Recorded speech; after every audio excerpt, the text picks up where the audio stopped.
Roger that. I'll center up. We got good visual on the tether there.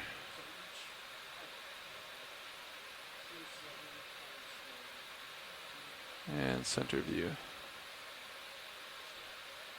Concur. All right. Front row, are we ready to descend? Ready. Copy that. Locking in auto heading, and let's go ahead and come down easy.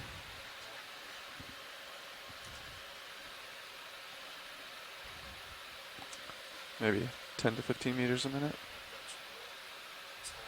Roger that. 10's perfect. Yep. Okay, you're at like 23.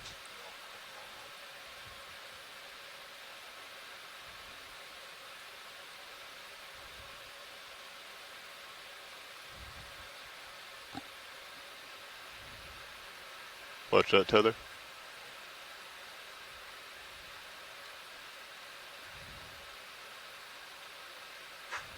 Pushing forward a little bit for you. So you see how the tether, yeah. You see how the tether has to make its way from left to right now? That's what I was, there you go.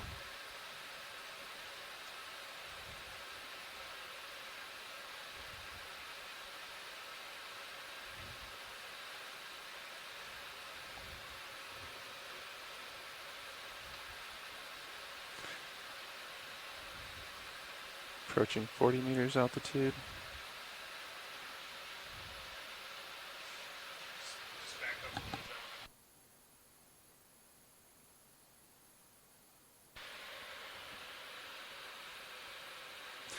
How's Cirrus heading holding? Good? Copy? Looks like you're getting returns about 45 meters out. Copy that? I would agree with altitude. Your blue view is also slightly off. It's not right between the toes. Just be advised. Roger that.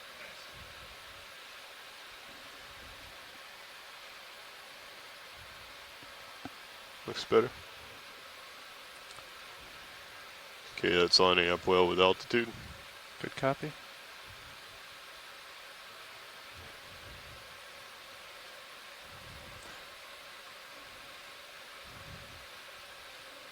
Crossing 40 meters altitude, still no visual.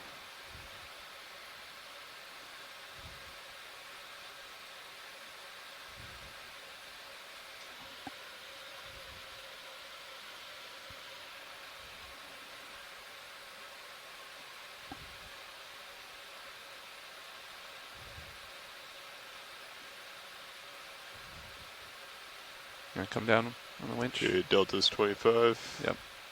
Easing till you catch up. Copy.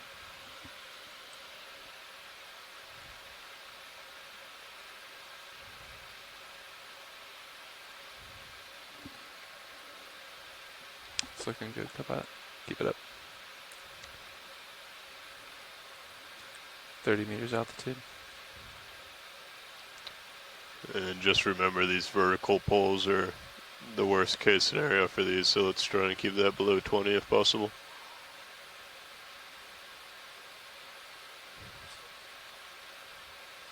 Watch your tether.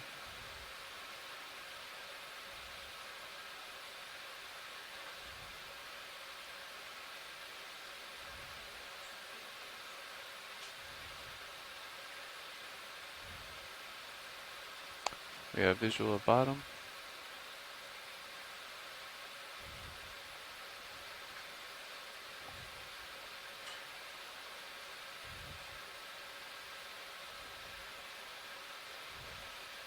Okay, slow down a little bit, co-pilot.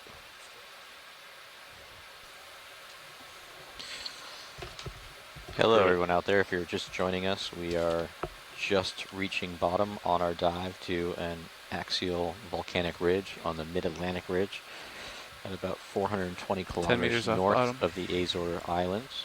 We are at latitude 43.1624 north, longitude 29.0279 west.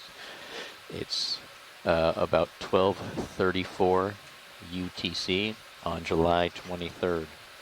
We are approaching our maximum depth of about 2,720 meters below the seafloor, and we'll be transiting up this eastern flank of a composite volcano 5 meters that off forms bottom. the Axial Volcanic Ridge and the Mid-Atlantic Ridge.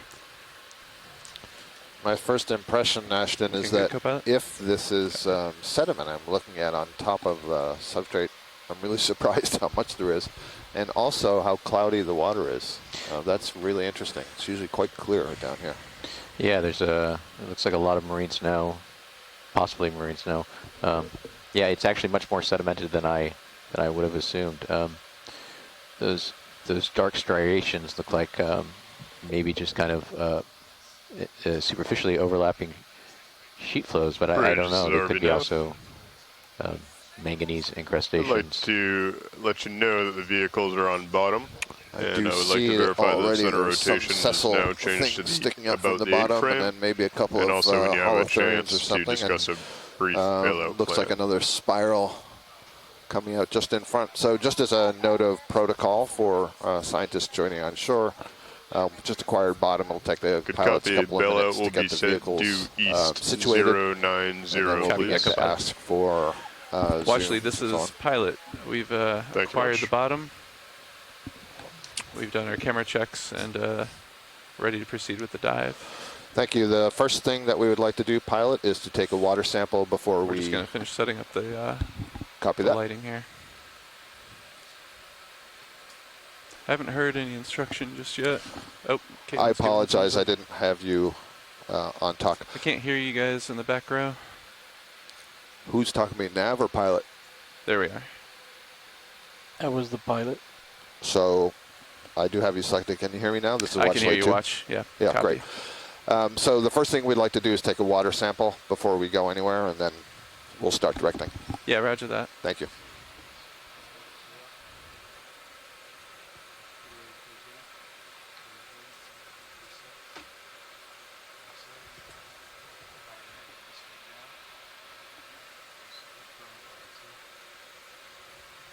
Thank you.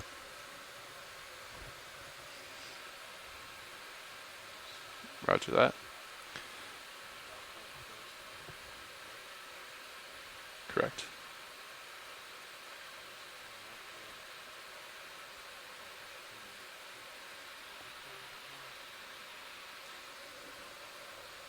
Yeah, not all the way out.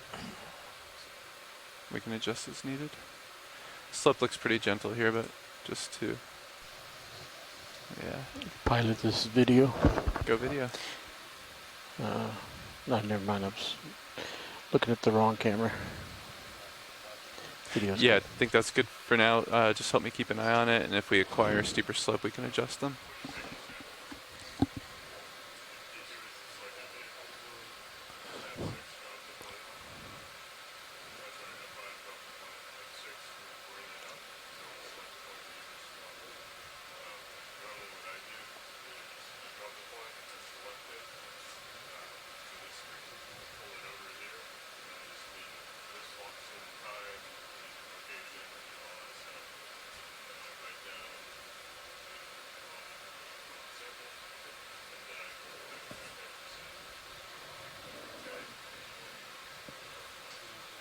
That looks great, co-pilot.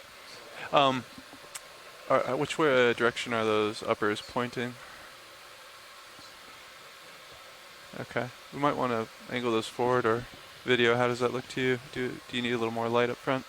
Right now on the primary camera, it looks pretty Yeah. stable. If we were down Okay, lower, I might see different. copy that. Sounds good. Thank you, co-pilot. Sounds good. And we have Niskin sample number 2. Lights in good config, vehicles in good config, ready to proceed. So pilots, watch lead 2. Go watch lead 2. So before we go anywhere, before I turn this over to Ashton to direct you, if we could look on the right of center, that dark wave at the base, there's a little white circle in it, and I think I see something growing up from it. So if we could get a zoom on that white circle in the dark wave in the front. White circle in the dark wave. Yep. So it's almost in the center at the lower part of the screen. Copy that. Oh, I think I see what you're talking about.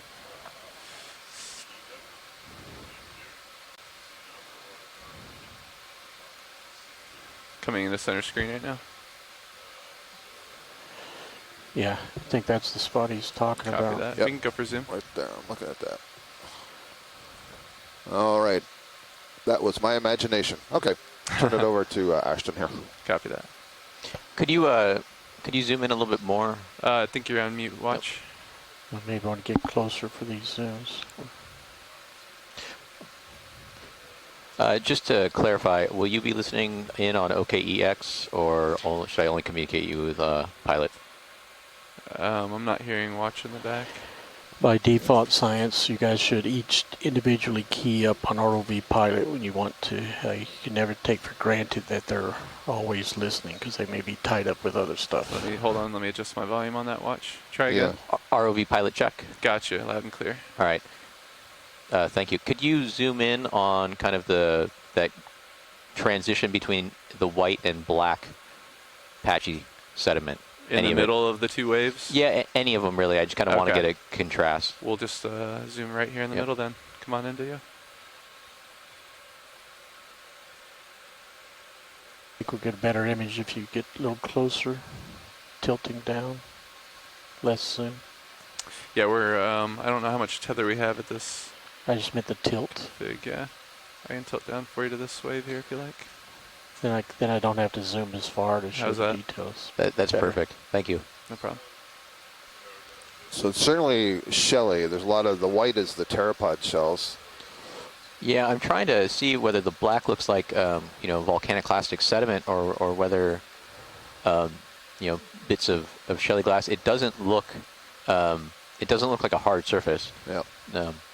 But it's interesting in that it has the overall structure. When we look back out, it looks like overlapping waves of kind of something that's been fluidly deposited. Almost like a wave deposit. So it could have been some type of upward fluid flow from upslope depositing it, and whether that's maybe individual eruptive events or whether it's just all biogenic and then it's deposited and swept up from upslope. What I think I'm seeing on the video monitors, those all look like pteropod shells, both light and dark.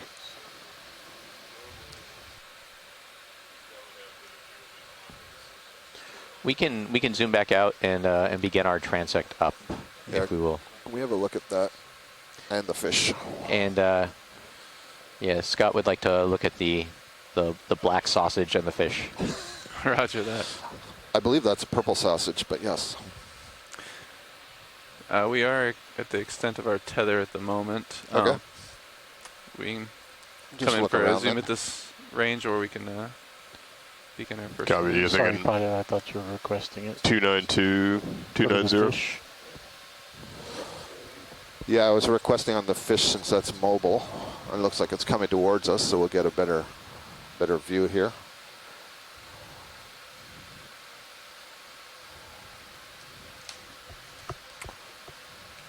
That is a fish I recognize. I want to say something like a hake. I'm going to have to check that out or stand by for folks on shore. So Scott is going to one of our Pilot, you ready for a 20-meter move? wonderful 290? resources, which is that a works. giant fish Copy guy. that. Who was that put together Copy by? That was put together by I'll call it Andrea in. Quattrini and one of her Bridge students. is And I already have to down. stop the search in order to... We have a move when you're ready. Range 20 frozen. meters, bearing 290 Yeah, really amazing degrees, resource. speed 0.2 knots, please. So the chat is saying a blue Antimora or an Antimora rostrata. Excellent.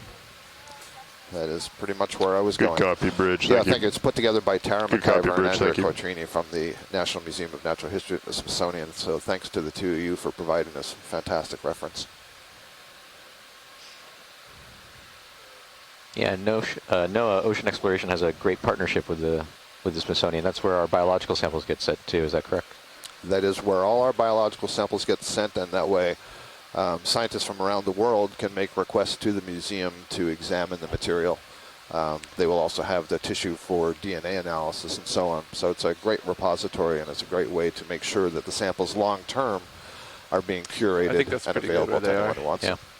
Excellent. Yeah, it's dealer's choice. Some pilots like to have So them in this guide, the Antimora parallel rostrata to is the front given of the vehicle. the Some like common them name tilted back violet a little bit. cod. Kind of like that. It all depends Purple on color. kind of Goes your along with this what you're looking sausage at. that you're referring to. If it's a steep slope, Well, it's that's a kind of nice to have geological them term, parallel. so- If it's flat like this, it's nice to have them kind of widespread. One of our participating scientists from shore, Mike Vecchione, is at the NOAA lab that is housed at the National Museum of Natural History as well. So NOAA has a good presence there. I didn't know that. Dialed in Yep. a little. Alan Collins as well, who is doing the midwater with us yesterday, is in that lab. And Martha Nozitzki, who I haven't seen yet on the chats, but is a frequent contributor and does a lot of crustacean work.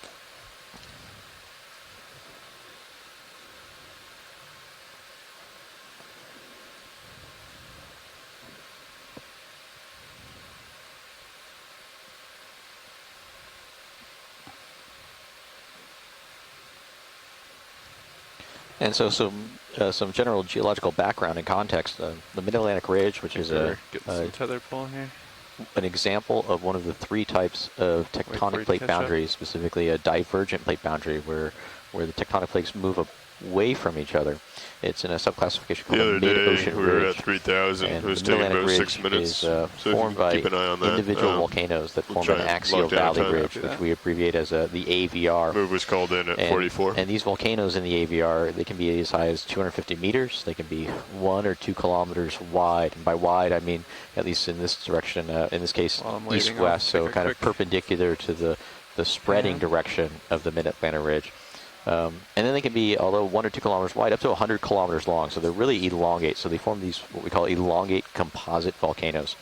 And they form the central spreading Feel free to center come that down forms to, new Delta oceanic 15 crust. if you'd like. Copy that. They occur in a larger 5 to 10 kilometer deep volcanically active axial valley, and so that's the big valley when we were looking at the bathymetry, those dark, deep Yeah, blue this feels a colors that little more form this comfortable. long Pilot, if you don't mind, north-south I'll range running in your sonar a little bit valley. from 70 to 50. Now this Copy that, valley thank is you. itself located in a larger 30 to 40 kilometer wide tectonically active zone, and this tectonically active zone forms a series of All right, that looks good. Thank you for that. ridge parallel normal faults. And these faults really form because of the slow spreading rate. There's not enough volcanic activity and upwelling magma beneath the axial volcanic ridge to really sustain long-term volcanic activity before the volcanic spreading causes deep faulting. And so we're currently exploring one of these composite volcanoes on the axial volcanic ridge. And we're beginning at a depth of about 2,700 meters. And we're going to be going up about 200 meters vertically with a total dive track of just under half a kilometer, trying to reach the summit of this volcano. And this volcano is relatively All right, I think we're a little short more stable here. in the and north-south better direction. lighting. We can go for a zoom here. About 20 Video. kilometers. So on the shorter end of that, Go ahead, possibly Rich. 100 You can take kilometer it when you're ready, long video. volcanoes that Good we see in copy, this area. thank you. But what's interesting is it's actually Video. Pilot. has significant topographic pilot. relief compared to some of the other ones Just gonna we go see. for a So quick zoom on it's got this over since we're a little 600 closer. meters of vertical little relief. pink or the So what we're zooming in on here is a holothurian, a sea cucumber. This is a member of the phylum Echinodermata, so related to sea stars and brittle stars, crinoids, and all of them have the name Echinodermata means spiny skin. So in the case of the sea cucumbers, they're relatively rubbery and flexible, but they have these hard parts embedded in the skin, microscopic. And they do have tube feet, just like sea stars, and those things that you see extending from the dorsal margin from the back there are modified tube feet. Otherwise, this one is kind of flattened on the lower surface. It's called a sole, and you can see it's quite transparent. pilots, and we that, were looking at the beige tube that sonars you here a see little is the bit. intestine. Looks pretty And these are flat. deposit feeders, so they sort of we eat just their moved way 20 through meters. the That move sediments, ended at ingest the 48. sediment, and We'll will try and digest get a whatever good sort idea of of when you organics stop and your bacteria. swim, You and then see we all that marine snow that you Copy. referred We, to in the water column. might be able to are go ahead organic and get bits a that settle here in longer lots of move in organisms if you feed on guys it. are up for it. Pilot, if we could look over to the right, there was something else just to the right that was pink. There we go. Copy that. Watch. Thank Go you. ahead. Zoom back in video. Now, what was that fish we just saw earlier? That was a blue Antimora standby. So this is another kind of sea cucumber, a holothurian again, same sort of thing, except you see that the tube feet are much larger modified on the lower side, and we're looking at it head on. And it has these modified, what we call oral tube feet. And you see that each of them looks like it has little fingers at the end. And this one will use those tube feet to grasp sediments instead of Maybe just taking lead a it a mouthful. little It'll bit. grasp Yeah, it. stand by. And then it'll, it's Still kind of like feeling licking your fingers, oscillation stick here. it into its mouth and lick off the sediments. They're really sticky. But otherwise, they're processing sediment the same way. So this might be a naive question, but the first two things we saw had this kind of purplish bluish color. Is there anything special about that blue purplish color? Yeah, I don't know. It's a really good question. We do see it in a lot of the holothurians. Stand by. Red You come is out wide, known as yeah. a way Just a of little bit. disappearing Yeah. into the background because the red wavelength doesn't travel through the water well. I'm not sure what the basis is of the purple and the blue. Now, I do know purple is, at least classically in Roman civilization, was a color Copy of that. I think royalty. we're Do you just think doing a they're- little tug. they just Yeah. feel a little regal? Yeah, maybe. Yeah. Yeah. Rulers of their domain down here on Exactly. this little ridge. Thank you, See, pilot. guys, In fact, I think I see maybe a third species up at the top corner. There's like a greenish yellow one. And this is pretty characteristic in the deep sea, in the abyssal basin when you get to a soft sediment. Sea cucumbers are typically the most abundant large megafauna. By megafauna, we mean a size class of things that you can easily see with a camera or a video screen. The other thing I'm seeing on the sediments here, Ashton, to the left of the screen, you can see some tracks meandering through the sediment. So that would be showing you where those holothurians have sort of marched through the sediment you can and roll feeding 30. as they go. As lot a of bioturbation. reminder, I believe Exactly, and this that's is really focused on important for geology because So they're I'd say it's San bioturbating the sediment, Francisco which to means go, they're but turning let's make over the tracks to sediment, the- they're mixing the sediment. Roger that. And when that To gets get a, fossilized later on, it's okay. really important to To get a more understand what stable image, processes it may may be have good to mixed do the a sediment where, what 290. was side to replaced side to show them the had area. various depositional We processes. might and find incrustations. Just as just RV as Are these interesting some, stuff. are these some fans? Sorry, video getting a lot we'll of chatter. get to those. Yeah. You said Like side calling to a side. move if you're ready. Yeah, if you turn off to your right just to Range show that while we're 30 waiting for meters, tethers, and that will bearing make A you give pilot, another subject. Dead Degree center and right at the speed, bottom of the 0 screen, decimal 2 there's knots, a different please. organism. It's purple. Yeah. Yeah, this is going to Stand be an by. acorn worm. Video, Yep. we'll go for a zoom on this organism, and then we'll characterize the environment if that's okay. So what we're seeing Good here, a copy, bunch of thank you. organisms Come are on in, video. characteristic The of purple at the deposit bottom feeding. is what he's after. And this thing we're going to zoom into is a really interesting, bizarre worm. This is an entropneust worm. It's also called an acorn worm. A very diaphanous, very light tissue. But what you're seeing is it's got this very fleshy, large head with those sort of wing-like lobes that stick off the side. And then you see the rest of the body, This this motion tube, is not is really transparent. good for And the just like the sea cucumbers, the imagery, beige so- color you're seeing I inside there, understand that's its video. intestine. And it's Still just packed stabilizing. with sediments. And it's processing whatever organics And are in so, that so the sediment. little pieces of beige tube that were not part of it, Come but on, around slow it, that. is that That's poop? Yep, Still that's feeling poop. some That's a oscillation. fecal trail. And there's actually been some interesting studies where you can look at the microbiology of the sediments before and after they pass through the gut. And so it's another way that we're changing the surrounding environment. And I'm thinking my compost pile at home that I Yep. always like to have worms, and it enriches the compost that I'm forming. Is it? These worms are not at all related to those worms. No, but do they enrich the sediment that Oh, they leave yeah. All right, I behind? think we're stabilizing So- a little bit. Video, come back in. I don't know that question. It's a really good Copy. question. Moving I in. do know that they aerate the sediment. The same idea of bioturbation Yep. and turning over. That's better. So they bring oxygen down to the plant roots. Yeah, great stuff. And one of the things you can also see is that those fecal mounds and trails actually may persist after the organism's gone. So I'd it's another recommend, clue that something has been there. Take a second. Thank you. I think Coming out of autos. I'm good with this. dialing Actually, in your Z bias. pilot, if you could turn on the laser shortly. Roger that. I think we're zoomed in too far for lasers. over Mike here. Vecchione tells us that in polite company, the Norwegians call this the spiral poop worm. But there's one word that they change in there.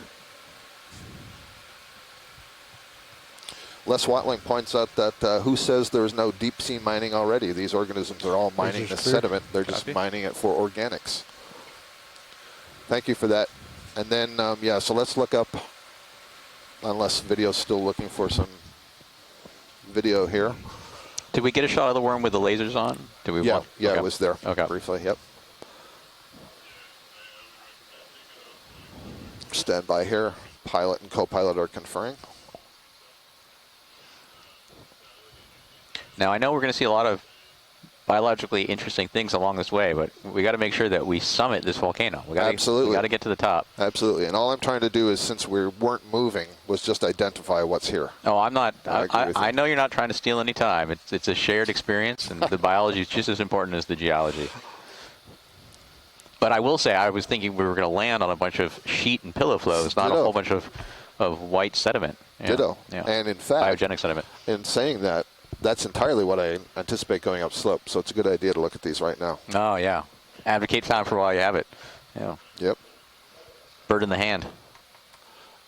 Pilot, I'm not sure if you're still working there, but we were just passing over that green-yellow thing we didn't get a view of. Yeah, stand by. We're trying to lock in some Copy. Z-bias on the vehicle. Thank you. I can try to back up and get a view of that.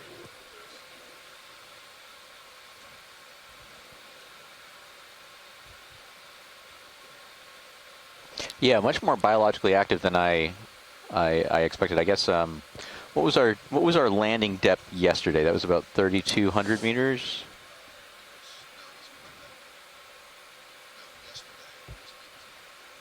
Okay. Moitier. All right, video. We can try coming in on this. Sorry. Yesterday was 3,000.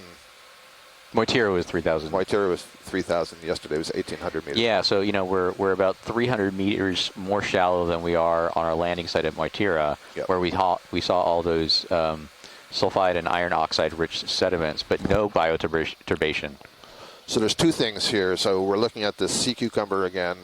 Very similar in morphology to that first purple one we saw with these modified podia on the dorsal surface, but clearly a different color. You can see the frilly skirt. That's good. And pilot, if you're able, just to tweak the camera so we're looking in the upper right corner. There's a little ball of mud up there. There we go.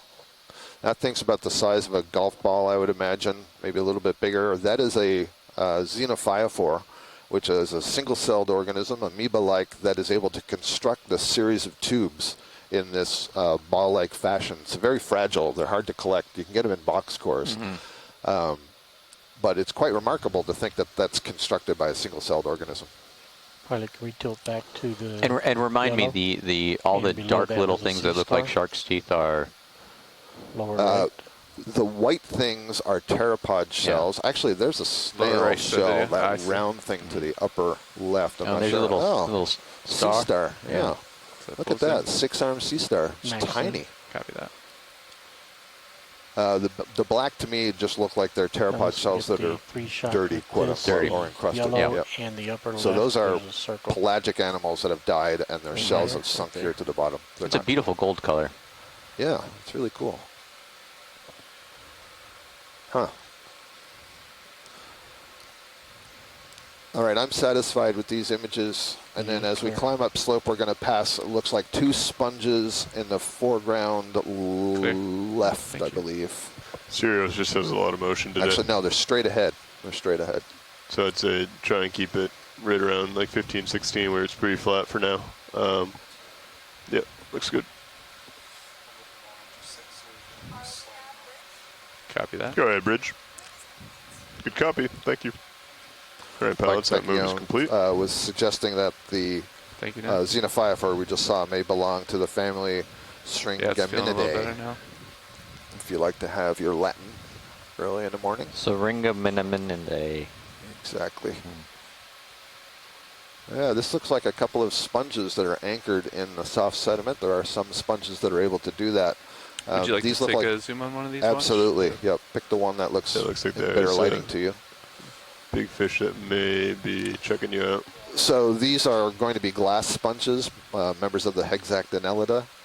And they have a very interesting complex skeleton that they construct using silica fibers. They have cells that secrete these silica, and some of them are able to extend those fibers into the sediment, so kind of like a ropey anchor, if you will. Others settle on a hard substrate and create a form of holdfast at base. So I suspect these ones Copy have the fibers extending into the Is sediments. that movement still?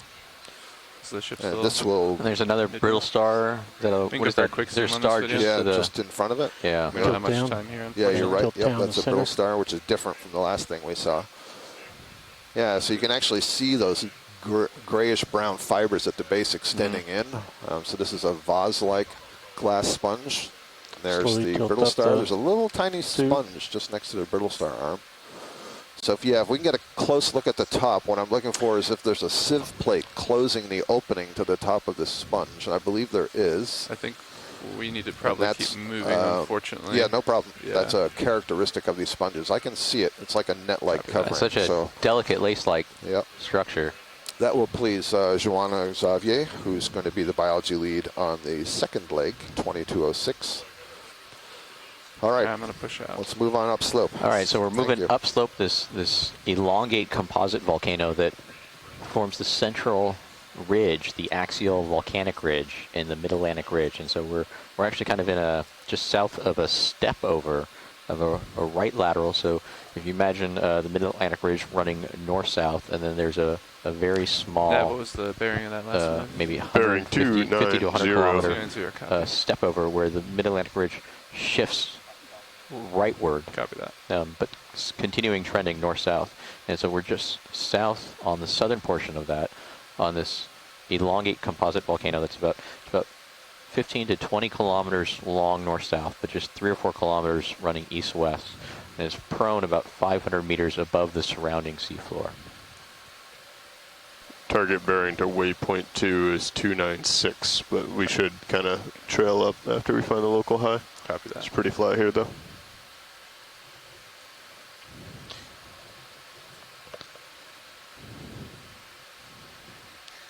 And so what I'm imagining and hoping that we're actually going to start getting into in the next maybe 20 minutes to 45 is as we transit up this sedimented flat portion of this little platform, we'll actually get into something that's much more sheer and steep. Maybe 35 degree slope, but with exposed pillow basalts and sheet flows that form this volcano. And here's an interesting structure on our right. Sorry, terrain's pretty flat. I'm looking at the slope map that you provided. For the next like 150 meters. It does look so like I'd say that keep stacking up 30-meter coming moves. up the east side. Oh, we changed that around. Yeah. All right. Copy. This looks like a dead sponge. The sponges, when they die, the tissue will disappear, with that, but pilot? the skeleton will remain and then collect Bridge, the RV sediments in the area. And I think, too, it's We'd like to call another move if you're ready. Was a Same as before, 30 meters, bearing 290 degrees, speed 0.2 knots, please. Must be shadow. Sometimes it's really hard to see some of these Good delicate copy, Bridge. corals Thank that are you. growing off the bottom. They're very fine. There's an eel-like fish in the upper right corner.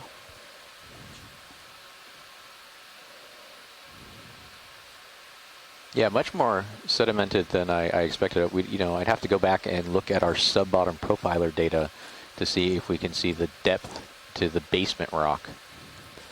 Pilot, please zoom fish as you pass by. Roger that. Thank you. And there's another one of your The delicate, sponges, yeah, yeah. the glass On in when you're ready, sponges. video. That's the third one, I believe, that I've seen here. So let's see, is this a halosaur? That's nice. Excellent. Excellent. Center of the head. I don't see much of a dorsal fin there. Max zoom. Copy that. Nice view. This one looks pretty smooth. Hard to see any scales at Yeah, all. come on. Just Yeah, very reduced partial dorsal there. fin or no dorsal fin at all. I'm sorry. Did you identify it? I guessed it might be a halosaur, but I've got to look it up. And do we Oh, want not a to? halosaur. This is another one of those snub-nosed spiny eels. Okay. We saw several of those in our, I think the Moitira dive maybe, or maybe it was the first Come dive. on in a little more video.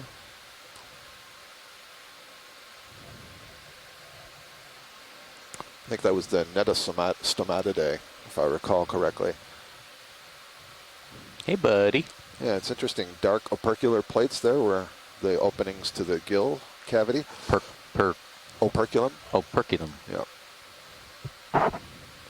Trying to track it. It's going north. That's good for science. Let video direct you now.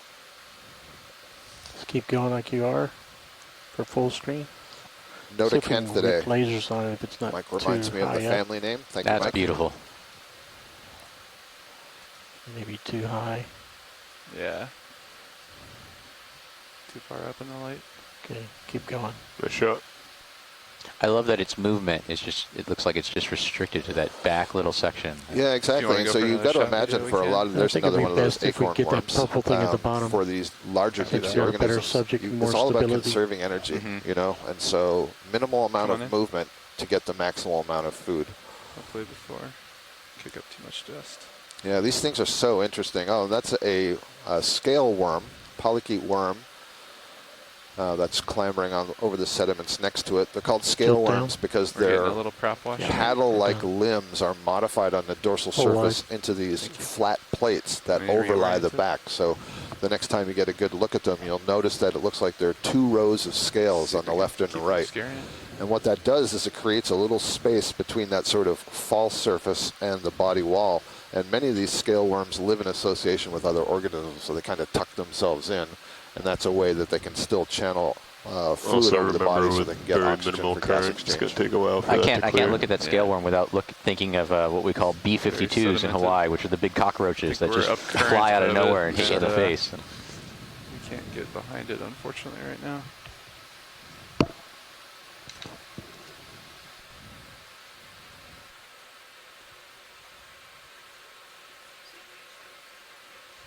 .290 is our direction.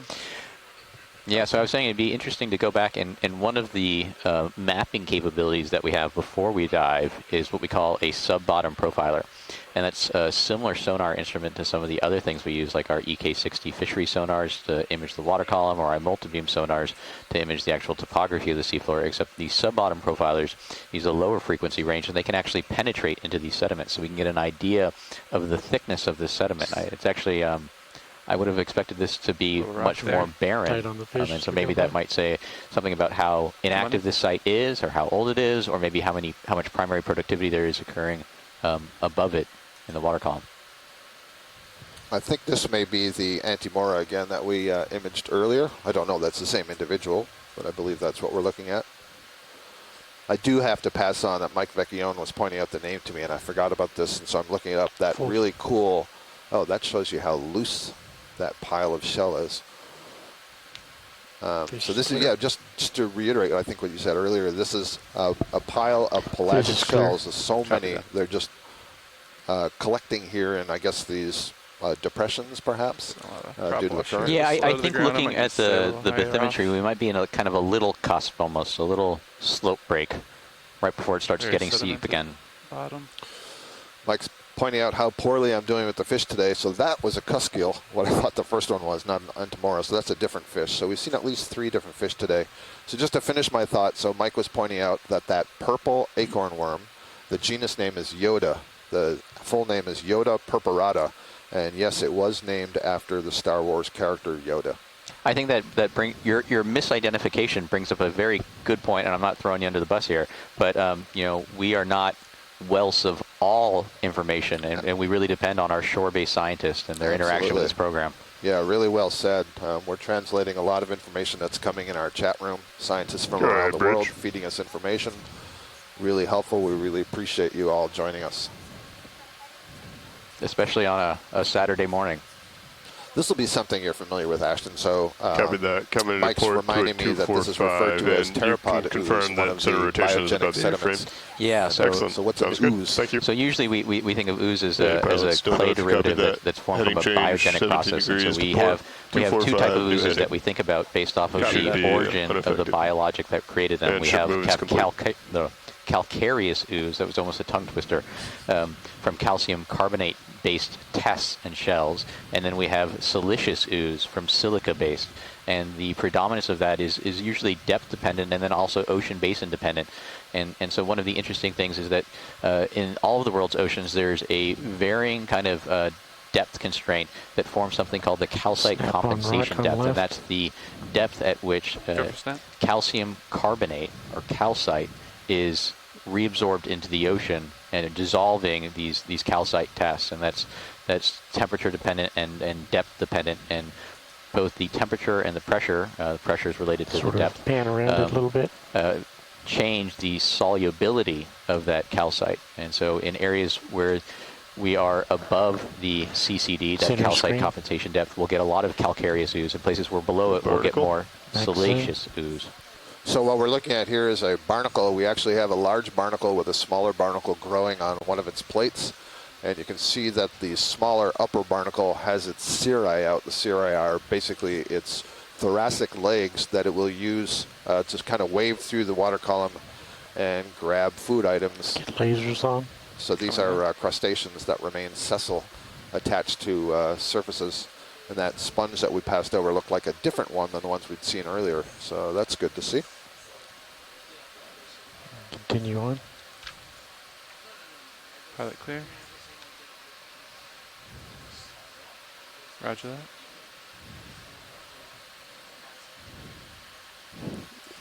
Maybe XY. Maybe.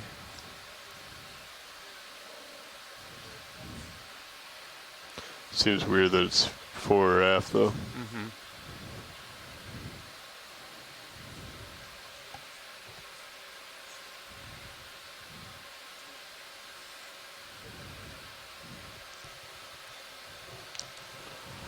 Is that our first rock? Go for zoom on this video. I Got think it lasers might be on. a sponge, I'm afraid. No, Oh, a sponge with a black coral growing on it. No, it's a rock. it's a rock. It's a rock. That Yes, qualifies. I got one. There's a coral on the top of it. Go for zoom.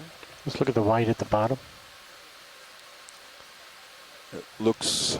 So is that encrusted or is that pure basalt? Do you I think that's probably pure basalt. You know, Yeah, there might be that some fresh. incrustations. It's hard to tell.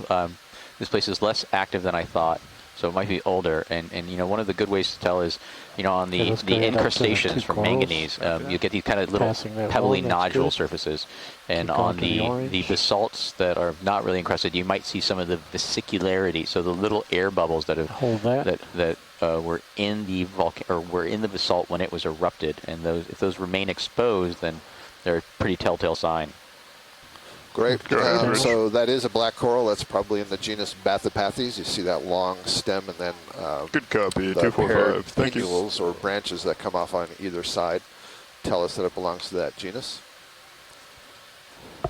So Mike Vecchione sent along an interesting note. He was a co-author on a paper earlier this year that talked about these mysterious holes that they've found in some of the sediment in the northern mid-Atlantic ridge. And so he wants us to keep an eye out as we're going over this sediment to see if we see these linear arrangement of holes. I've just scanned over this really quickly, so maybe Mike can get on later if we find any and talk about it more. But my understanding is they don't know what creates them.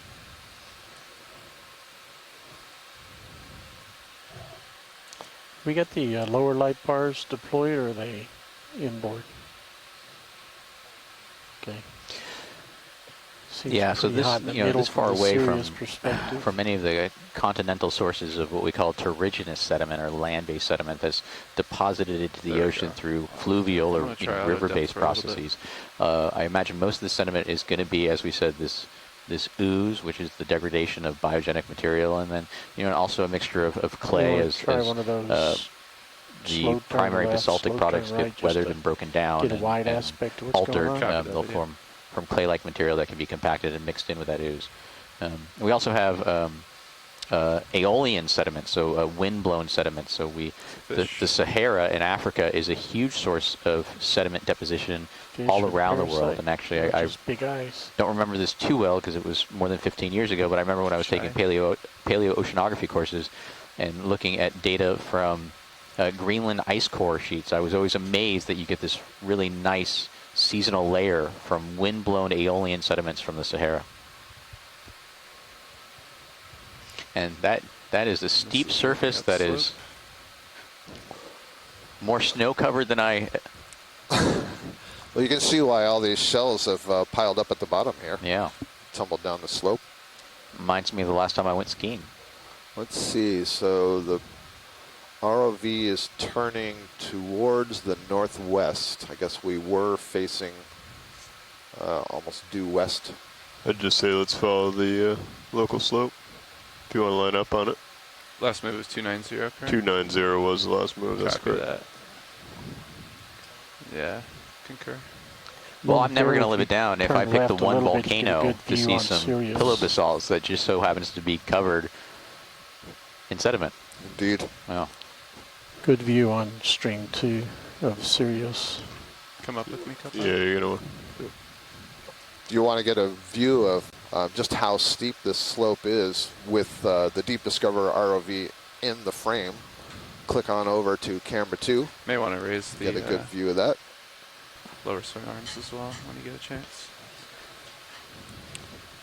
Should we write down the Lower on right bottom? rear corners Yeah, getting close. we were on bottom at about 2720. Yep. 2720, thanks. So that was me just telling Scott that Shannon Hoy, our mapping lead, provides us with a sticky note of information that is need to know.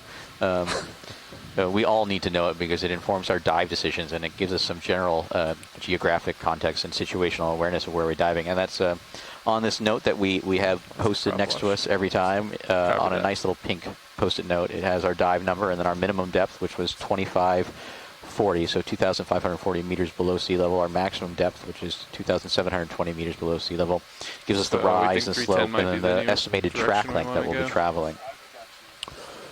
You can see from the clouds that are erupting here from the thrusters from the D2 just how fine some of this deep sea sediment is that blankets the seafloor. Pushing ahead if you want to come up with me. Hasn't formed a clay yet. Or has it? I guess if it's really fine, it would be forming a clay. And we get into dangerous territory whenever we start asking me about sedimentary processes, because I have to remember I work Bridges for already the enough. Hawaiian Volcano Observatory, and I work on igneous processes, and I'm a geophysicist. It looks No like more we've dangerous than me talking drifted about about this. like 15 meters southeast. Is that just my eyes, or Yes, this is interesting. are you guys having I any guess, issue holding are these station? winnow piles? I mean, these are all, we're seeing different piles of these shells that are accumulating in these different little patches. Move is complete. And to me, those look Copy that. very current-driven. Would you mind Yeah. just Yeah, reading they're back very what that last analogous number was that you to, did? to wind-blown sediments. Yeah. Except here, we're not talking about wind; we're talking about ocean bottom currents. And you can see that lineation right that we're going up the screen. That's a Copy slope that. break, most likely. Yeah, very similar to, you can think about the wind-blown patterns on sand dunes. Copy that. Yeah, we have it down here on HiPAC as well. We'll just keep a close eye on that throughout the day, see if anything is off. But I'll keep a close eye on it down here as well. Thank you.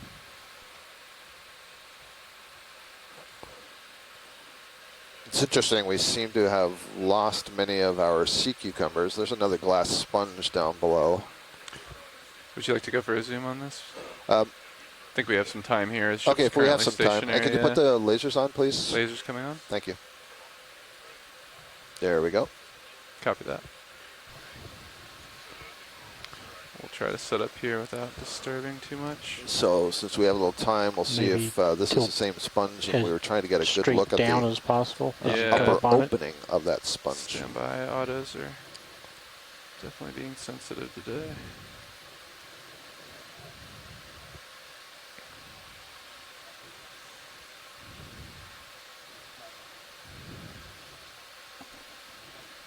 Copy that. We want to do 20 meters now. All right, 300.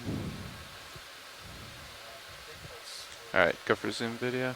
We're getting a little tugged on by the tether. Copy that. No unfortunately, problem. I'll call it here, in. But we'll do what we Oh, can. it's a glass sponge. 20 It is very meters, good. Yeah, I'm 300. getting better.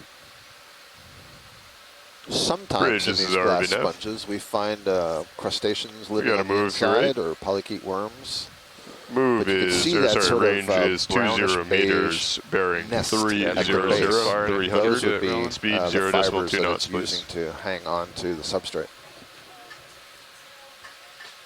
One of the fascinating things Delta's a little high about there, glass too. sponges is that Good copy. they're Thank you. essentially unicellular. Right, pilots, that And move is really underway. what's happening Direction of travel is 300. as cells divide, as they grow, you know, when we start as an embryo, we start as Also a be single advised, egg, it right? looks like and that the egg ship cell is divides, drifting a little bit off get a lot more of its hold cells. station. In this particular I'll case, keep when an the eye cells on it. divide, It was only they 15 meters, but produce new and nuclei, especially but as they we don't get to steeper produce a stuff, cell I'll membrane keep a very to close divide eye on them. it.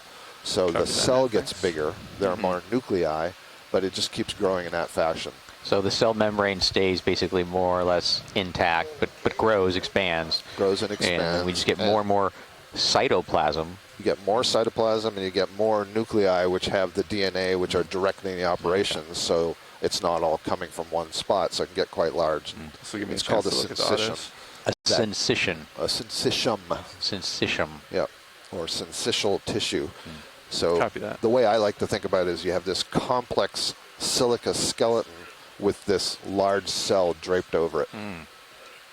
That's not entirely accurate, but Video just to swapping give out. the impression that it's not a whole lot of individual video. cells.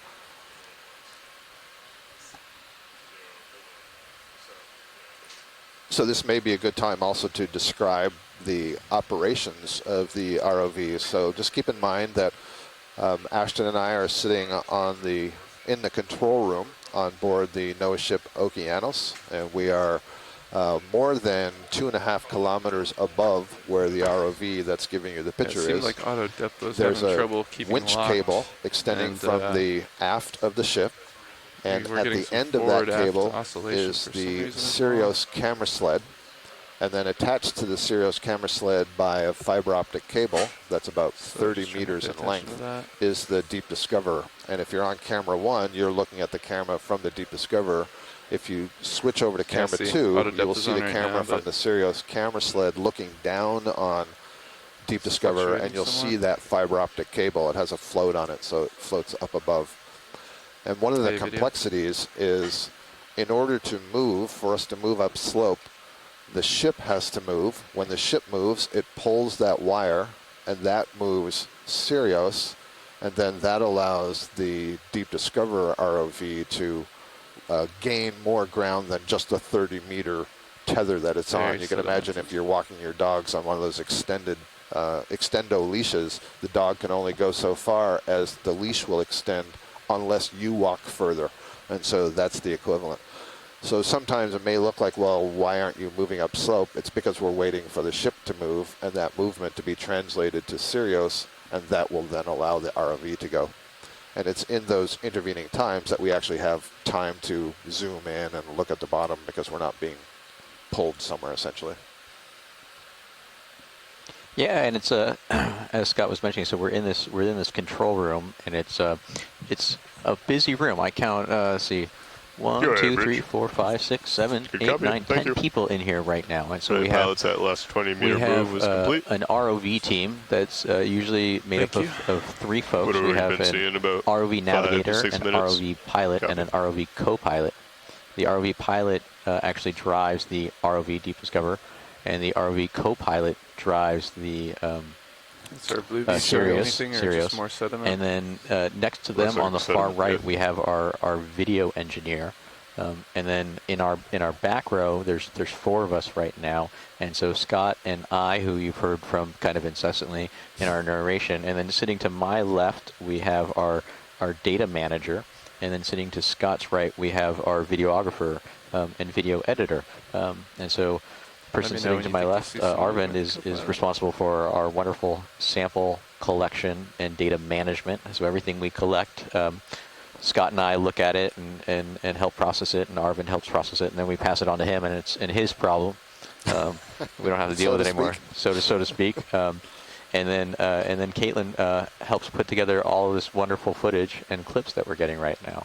And all these videos that you get to see if you go to the webpage. There's all kinds of products. Staying up late into the night to get these available to you. And of course, that doesn't even touch on the crew of the ship. We're on the ship. The ship has to be maintained. The ship has to be driven. So we've got the folks up on the bridge. We've got all the crew members dealing with the engine room, various aspects of the deck. It's incredible. Yeah, the we number have of all people it our takes to get those images. our NOAA Officer Corps shipmates, and then our union ship members, and yeah, it's a big production. And the stewards. Roger Yeah. that. Yeah, that's the other wonderful thing to think about. You know, one of the things I love going out to see is, you know, I've got laundry and prepared meals within about 2 minutes of my room. Although I don't know where all the room goes, or all the time in the day goes. So we have our 3 wonderful stewards who prepare our 3 squares a day. There's just so much in the water column Go ahead, here, and I Rich. don't think that's just what we're stirring up. No, it's much more dense than So this wouldn't be any sort of eruptive material, would it? I don't think so. Okay. Yeah. Still hoping. Yeah, I mean, you saw the type of precipitant you can get from the hydrothermal activity, so we could have something like that. But it dissipates so quickly, and so, I think if there was a really large eruption, you might Gotcha. get something coming through the water column. But underwater eruptions at this pressure are really, really interesting because we don't think about like ash-rich eruptions that we think about large explosive events like Mount St. Helens. At this depth and pressure, Copy at that. least what Sounds we've good. observed from Thank the you. two previously deep underwater eruptions that have been documented by ROVs, they're almost implosive events. So we get this gas surge or gas pistoning that drives. You can think about a pillow starting to explode, and then as soon as that Yeah, I'm outer doing pillow my surface best to not fragments, kick anything up, trying it's to more maintain susceptible to some, the ambient distance off the water floor. pressure, and the whole thing implodes on each other. Make small movements. So it looks but more like a continuous cracking of an eggshell with gas jetting through it and then crumbling. Copy that. So I do think we're sort of lateraling over or backing. So this is indeed stuff that we stirred up. And one of the interesting things about it is it Can do. tells you, it gives you some Bridge sense is of the our current, nav. right? And so in a lot of places in the deep sea, the We have current another move speed here, is ready? actually quite low. And so Same when as you before, do disturb 20 sediment meters, up, it bearing tends to stay in 30 place for quite some degrees. time. And how Speed unconsolidated the surface 0.2 is, right? This is knots. really Absolutely. just a bunch of that loose sediment draped over. Mike's providing some interesting copy, thank you. information. That's Mike Vecchione, who's at the NOAA lab at the Smithsonian Institution. He says that we also have internal waves that break on these structures, and so there's a real density stratification to That the move ocean. is underway, and so you get pilots. these Another 20 distinct meters, layers of 300. water that really Copy don't that. mix Thank you, together well. And so when there's energy input, you get literally waves, just like you do at the surface, but they're subsurface. And when those waves break on these slopes, just as they do on the beach, it disturbs the bottom, and so that could also kick up sediment and create, as he notes, what we call a turbidity layer with all these sediments in the water column.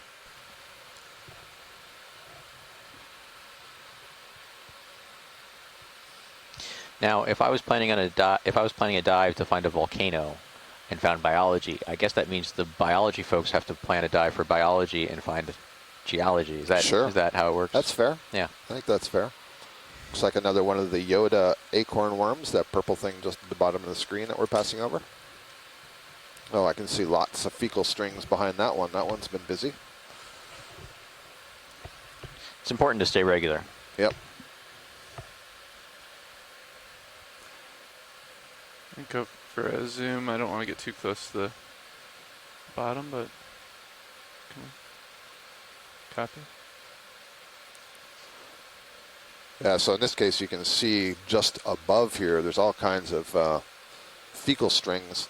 And as it passes through the body, it's mixing with sediment. It's mixing with mucus, and that's what causes it to maintain its shape for so long. Yeah, I will say Pretty stable. I didn't appreciate the amount of mucus until you brought that thing aboard the other day.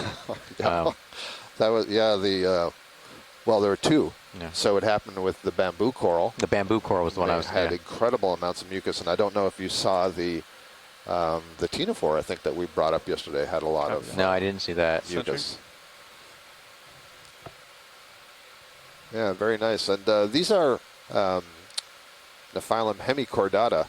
They're deuterostomes, and all of that means is they are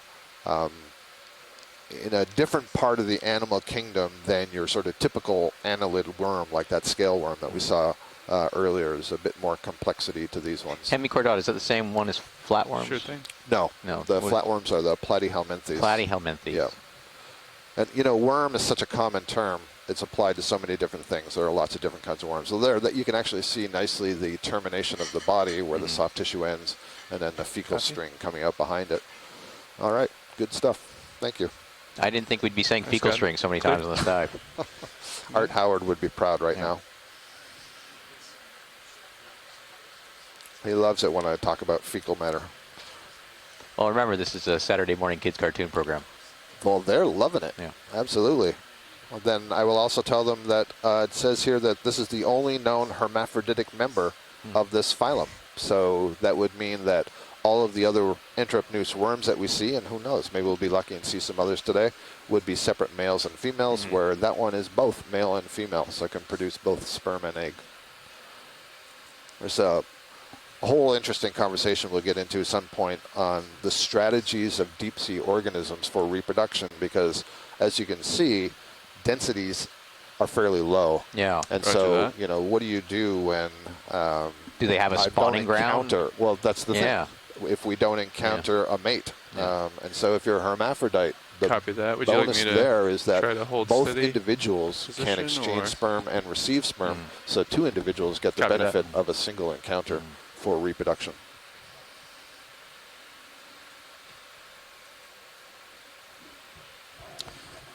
And I assume, I haven't read the paper that described that worm, but I assume that the name Yoda comes from those large wings that are sticking off the side of the head. Oh, the that ears. look like the ears of Yeah. Yoda. Yeah. I don't Go ahead, remember Rich. Yoda ever being that purple. No, I Good thought it was job, maybe thank like you. its ability and power with the Force. So I haven't seen that either, but who's to say? If you wouldn't mind coming up with me a little, Yoda co-pilot. purpurata. believe in me, you will. Deep ocean, we will see. Sediments we will eat.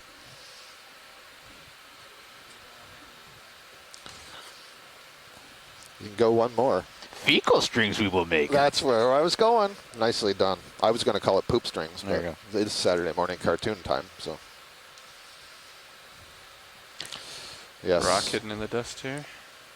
May the force be with that worm. All right, so just to remind everyone, this is our fourth dive. We are on the Mid-Atlantic Ridge. We are diving on a composite volcano that forms the Axial Volcanic Ridge that's in the center of the Mid-Atlantic Ridge. We're about 420 Yeah, kilometers I'll try to north of the steady up Azores here Islands, without north of the northwestern getting too island low of to the the Azores, ground. the island of Corvo, if I'm pronouncing that Alright. correctly. Come on in. We are at latitude 43.1624 north and longitude 29.0279 earlier. west. And it is currently 13:32 Go ahead, if you UTC on July 23rd.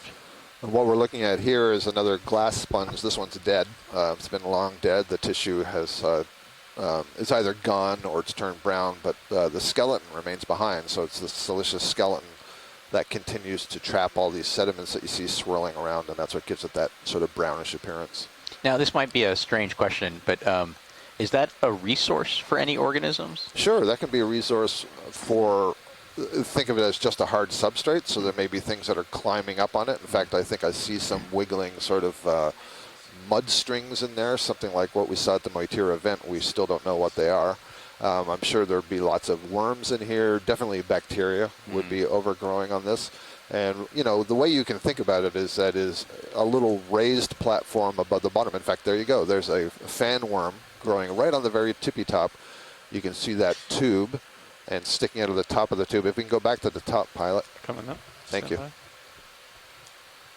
There you go. You see those tentacle-like structures that are coming out of the top of the tube. That's the modified head of a worm. Now, this is a polychaete worm, much more closely related to the earthworm in our garden. And there are little side branches on that. So it looks a lot like a coral. It looks a lot like a crinoid. And that's because they're all feeding in the same way. This is a suspension feeder. So it builds that tube to get up away from the slow-moving currents right on the bottom, and then sticks that fan-shaped structure out and intercepts whatever organics are coming by and transfers them to the mouth. Good stuff. One of the things that's so cool about these worms, a lot of these worms, is the tubes they build. You have to remember that worm constructed that tube, and it probably constructed that tube using mucus and these sediment particles that are floating by. So some of the stuff it catches, it ingests and eats, and some of it incorporates into that tube. Thank you, pilot. No problem. Come on up. And here. does it have a special enzyme or something that helps make that concretion, that hardening of that outer sediment, or is it just After kind of deposited? Well, there's a mucus. I don't know that there's mucus. an enzyme Okay. associated with it, but it's a good question. I'm not Yeah. sure what Yeah. it is that creates the cement, Okay, yeah. essentially. Yeah. one of our colleagues on shore, Manuela Ramos, is suggesting that's not a glass sponge. Manuela, I'd rather that we waited till we found a live one. I think that's the second one that we've seen like that. So are you thinking it's something like a geodia or something? It was pretty massive. Yeah, move was completed at 13:30, so 4 minutes ago. She says she's seen some sponges like that at the Great Meteor Seamount, which is south of the Azores, quite turbid here. to the east of the rift zone. And quite steep as well. Well, you mentioned rift zone, so let's just for some broader geological context, we're on the Mid-Atlantic Ridge, which is a mid-ocean ridge, and it is one of the 3 types of plate boundaries, specifically a divergent plate boundary, where the oceanic plates spread apart from each other. It separates the North American plate to our west from the Eurasian plate to our east. Now, south of here, right at the Azores, we have what's called a triple junction, and that's where 3 of these plates meet, and we have a triple plate boundary. And so right there, we actually have what we call a ridge triple junction. We have the Mid-Atlantic Ridge coming in from the southwest, and then going north again into the segment we are. And then right at that bend, right kind of on the northwestern side of the Azorean Islands, we have another ridge, the Tercera Ridge. And that is where most of the Azore Islands are actually formed on that Tercera Ridge. And then the Azores themselves are formed through another process of hotspot volcanism, although there's some debate within the scientific community of whether it's actual a thermal anomaly or whether it's actually just a higher concentration of water in the mantle. Pockets of clarity here. Looks like we've come up about 45 meters, I think, from our landing spot on the bottom, so we are starting to scale this slope.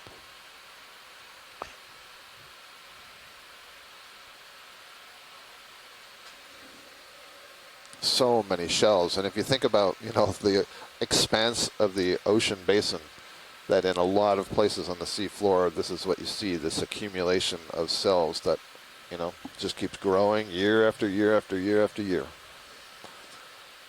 And one of the important features or corollary functions there is that these organisms are growing in the upper part of the ocean, and they are incorporating carbon that's up in the surface waters, and some of that carbon is going into these shells. And so when they die and they sink and these shells get deposited here, that's a mechanism, we call this the biological pump, by which carbon dioxide is removed from the upper surface of the ocean and deposited and sequestered or stored, if you will, long term on the sea floor. And the service this provides as an ecosystem service is that atmospheric carbon dioxide, which is part of what changes our climate, 20 meters, 300. Moves into the water, is basically absorbed into the water. Gotta move, and so when the organisms remove it, it lowers the concentration. Range 20 meters, bearing 300 degrees, speed 0.2 knots, please. Really important, and the organisms that live in it play a really important role in that removal of carbon. Good copy. Thank you. Yeah, these sediments also form an almost impermeable cap to the top of the oceanic basement. So you can think about where we were 2 days ago on the Moitira hydrothermal vent fields. And the reason we don't see hydrothermal vent fields in deeply sedimented areas is because the permeability of that sediment is so poor. It's hard for hydrothermal fluids or any fluids to really flow through them. Oh, and that is a headless chicken monster? That may be what they call that, yeah. So that is a sea cucumber. It is a holothurian. And this is the one we were looking at, I think the second one we saw earlier that I said had these really large modified oral tube feet. Gonna get above us. And I think it was Mike Vecchione had noted in the chat earlier that, they'll be feeding on the bottom, and once, I don't know what the signal is exactly, but they've kind of exhausted whatever they feel are the organics to feed on there. It's easier to move somewhere else by flapping and swimming up into the water column than settling down somewhere else to begin feeding again. So we often see them now. Swimming. Maybe our shore-based scientists. I'm curious whether there's specific terminologies for the motion that it uses to swim. Is that an undulation, or is there a specific jargon associated with that waviness? Yeah, maybe I should know some of this. I'm not really a functional biologist in that sense, but it's definitely folding its body, so I wouldn't say it's undulation along the body like a peristaltic motion. You'll see that in some of the polychaetes where their limbs are beating in a wave down the side of the body. That's not the same sort of thing. One thing I didn't note, but you could see, or maybe you could see there, but instead of just individual podia extending from the back, they have a modified, we call it a fin, that's on that surface, and so it allows it to be a much better swimmer. You'll notice like those purple ones we saw, they had individual finger-like extensions, but they weren't merged together to form a fin. Well, if we see another one swimming, you'll have to compare it, because I think it looks a lot like me trying to do a I sit-up. don't know if there's any. I think we're just heading up. Copy that. Hopefully finding clearer waters. Yeah, we have to get out of this sediment to find the clarity, if you will. Yeah, get so some clarity on this feature. There you go, no pun intended. So as I was mentioning before, one thing that I always find really interesting is the impermeability of these marine sediments once they cap kind of the oceanic basement rock, those pillow basalts. The difference in the permeability, or the ability of water or any fluid to flow through them, the difference between these sediments and the hard rock that we'll see, hopefully, can be 100 to 10,000 times different. So most of the fluid flow in the ocean and the exchange with kind of the deeper crust is through exposures of hard rock and not actually through the sediment. And that's important because it also acts as a heat exchange. So you can think of the total heat loss of the Earth in terms of a percentage, 100% of the heat budget of the Earth.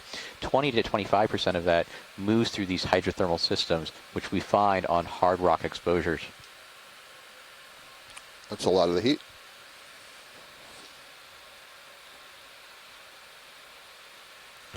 If you can't stand the heat, stay out of Can the planetary you confirm kitchen. the bearing in the last move? So I'm still a little bit overwhelmed at the 300, number of 300. pteropod Copy shells that I'm seeing here. And it's making me think of dive Something one on the where we ground saw there? all that coral rubble. Yeah. We have Go ahead, two Rich. different situations where we Go have for zoom Good here. copy. video. dead Thank you. organisms. Yeah, piled. This looks like it might be a buried Come on, NVIDIA. sea anemone. Let's find out if that's the case. Or maybe it's a serianthid.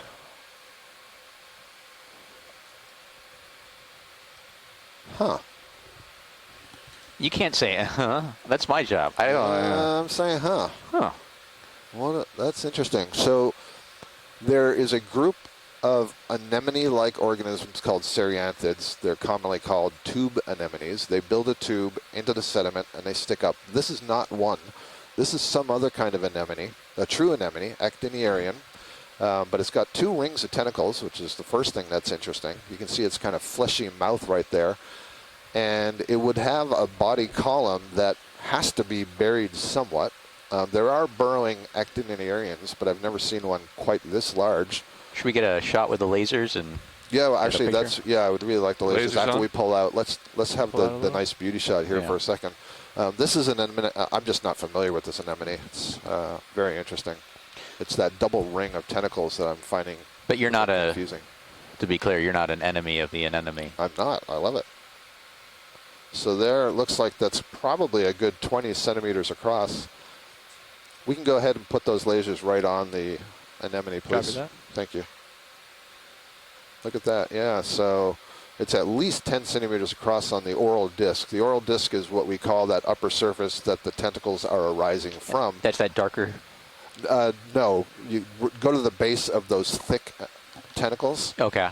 Yeah, so that would be the edge of the oral disc in the beginning of the column, which disappears underneath. And then the darker central part is really literally just the upper part of the pharynx, Now the mouth. The two different sizes of tentacles, the Yeah. smaller ones and the larger ones, are those always, or are the smaller ones growing and becoming larger, or you know what I'm saying? I Sorry, don't say that know. I again? mean, I don't know what this. I don't. Yes, I really don't think it's a 1341. serianthid. A serianthid, a tube anemone, does have You want a another one? second ring of tentacles in the center. They're usually much thinner than what I'm seeing here, and they're usually staying Copy. up. So I don't think this is serianthid. I'm hoping. I saw earlier that Asako Matsumoto was in the Copy that. chat room, and she might be able to provide some information from a colleague. Cindy Vandover, one of our shore-based scientists, is saying she's seen this anemone at the Blake Ridge. Oh, interesting. near but not at seeps.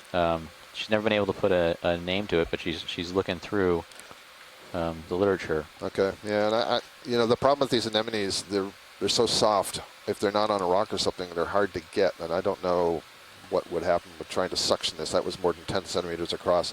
I'm satisfied with that view. Thank you. Yeah, Pilot. Copy watch. that would be a big suction sample. Yeah, exactly. Come on out, you We leisure did video. that yesterday with that Tina 4, and it got in there somehow, but that thing was huge.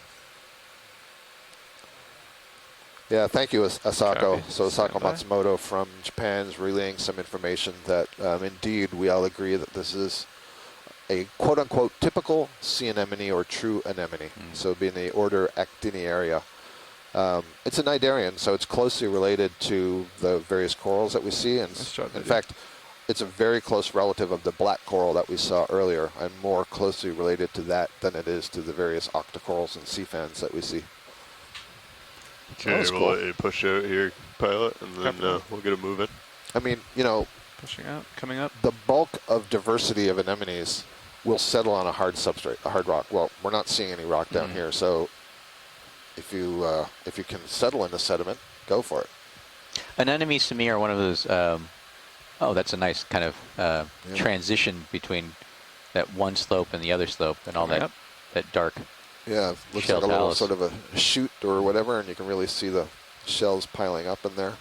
Anemones are the classic, to me at least. What would you think life would look like on another planet? Yeah, they're kind of what I picture in my mind of just strange and foreign and alien. to me. Ready? Ready for that move? And slightly 20 terrifying. meters at 300. Bridge, this is RBNAV. We gotta move when you're ready. Oh, could that be rock up ahead Range to the left? I think it is. 20 meters, bearing Maybe we have our first 300 outcrop of degrees, actually speed 0.2 knots, please. We may have Pillow a rock basalt. here.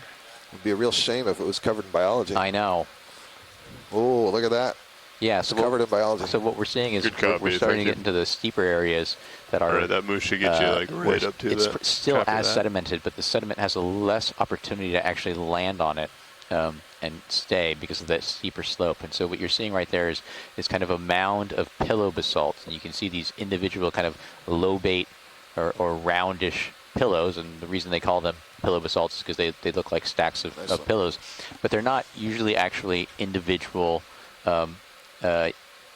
Individual features. They're actually more like a big string. You could imagine squeezing out toothpaste, and what you're seeing is kind of just the end of that Yeah, let me toothpaste, center that up here. kind of rounded portion at the end. And so when you think about the geomorphology of the type of features that we see on the seafloor at these basaltic areas, mid-ocean good ridges, video. also around Hawaii, Come on in we at get your these discretion. pillow basalts, and then we also get what are called sheet flows, and those are much more what we would associate with subaerial volcanism, like in Hawaii, where we have these large sheets of erupted lava.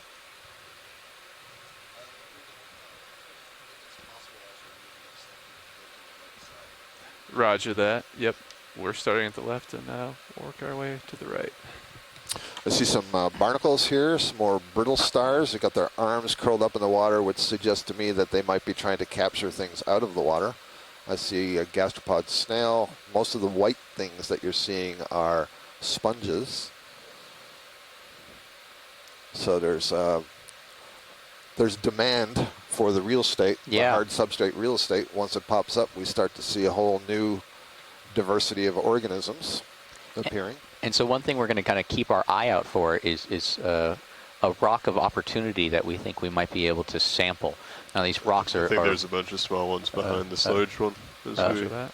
are really solidified, so it's really hard to break off. So ideally we kind of look for something that looks maybe still attached to the general outcrop of rock, but maybe a weaker connection. Yeah, or a piece of talus or rubble that we can pretty well say came from this feature. Copy that. So I'm seeing a couple of stalks coming off the surface, and I'm going to move in just a little I'm pretty bit. sure that these are bamboo corals, the both of them. So we're going to get a closer look as we go by. And I'm in luck because Ashton has to go have lunch, Copy. so we can concentrate Good a for little me. bit on the biology here.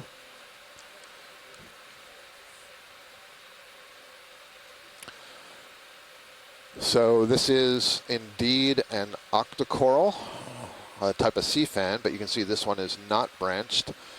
And I'm certain that it's a bamboo coral, even though in order to absolutely say that, what I would have to see are the nodes that kind of interrupt the skeleton. The skeleton is basically calcium carbonate and is white, but in a bamboo coral you would have these intervening protein spots on it. And We're getting some oscillation here. yeah, so yeah, when you're not tugged, actually there's a one that's closer down and to the right. Oh, I'm also seeing an urchin there on the sediments. Yeah, there it is, right in front of you. This one, the polyps have been retracted. Center. Yep. So the polyps, which are the feeding structures, this is a colonial animal, and so it extends tentacles to feed, just the way we were describing for the barnacle and that worm earlier. This is really interesting. There's a very thick, fleshy tissue, and you can see that narrow white line on the inside. That's the axial skeleton. Yeah, if you can come just a little wide. It's kind of weird. I don't remember seeing one that's quite this thick. And the polyps have Go been ahead, Rich. retracted, and Good they're kind copy, thank you. of dome-like, hemispherical. And I also see that this is branching, and I did see it was really Pilot subtle, site, but I last did move see one complete. of the nodes in Copy, there. Nav. Thank you. And maybe we should have a look at a couple of the sponges that are here. Les Watling is thinking it's maybe an anthothelia, but boy, I really thought that this was a bamboo, Les. Yeah. The sponge coming into view. Yep, Behind it. please. I'm gonna plant a toe down here, nice and slow. Stand by. Yep, that's Who fine right just called in? there. All right, come on in. Oh yeah, there's a nice big one. Good spot. Stand by. Is Neil All right, from the come on in. Hello and welcome. This is a Hello, really welcome. Thanks. interesting sponge. It's an encrusting sponge. I assume that it is a demo sponge. I'm not a sponge expert. I can see a chimney on the lower left, and you can actually see a number of these canals kind of coming together and ending at that chimney, and so those would be X-current flows. Basically, a sponge is a filter-feeding organism that is suctioning in water through very small holes, removing bacteria and other small particles from the water, and then ejecting it back out of the sponge. And that ejection process, you want to get a fast enough speed so that the water is ejected far enough that you don't suck it back in. That's a really cool Copy, feature. we're That'd be a stable hard right one now, to video. sample because it's Co-pilot, how we doing? Okay. You okay to stay here for encrusting. a second? Okay. Ship is stationary. Let's Okay. see. Yeah, pilot, how stable? Do you think you're stable enough to collect something? Video, I think the vehicles are stable. Video lost iris control at the moment, so we're just Copy that. working with them. Okay. briefly. Stand by. Yeah, so then let's just look around at what else is on the surface. How about we go back to the left? There was a different kind of sponge over there. Copy that. If we do see something that we want to collect, we can absolutely try to do that. Yeah, we Are we full wide video? oh, here's something interesting. That thing on the stalk at the top is the first one we've seen on our trip so far. That would be a Culeolus tunicate, I believe.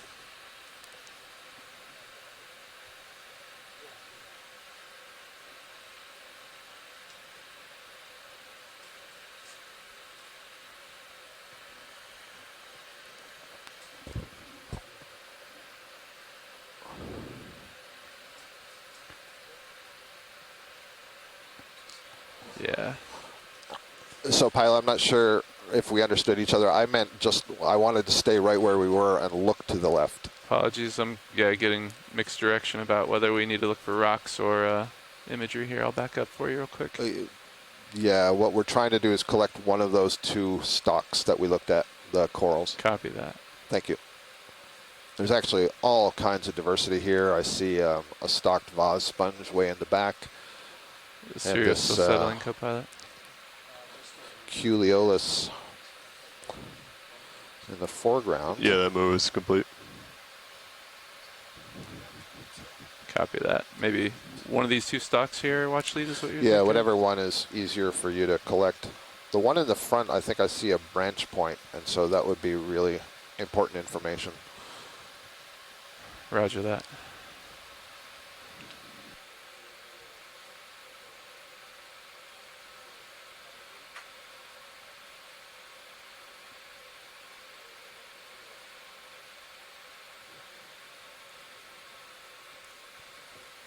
Might find a spot to stabilize here. We've got a similar issue that happened yesterday with the focus. We have feedback from the iris, but it's not actually affecting the camera. We're going to reboot the controller box in the rack room. Roger that, video.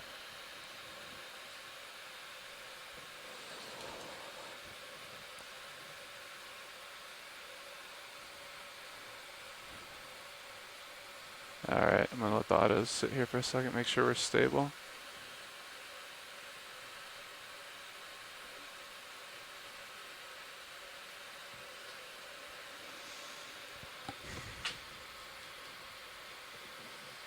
Okay, so I think we're stable here. What I'd like to do is, bring out the arm. We can go for the sample, grab it, lock it in, and then fly up above, and we'll drawer out and put it in the drawer.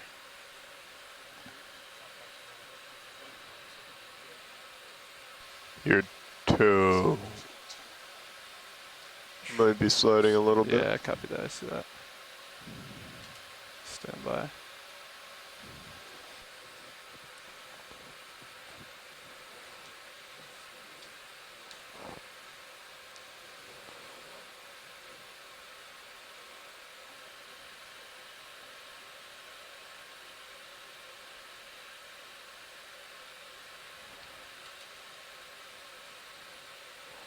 Let that stabilize for a second.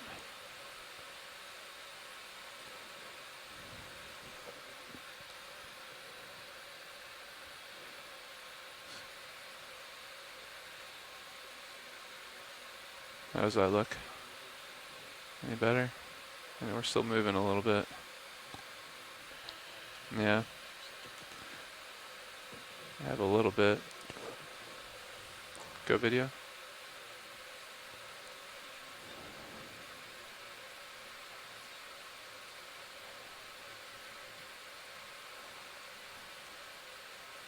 Right, roger that. Is that something we'd like to do first or after? Okay, copy that. Alright, I think this looks better.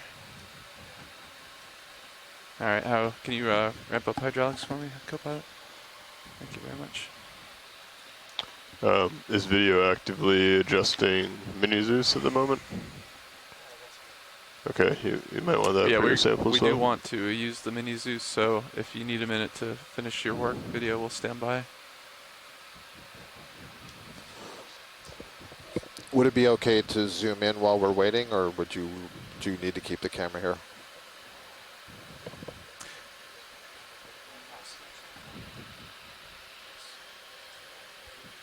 Yeah.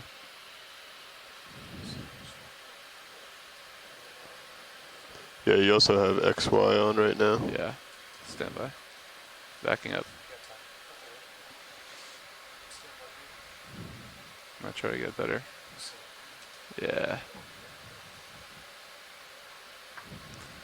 Definitely feeling a little push.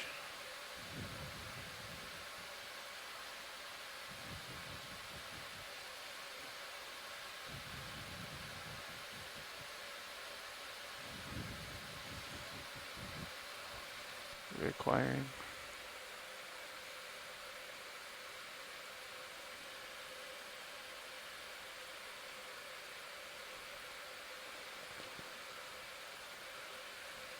Video, are you still troubleshooting the mini Zeus? Okay.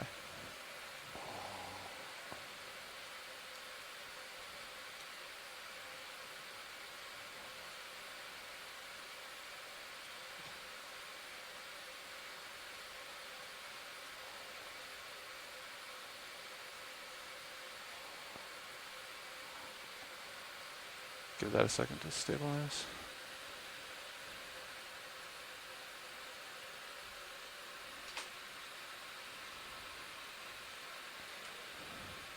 How does that look? Looks pretty good. Okay. I'd bring up your mini Zeus so and get that set up as well before you bring the arm out. And video, we're clear on minis, is that correct? Copy that, thank you. I'll keep an eye on Sirius. And you heard that they want the branching point. Right. Copy. Just below the branching point, is that correct, watch lead? That is correct, yeah, as close as you can get below that so that we leave the maximum there, but that branch point is pretty important taxonomically. Thank you. Copy that. Stand by while we set up.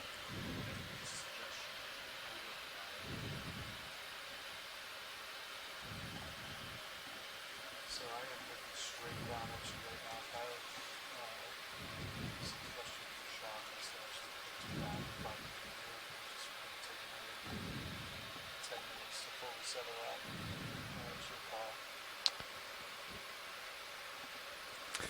That might be up to the discretion of watch lead and the objective to reach up the top of the hill.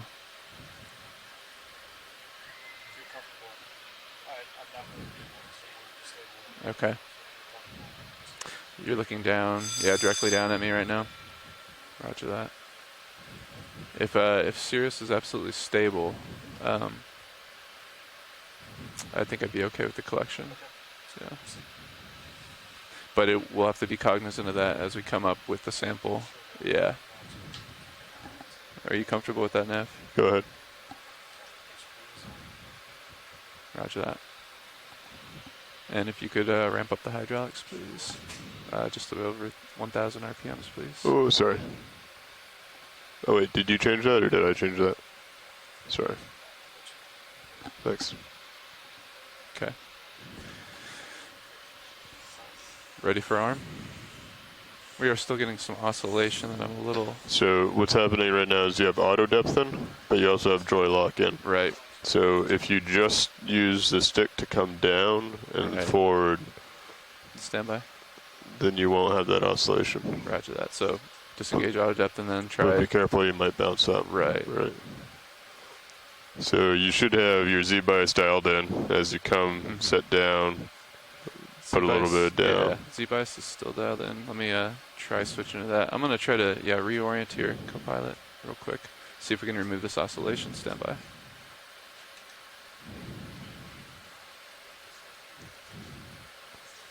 That's a little better. Okay, there you go. So now it's not actively trying to hold your depth. Right.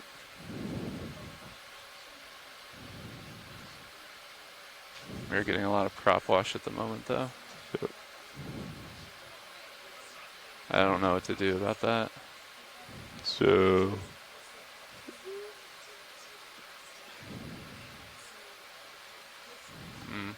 We seem to be drifting away. So you're in joy lock now. Yeah. Stand by. Come out a little bit. Push in and come down. Just using the joysticks.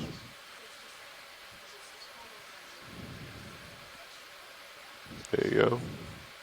Now that your toes are kind of locked on hard sediment, now you can kind of push forward just a tiny bit. Yep. Forward way And then hit your joy lock now while you're still holding all the keys.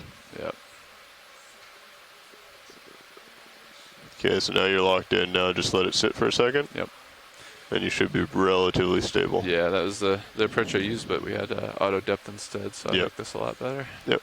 So if you have auto depth, then it will like constantly try and adjust, which will give you those oscillations. I like this a lot better. All right. One last check before we try for sample collection. Tether good. Vehicle configuration good. Copilot? I think you're on mute. Okay. And Nav, you're comfortable with this as well? Yeah. Okay.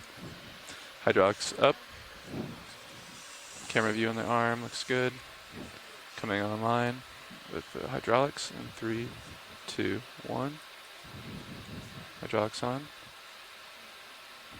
Coming out. If you could just track me.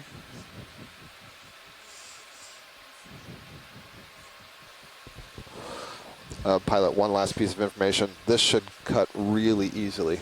Roger that.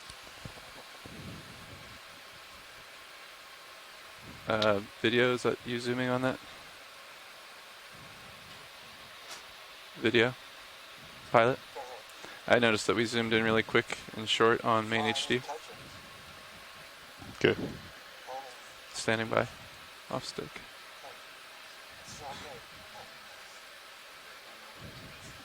We may want to hold off on this sample collection if we're having trouble with the video at the moment. I'm going to secure the arm right now, Copilot. If you could just follow me over. Thank you. I want to make sure that we have video, especially given our configuration at the moment. Yeah. Alright. Shoulder full up.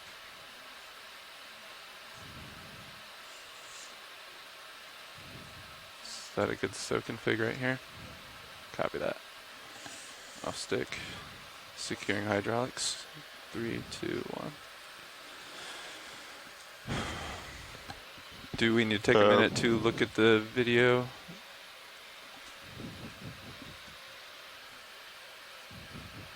Are we still interested in getting the sample, or are we gonna press forward? We're interested in getting the sample, I believe. Okay. Is video stable on main HD?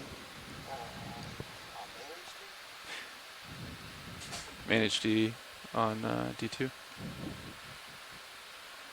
We were getting quick fluctuations in. Okay. And yeah, pilot, I wasn't sure if you were speaking to me, but absolutely, we would like to sample still. Copy that. Thank you, Watchlead. Yeah, just want to make sure we have good video before we attempt the sample collection. Copy. And we feel pretty stable here. Full control. Okay. Roger that. Want to try this again? All right. All right. If you could spin up my hydraulics for me, Copilot, please. Thank you very much. Copy. Also remember, you want to ramp up to 5. Yep. We've been Gallons per collecting minute. at just over 1,000 RPM. Yeah. Yeah. Gallons we per could minute, though. Yeah. Copy that.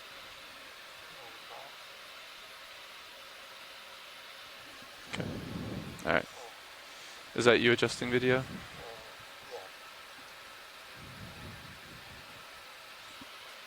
I want to make sure, yeah, video's nice and stable, so if we could not adjust unless,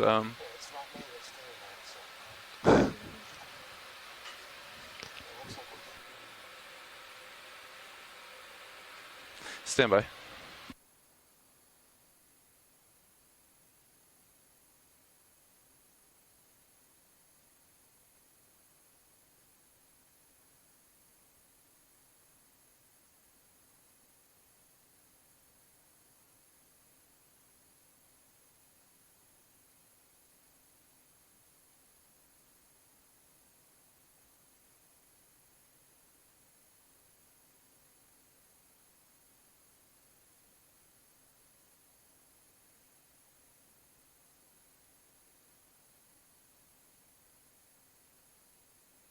All right, I think we're in a stable position, and hydraulics are ramped up.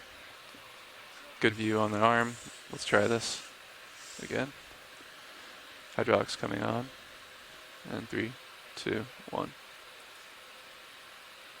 Hydraulics live. If you could just follow me over, please. And we'll keep video nice and stable until we get in there. If we can, please.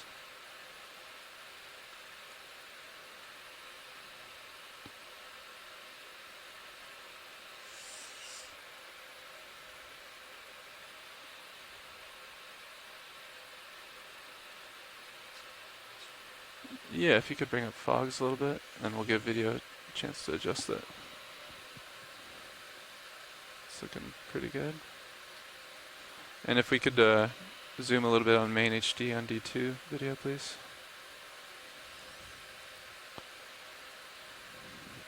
That looks good. Right there is good. Thank you. Alright. And maybe if we could do a partial zoom on Mini Zeus as well, that'd be great. That's good right there, thank you. I am pressed up against the rock there, so I need to try to get a good angle. Stand by.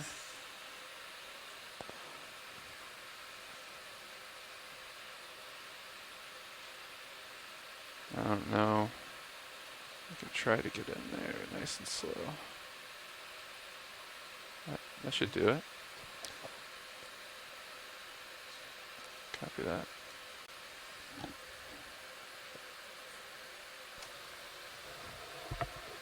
Does that look good?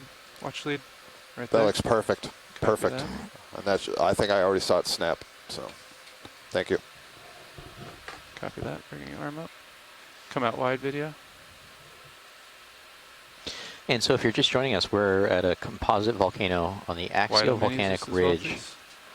in the Mid-Atlantic Ridge. And we've been Thank you. transiting I'm for gonna lock the arm. about 100 meters up this Right slope, here? seeing mostly marine sediment blanketing the Yes, please. flanks of this volcano. And we finally just got to an outcrop of pillow basalt. That's the exposed blackish grayish rock you see in the main camera All right right. now. Coming and off the growing on Sherlock, that and I'm going was to a back bamboo slowly away coral from the rock, that co-pilot. we just sampled, and Be advised, we'll take Sirius for is further right analysis. above you right now. Roger that. And If it you was could come important up that with we me at the same sample time. the coral below that bifurcation, that You got a split in good the branching. view. If you want, you can take back main HD on your screen. Yeah, so And let's the be very bamboo cognizant of the coral, tether. along with two other families, are Okay, the copy. most Backing away diverse from rock. species in the deep Nice and sea. slow. They've clearly evolved in the deep sea and spread out. And we keep Nice work. finding new species of Very bamboo good. corals, primnoids, chrysogorgiids, slowly. and it's really interesting and important to understand the biogeography, evolutionary history, and so on. So Nice and slow. that's one of the great. reasons for the collection. In terms Just of keep that delta around understanding 20. what that species Co-pilot. is, one of the characteristics that's used is how it branches, where that branches arises. Does it arise Yeah, from it's looking the really good, protein co-pilot. node, or does it arise from the calcareous I'm gonna internode? just So get if up we above do this see a rock branching colony, outcropping. we always try to get at least one branch point, And I'm gonna and push then forward leave as just a much of the little bit. coral as we can so it can regrow. So can you back that truck up for a second and explain to me what the difference is between, This looks a lot I think better. you said a protein node and a, what was the other one? Calcareous. A calcareous node, okay. Right, and so I'm gonna if you push think forward a about little the bit. internal skeleton, the structure of these Gorgonian sea fans, there's a skeleton within the tissue Okay. that can either be I'm gonna hold here. protein-based, or in a few of them, like the bamboo corals, has a lot more calcium carbonate than it does protein. And in these bamboo corals, most of the skeleton is this calcium carbonate, looks white, it's And hard, do we have enough room for drawer out at this? but at intervals orientation? in that skeleton, I believe the so. diameter of the skeleton gets really Okay. small, and it's wrapped in this protein. Okay. Which is the same protein that you would autos see adjust, stand in by. these sea fans that are entirely protein. Okay. So there's an interesting evolutionary story there about, well, why does it have so much calcium carbonate compared to all of its relatives, which are mostly just protein? And there are some steps in between there. So that's what you look at. You look at Copy. that bifurcation where that branching is, and you see if Yep. it's Alright. originating from like that calcareous skeleton, Yeah, if you wanna crack the bit drawer, that'd node, be- or that protein-rich surrounding. Great, thank Right, you. we call that the node. So the protein The- part, that's yep. black, we call that the That node. node, The okay. other part we call the internode. The internode. Okay. Right, exactly. All right, ready for drawer? And again, I'm just amazed about how much, how sedimented this is. And do we No, 'cause have it's a not in the preferred box. bio box here? Do we want to pour it And out so or the in RV here? is Whichever one you'd pushing like. out Roger its that. its sample box, and we'll Copy put that bamboo coral nicely stored away in Right. one of Scott's Yeah, boxes. take the monitor. So one of the here. things you saw is that Discretion. where the pilot was collecting that, it was growing off the front of a ledge, and it's a tricky spot Adjust for the my RV position to just a set little bit. down and then use that arm to reach in and grab. The collection boxes are on a hydraulic sled that gets extended out in front of the ROV, All right, and so there's no stabilizing here. space to do that when you're up against a ledge. So what they do is they All right. get the collection in the How do we feel jaws, about and then this? they lock the arm in place off to the side. We then move the ROV to a space where we can now extend that drawer hydraulically. There's a You'll see slight that drift to open, the and then we can deposit side. the Stand by, let me collection try to into the stabilize drawer, it. close the Yeah. drawer, safe and sound. Auto XY is in right now. Put a little rotation on my joy lock. All right. Yeah, and so what you're seeing in the background right now is just the flank of this volcano is just absolutely covered in this marine sediment looks good to and me. shells of It's volcano. Pteropods. They're and planktonic snails. Okay. planktonic snails. Well, so little snail It shells. was rotating. Both the when I went off lighter stick. color shells See? and darker shells, which might be We're encrusted, okay though. possibly maybe I just didn't manganese wanna or turn something too else. far to port. There's some type of precipitate. And See, then that's, these large basaltic fragments, Let's try that. this rubble that's fallen from upslope. Some can of lock in auto it is hitting actually as probably well. just peeking Yeah. out I think and that's what I'll actually do still in instead of place, drill not out. actually rubble, just part of the Stand by. the edifice of the volcano, the actual volcanic summit, but not covered in this sediment. Yeah. All right. If you can Now, follow you can me think over. this volcano hydraulics is still probably on. this volcano Be is careful about about the blue button. Yep, 400 to 500 absolutely. meters tall from the Indexing in. surrounding seafloor, and it's formed through these pillow flows Follow that kind me of over, stack please. up, and so you might have Thank you. one kind of eruptive vent that builds a mound of 5, 10, 20 meters of pillows. I think I'm They gonna actually go usually start port with outer. a really big mega pillow, and then they kind of the eruption wanes off, and then you get another pillow edifice that builds on top of that.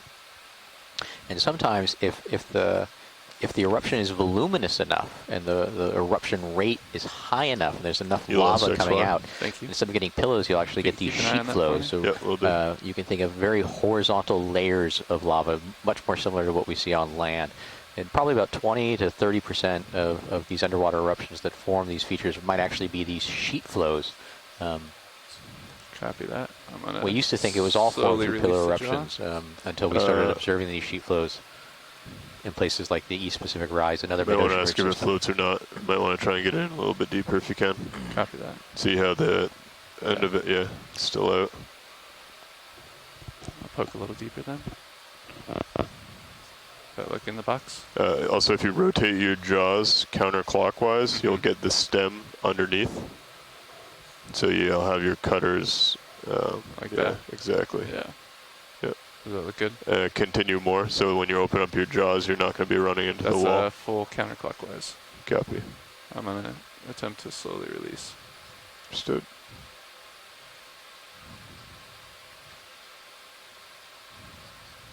Okay. Looks like it sunk. Nice. Nice work, pilot. We have a collection in the port outboard bio box. Excellent. Thank you for that. And I'm off to Thank you lunch. for the patience. Appreciate it. Bring your arm back. Co-pilot, if you want to bring that drawer in. Standing down. Drawer in. Just pretty much as soon as the hand is clear, or as soon as the jaws are clear. Bring your arm back to stow position.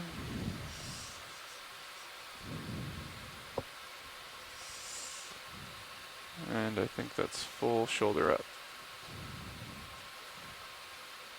Securing. Thank you for the help there, co-pilot. Securing hydraulics. Nice sample. Nice work. And you can take back your camera.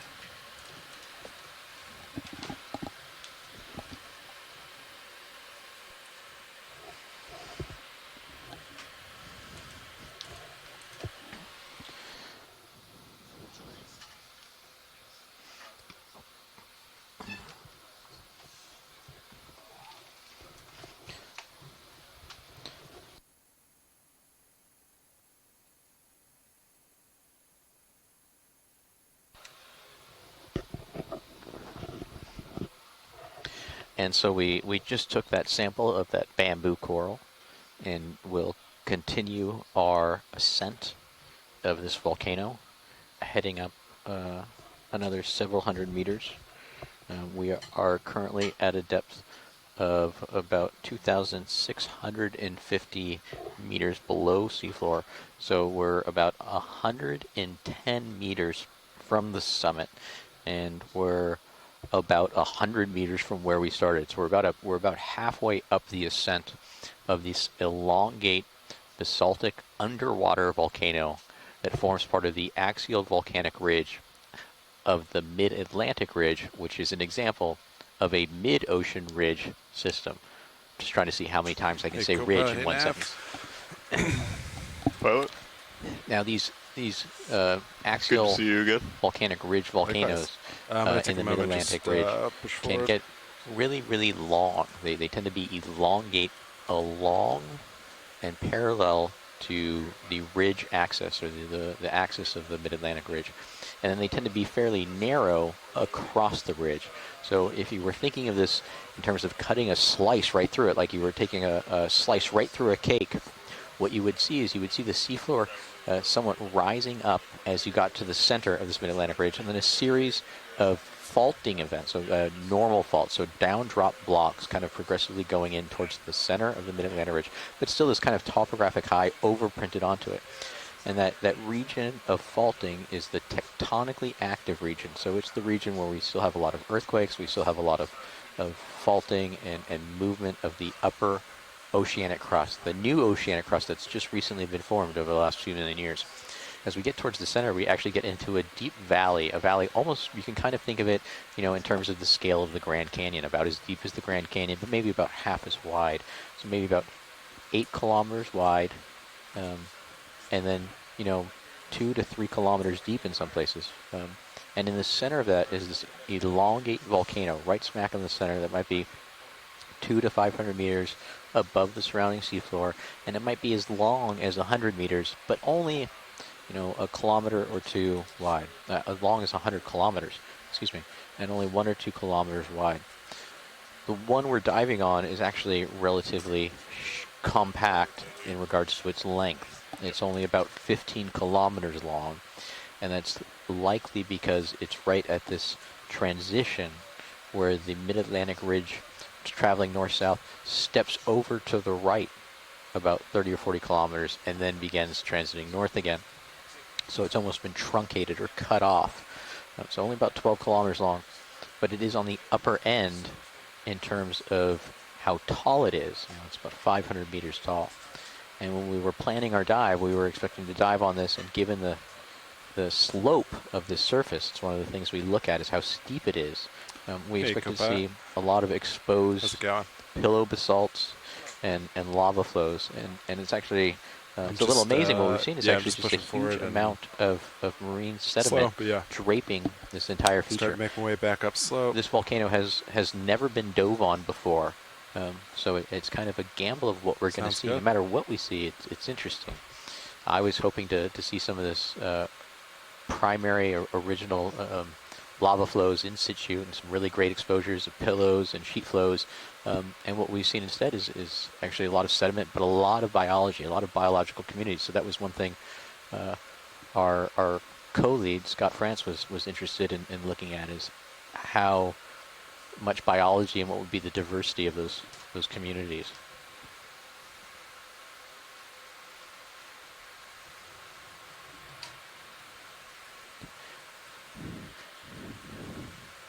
And you see occasionally these little outcrops or these little protrusions of that lava, those basaltic blocks peeking through the sediment. Now some of those are still likely intact to the structure of the volcano, and then some of them you can see the really angular ones, flat ones, and the rubble. Those are exactly what they are. They're rubble.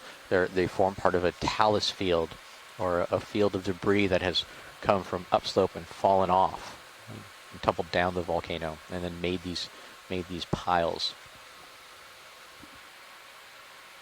And so we're going to just keep our journey up our volcano. How do you guys feel about doing a small move?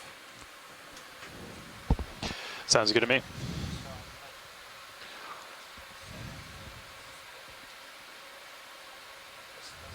Now, not to be lazy, but I'm a little lucky in the standpoint of I get to copy that. So like 2 hike up to the top of a lot of volcanoes, but I get to do it either in a helicopter or can center up real remotely quick. in an Double ROV. check, So my legs are saved. Yeah, they have been traveling 300, And you can 300. see the angularity Just right of where these, you are, Fernando. these broken basaltic pillows. so I'm looking like 275. Okay. I feel like this is like, A little bit better strike. yeah. Yeah, you might actually, that makes sense with there's a little ripple in the bathymetry, it looks like. Do you guys want to do like 15 at 275? Yeah, we can do that. Do you just want to center up a hair, Copat?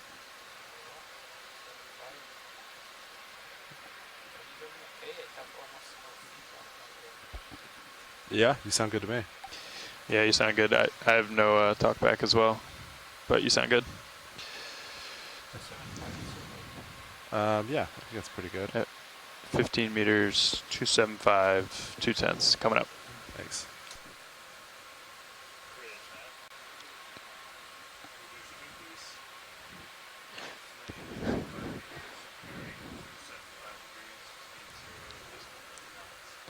Now that almost looks like a dead glass sponge in front of us, just off camera to the right.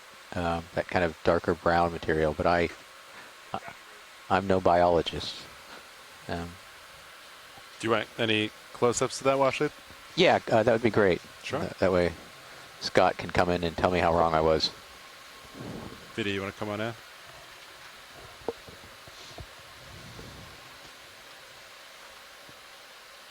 Yeah, so to me Jesus, that looks very similar to what we were seeing earlier on the dive and some of those glass sponges, but now dead, and it's just been a place for accumulation of floating material.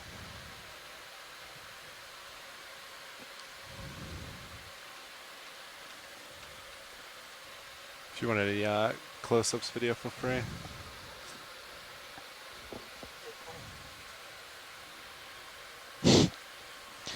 Sure, we could just keep moving on then. Washley, do you want any more of this, or Nope, keep that's going? good. Great. And our onshore scientists are very helpfully helping me out, saying, yes, that is a dead sponge. So I, as a geophysicist, was able to identify that, and I will take that as my highlight.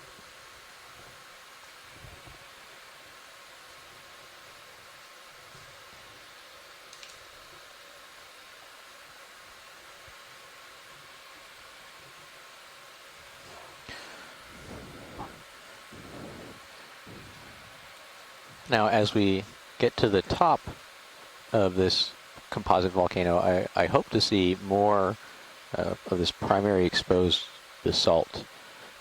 That being said, if you remember our first dive several days ago, we started at an area that was a mixture of sediment and then coral skeletons, and I was hoping we would actually get to see more exposed basaltic rock at the top, and actually what we saw was just kind of a whole entire graveyard rich in dead coral skeletons. So hopefully when we get to the top of this feature, we won't necessarily see sediment alone, but we will see some well-defined pillow basalts.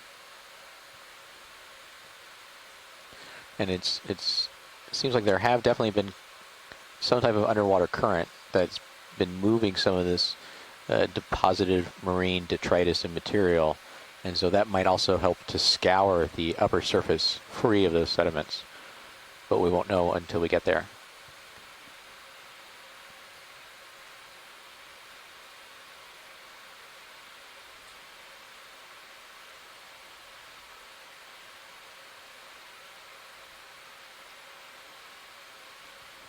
Now, when I'm looking at these rocks, these pillow basalts, one of the things I'm looking for is somewhere where a pillow has been formed, and then there's been some internal drain back of that lava, and it's left kind of almost the exterior shell of a pillow basalt, and that makes it much easier to sample and grab and kind of break off.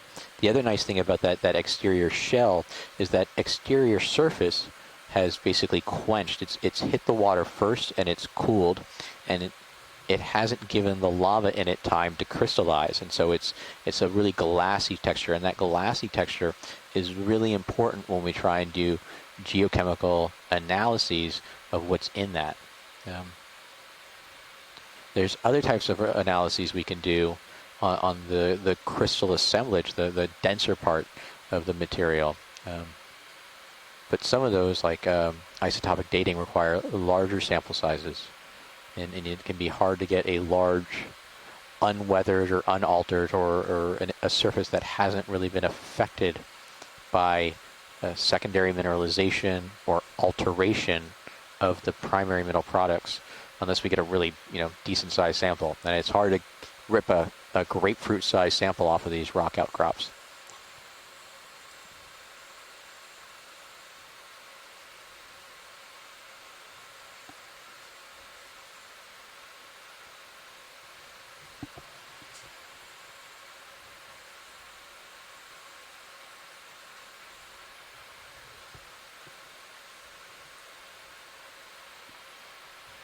Now, if you were joining us 2 days ago and you saw us on the Moitira hydrothermal vent field, which is the first and I think only high-temperature deep hydrothermal vent field discovered north of the Azores but south of the Okeanos ridge, the interesting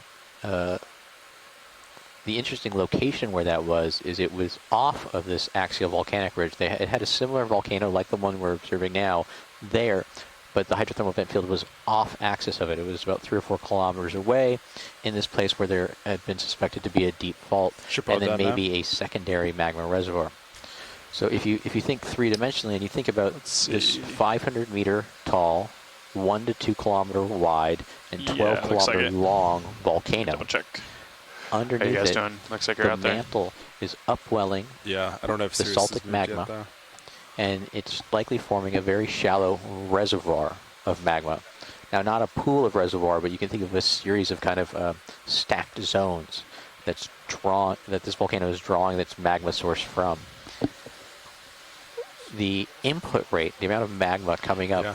It's from kind of the mantle When did the move to go this in? volcano is Do you just know? really low, and so that's reflected by 5 the minutes slow ago. spreading So rate. yeah, So The Sirius slow might rate not at have which the two that, yeah. tectonic maybe plates, not. It's kind of the Mid-Atlantic Ridge divides, it's reflected by I that would've slow guessed spreading rate of just 2 to would've 4 been centimeters a or- year. by Yes. now, just because Now, the it's reason straight that's down from the important transom, you know. Is that because of that That's true slow too, yeah. supply rate, that slow input rate of It's magma, I can't really tell from tracking. I can just clear this. these volcanoes do not it's necessarily still not gonna be stay good active resolution. very Yeah, long. it's fine.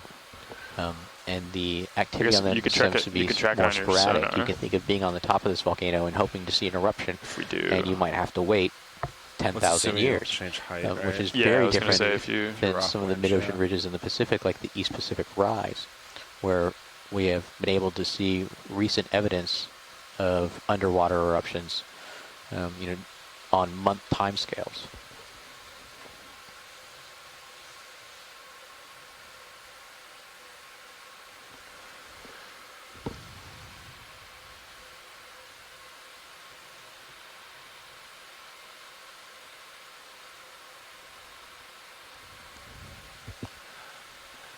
I made your sonar 180 co-pilot just to get an eye on the moving. Yeah, it looks like you are. And so if you're just joining us, as I said, If you we're on a didn't come up composite at all. volcano on the Mid-Atlantic Ridge. Nice. And it forms part of the Axial Volcanic Ridge, the AVR. We're currently at a depth of 2,636 meters below sea level. And Our latitude is 43. so it looks like range is over 30 meters. 24 north.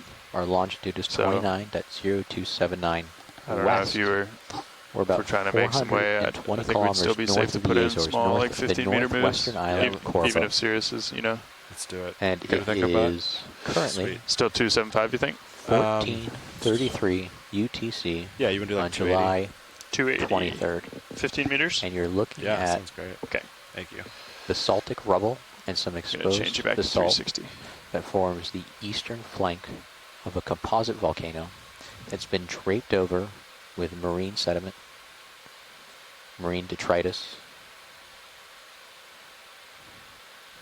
pteropod shells, little platonic snails. Bridge nav. As ship move, please. And every now and then you'll see Range little, you'll see little 15 meters, squiggles bearing 280 degrees, speed in 0 the decimal sedimented 2 surface, and knots. that's from marine creatures crawling around. Good copy, bridge. We call it bioturbation. It's the biology Okay, guys, move us in. creating turbidation. Affirmative, yep. Okay, so here's a really large outcrop of, And in case it wasn't passed these down, pillows. we have only one sample in any of the and boxes. this is It's really port interesting outer. because you can see just how much it's overhanging. Copy that. And two And Niskins so a are lot of down. times when these pillow eruptions are occurring, the pillows Or will taken, I detach guess. and start to stack and then kind of stick together. Sometimes they'll stack and then just completely fall off.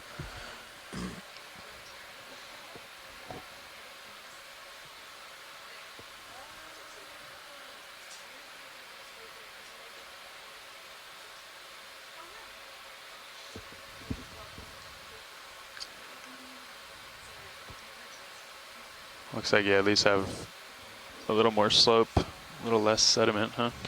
Yeah, and so, the rate of sediment deposition from the water column is the same over this small area, but it can't really land and settle on these steep slopes. So that's one of the reasons we pick these steep slopes when we start looking for places that are where the geology, the underlying geology, should be exposed, is because they get less sedimented.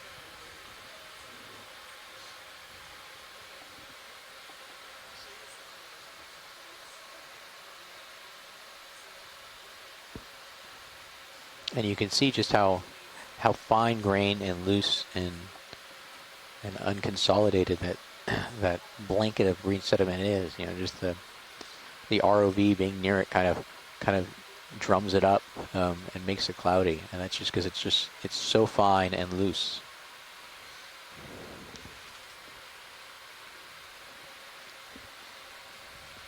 Any kind of current down there, pilot? No, unfortunately not. I think that's why this dust is Yeah. sticking with me. I think it's been pretty turbid all day. Yeah. There's another rich patch of those pteropod shells, the black and white shells.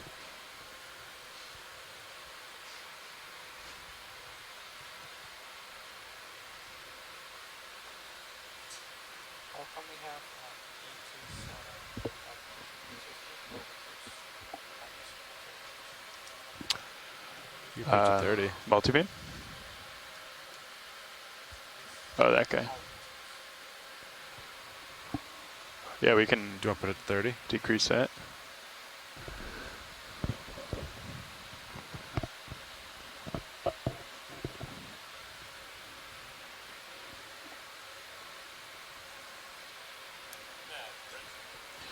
Go ahead, Bridge. Copy. Moves all done, guys. It's nav. Yeah, so it took like 4 minutes maybe for a 15-meter move. Understood. Pilot on the right edge of the frame, just out of focus. Yep, there you go. There's a little brown spot beneath a boulder. Yeah, am I going towards it? I just wanted to take a quick look. Yeah, am I approaching the Yep, it's almost center frame right now. center frame? Almost looks like a butterfly wings above the lasers. Copy that video. You want to come on in? Might just be a rock, but I just want to make sure I'm not missing cool biology. Is that what you're looking at? Yeah, looks like a rock. Copy. You want to keep going then? Yep, Yep. All right. thank you. Yep, of course. All right, video whenever you want. You can come wide.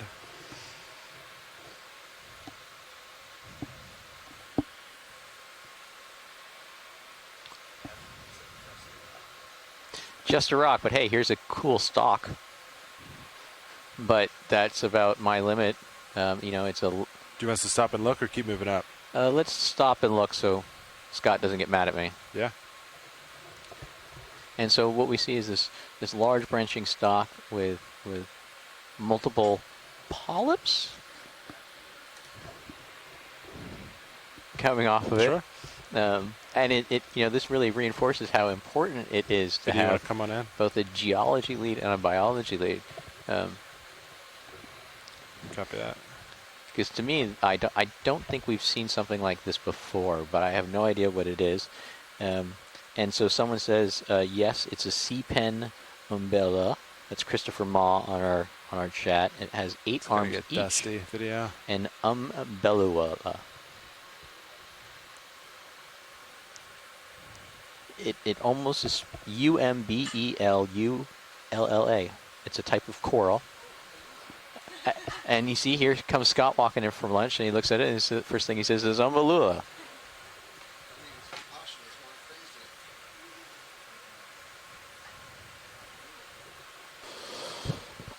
You have done well, my Padawan. I tried. I heard you identify a sponge down there. Wow. That was well done. Yeah, this is an octocoral. This is a sea pen, one of the octocorals that's adapted to live anchored in soft sediment instead of growing on hard rock. And this is a very characteristic, very deep genus. So many of them are known from abyssal and deep bathyal locations. So I'm not at all surprised to see it here. And there is some taxonomic uncertainty. It turns out there's actually 3 different groups of things that people have been calling Umbellula. This one to me looks like it actually is, because you see all those really tall polyps are emanating from that same little bulb at the top. And I think that is a hallmark of Umbellula. My graduate student, Upashna Ganguly, who's annotating videos today, I see she's in the chat. Her dissertation is working on this group, and so I'm sure she'll have something to say about this. Good view. Is that all you need, Washleets? Good to move on? Yes, All right. I'm good. I am. Yeah. I just wanted to make sure that I didn't pass Video, up anything something else? You're all interesting set? while you were nice. gone. Well, it's funny. I was just leaving All right. lunch, and I thought I Come saw on, we'll keep moving. earlier Thanks. you passed over a stalked crinoid, a sea lily. I'm sorry. No. I do my Not a best. criticism. I'm just noting that when I saw this, that's what I thought it was. Yeah. So I'm really glad you stopped and looked at Yeah. this one. Looks You like see, he walks serious in the room, and auto-hangs the first working thing a he lot says better. is, "You passed over Yeah. this, not just stopped at this." No, the first thing I said was, well done, Paudon. No, that's right. That's true. Yeah. The second thing I said No, yeah. was Umbellula. Well, it's at least less than 20 degrees off, yeah. Yeah.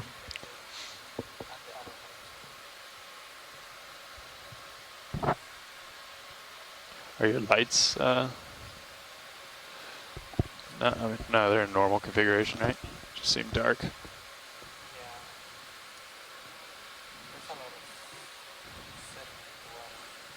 Yeah.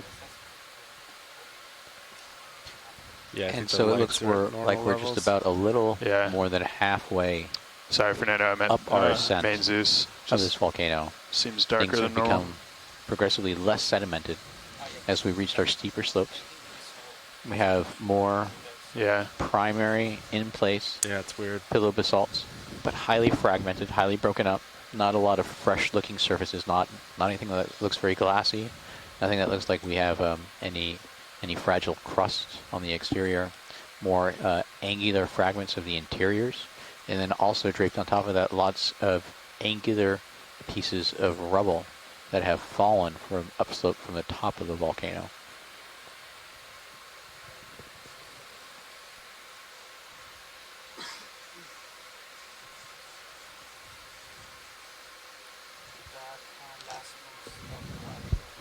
Yeah, correct. Yep, 6 minutes ago, something like that.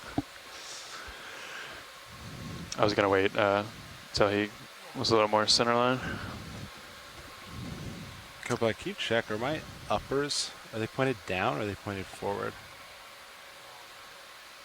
Might just be my perspective. It looks like they might be pointed down a little bit.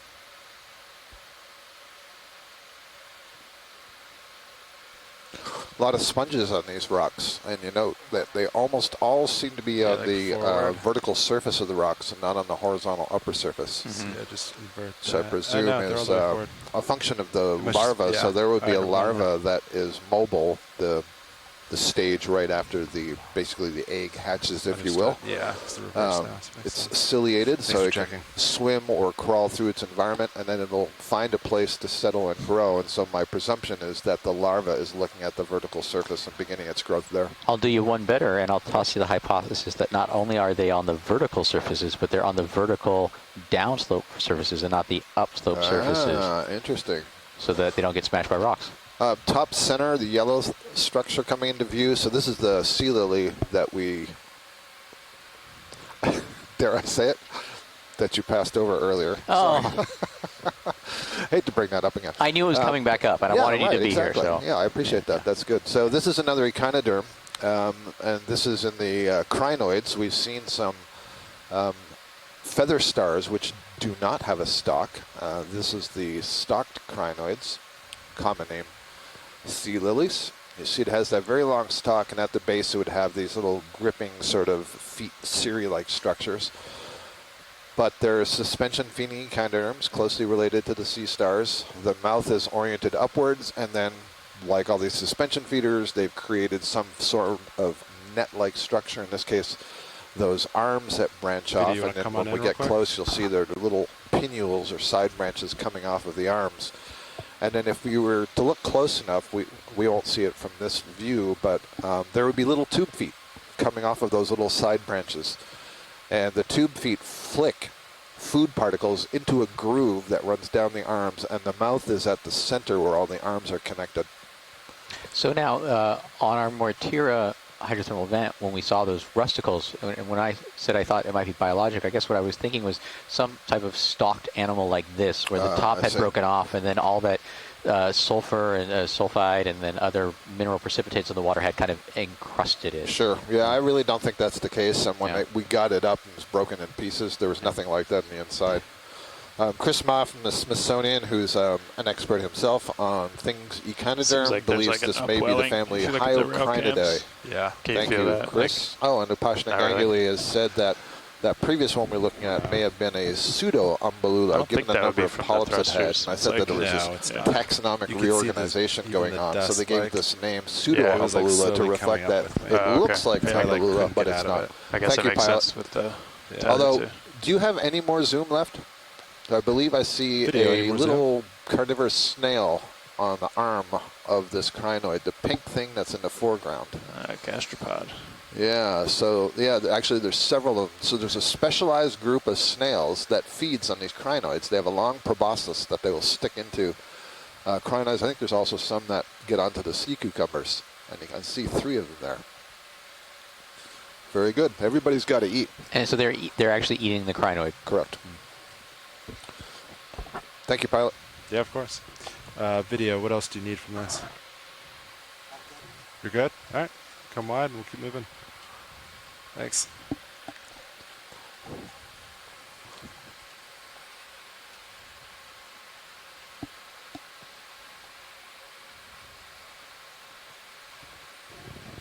I saw, excuse me, I saw a nice cut through a pillow there just a few moments ago, and you could see that sort of radial pattern on the inside, or spiraling pattern. Yeah, let's see. You're looking at me 45.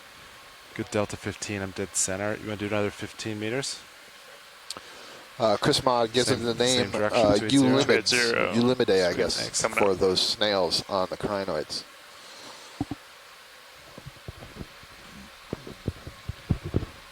While we're just passing over here, I'm going to pass on. We got some information also from shoreside that the anemone, that large anemone we saw with those 2 rings of tentacles range in the sediment, meters, bearing 280 has been seen. It's an abyssal sea anemone. Has been seen by oceanographers, biologists from the National Oceanography Center up in the UK, and they did some time-lapse photography. So they put some cameras down and watched the bottom, and this anemone was there in the bottom. And they found that this article is called "The Very Hungry Sea Anemone." Did a lot of feeding, including feeding on animals up to 6 times its weight. And it can also change its position on the seafloor, so it can sort of pull itself out of the sediment, move around, and then rebury itself. Did you say the very hungry? I did. The Very Hungry Sea Anemone. And what else does it say here?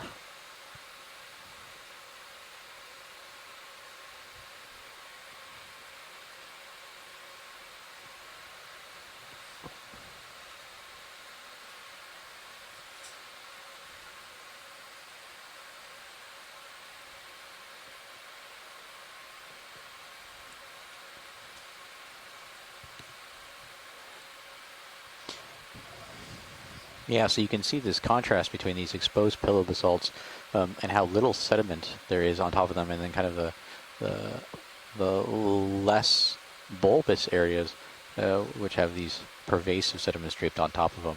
And then on top of those, some of these pieces of talus. We need to find another cusk eel, because Ken Sulak has provided some really interesting information about it that we can share when we find one. Yeah, this Monter reaction he's mentioning is very cool.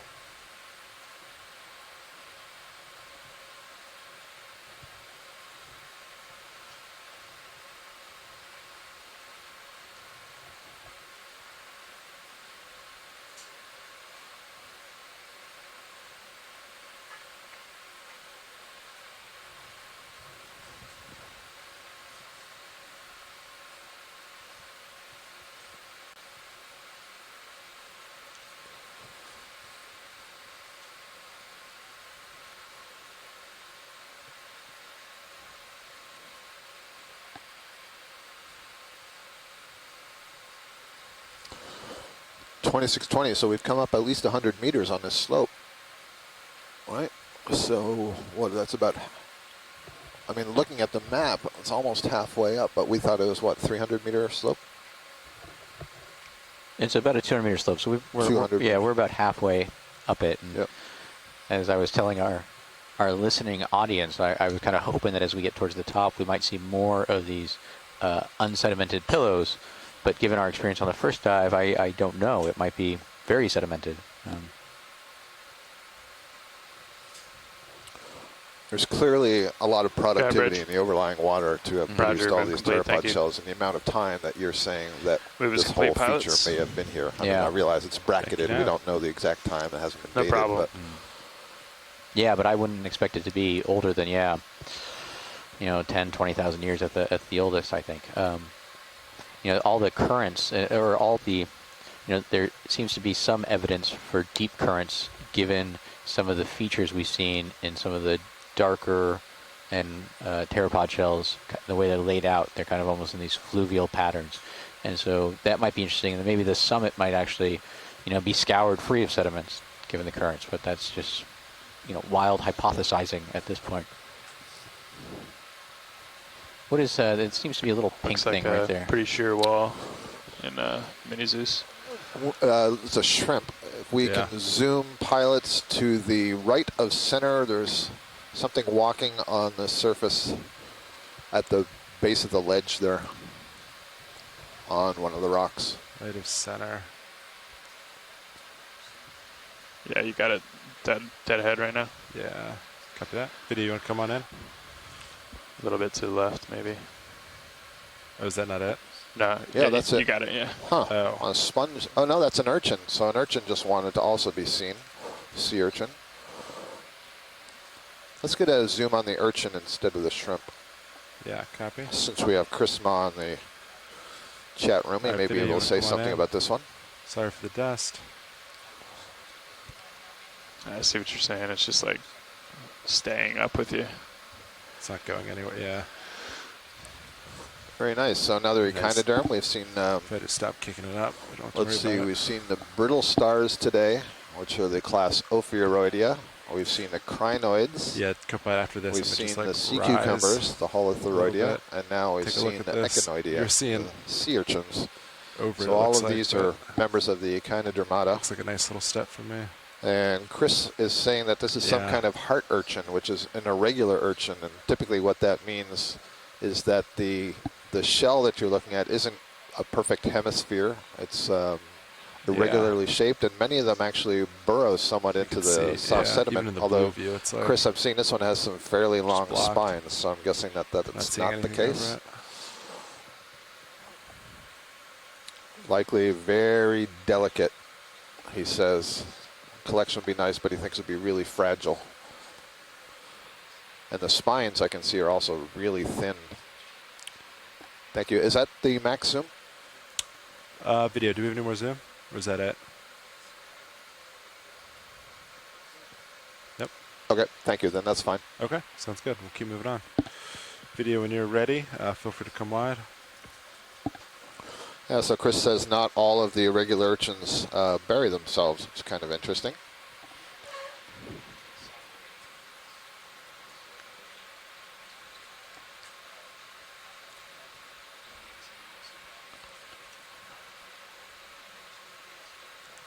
All right, laser's on. I'm just going to rise a little bit.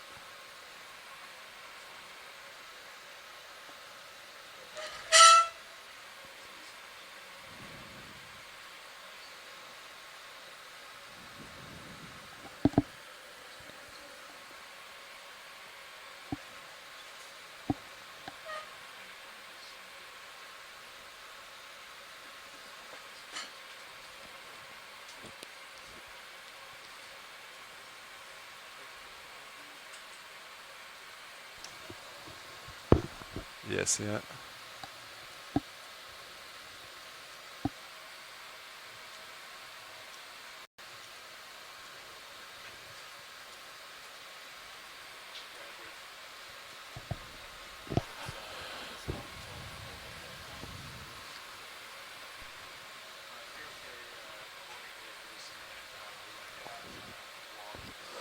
So a little bit more information from Chris Ma on that urchin that we just saw. So calling it a heart urchin, and the heart urchins, unlike a lot of the urchins that you see clambering over hard substrate, are more adapted to live in the soft sediment. Can we get a look at the top left? I'm looking at 2 polyps that are erupting out of the rock there. Top left. Yep, at about 10 o'clock to the lasers, just coming in round or almost directly above the lasers. You got to be careful how you use that word. What's that, polyp? No, erupting. Erupt. Yeah. Oh, yeah, we're Yeah. on a volcano. My bad. Co-opting the geological jargon. This is an anthomastus, I'm pretty certain.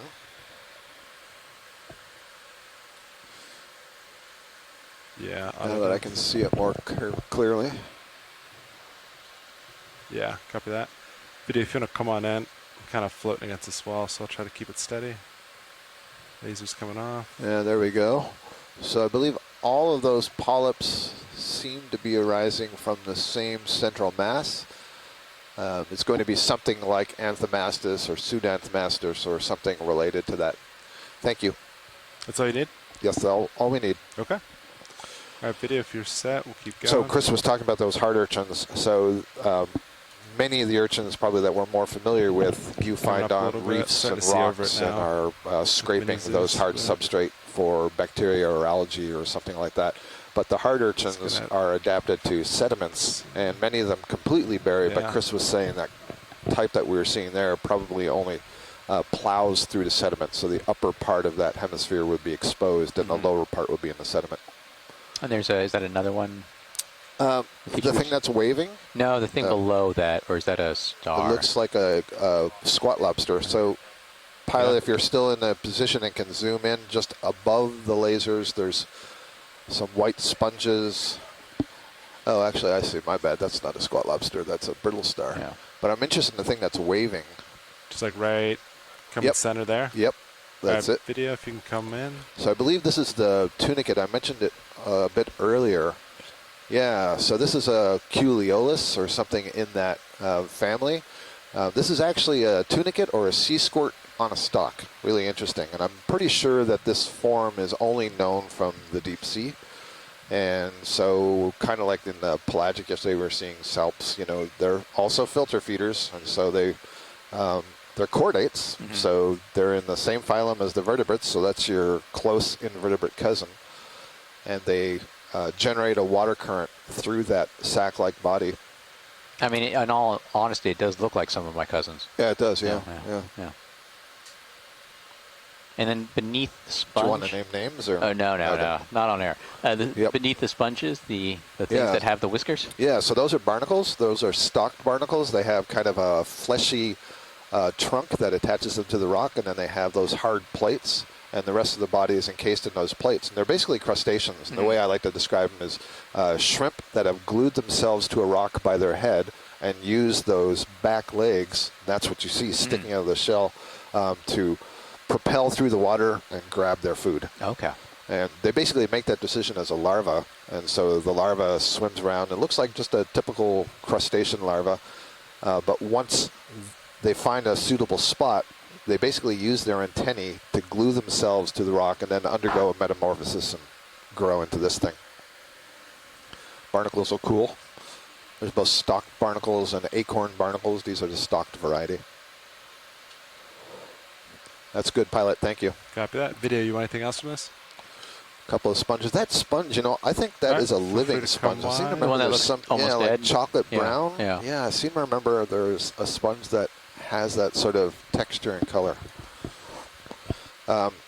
You're seeing there's a lot of sponges here, and there's a lot of sponges in the deep sea. Looks And like if it you're really really falls interested in off the back sponges, here. as you Behind should us. be, because there's just some incredible sponges.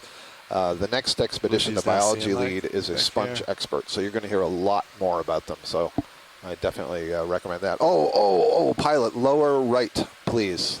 Lower Here we right. go. We have a rock pen. Oh, this is very exciting. Upashana, her antennae just went straight up.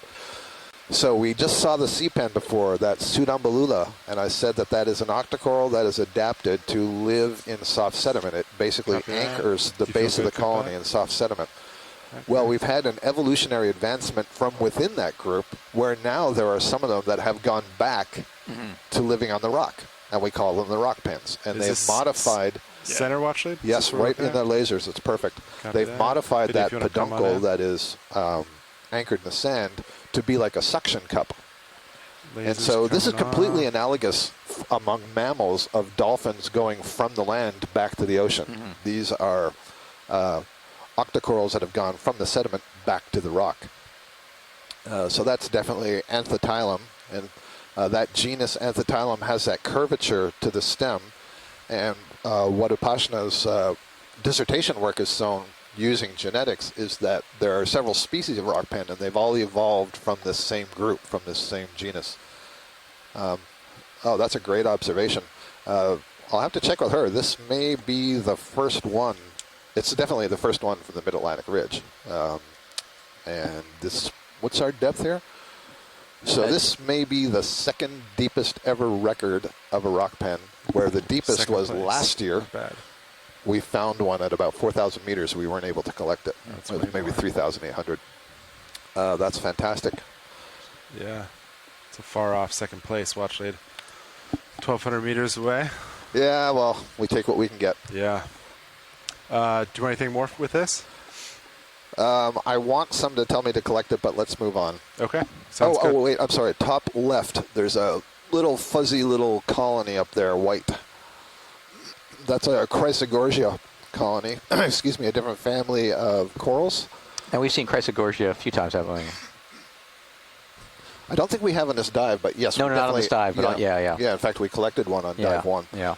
And so I said earlier, Did you there do are any more 3 zoom? families of octocorals that Is are that it? extremely diverse in the deep sea and mostly yeah, known look in at the deep that. sea. And this is one of the other ones. And the genus Chrysogorgia, of which this is one, is the most speciose. There are more than 60 or 70 species in that genus. And the Chrysogorgia, the name translates to golden coral. And so if you could see underneath that tissue, you'd see kind of a golden color. Not a lot of branches. That's kind of interesting.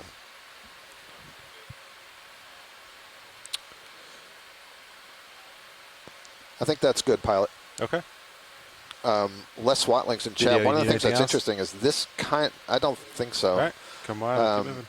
This kind of looks planar, and many of the Chrysogorgia, the way the colony grows, it's kind of. You see those angles. It keeps bending, and then it goes in a new direction. Okay. And it usually creates some quasi-spiral, if you will, and branches come off from that. And they use the regularity of that angle and how many rotations does it take for a branch to come to lie above the other branch as part of the taxonomy and so on. But that one kind of looked planar to me. Yeah, so Les Watling in the chat room, he's described several species of Chrysogorgiids, so he might be able to say something more about it. We can do that. That's like, just beeline it.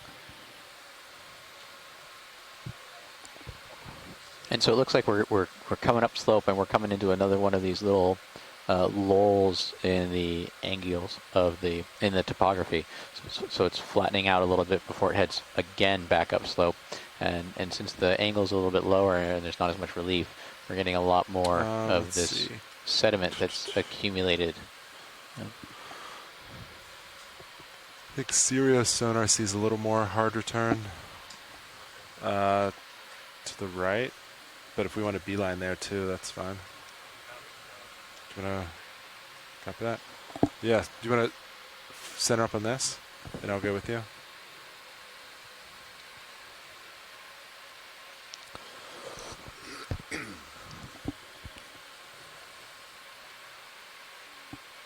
$295. It's 25. Let's see. It's probably like this stuff. 20 meters out. Do you want to do a 20 meter move? I think it's like this we're looking at. Excuse me. So some more information from the chat room. So Pashna Ganguly is saying that we don't know many Bridge now. curved rock pens from the Hey, could we Atlantic. do And another ship so, move, please? so far, there's only been a Range single 20 species meters, of rock pen bearing described in the Atlantic. I was 300 honored degrees, to have it speed named after 0.2 me. knots. So that's Callibalemnon francii. And when we collected that one in the deep Caribbean, it was straight. It wasn't curved Good at all. copy, Bridge. It otherwise looked kind of like that, and the question is it a juvenile form was in. before that curvature forms, or was it something else? I'm afraid there's an awful lot of biology on this rock, Ashton. Yeah, it's unfortunate. We just put a move in, Watchley. So if you So, want to He's stay got you here at all, covered, just Ashton. let us know. no, that's okay. Copy. But I will make a mention of the sponge that's on the right. It's growing on a long stalk, and it looks like there's a cup at the end of it. And I'll note as we're going by, I think there's another Chrysogorgia colony right in the center. That might be an Iridogorgia. Actually, we better look right in the center, facing us coming off of the rock. I just want to make sure that that's Facing us. Yep, it's directly in front of you. Now it's slightly left of center. The red bush. Oh, red. Copy that. I was trying not to use colors. Oh. But that's a Hyalinema glass sponge. right, I think I saw video. one earlier, but we haven't had a If you want close to come look. on in, I'll try to hold it center.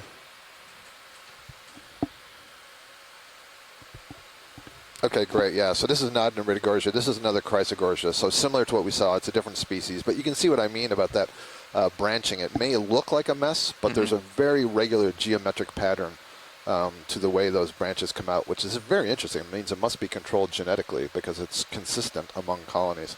And there's at least one shrimp growing in there. Thank you. We can go to that sponge that's on the right. Copy that. Video, let me know when you're set. We'll keep move on.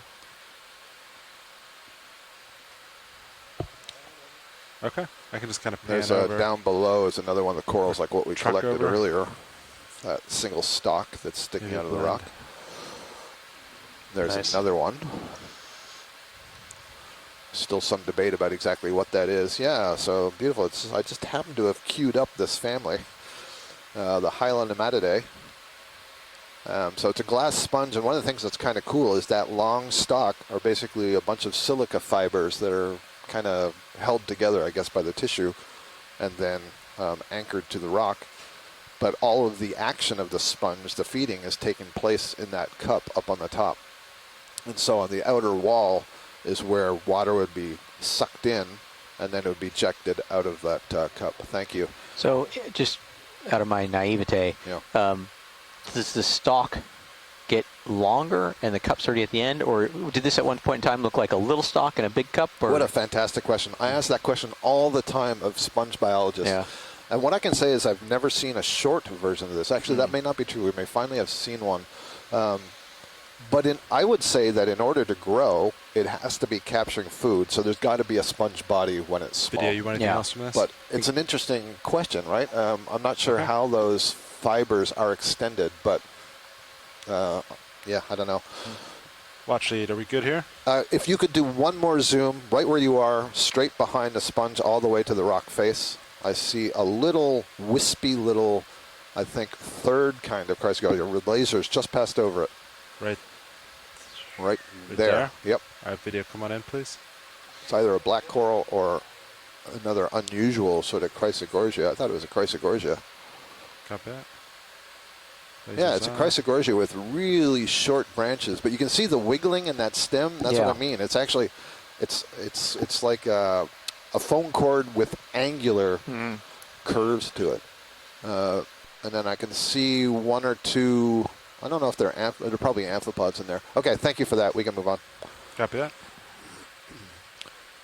So, I don't know how excited you are about the geology, but this is a very diverse coral and sponge day.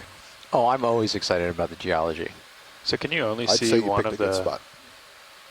fog lights? Like you can only see the Yeah, I port mean, one? to me, one of the most interesting things is, I In the expect mid-cans, this to not be a the young starboard feature one? Or is just it because it out? is in the center of this Fish. mid. Oh, there we go.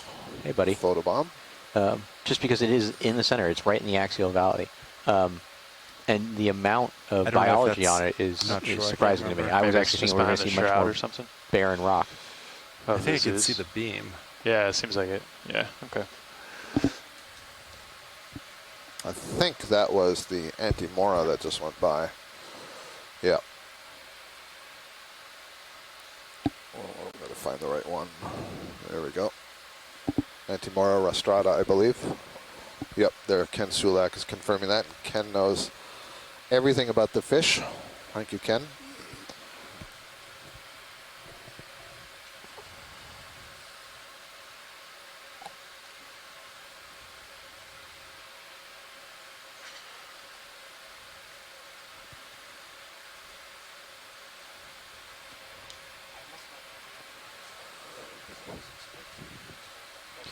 And so we're now about Yeah. probably 60 meters from the top of this composite volcano Yeah, that DT's forms been the staying on the prow. Axial staying ahead. Volcanic Ridge in this section of the Mid-Atlantic Ridge. We've come about 140 meters up from where we've started. What's the wire out say, Fernando? Pilot, are we able to get a zoom below the lasers, about halfway between the lasers and the bottom of the screen? 2584. About right there. Yep. Video, you want to come on in?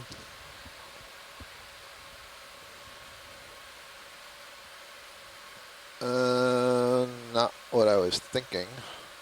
Do you want to keep going?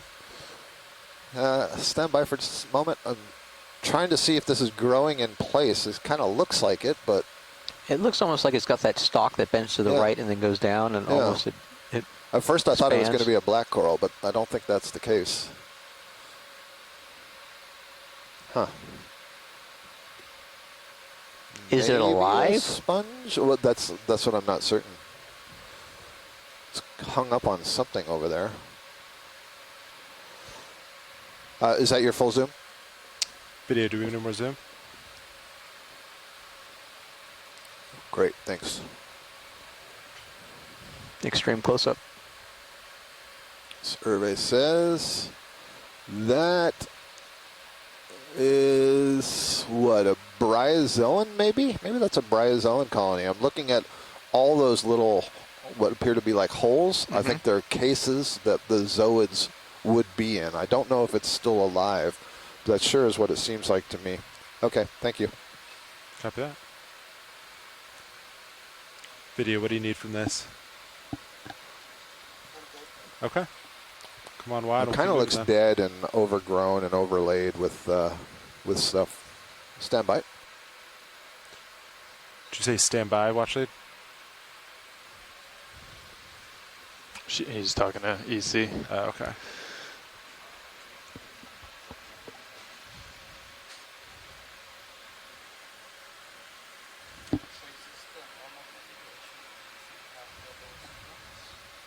It depends.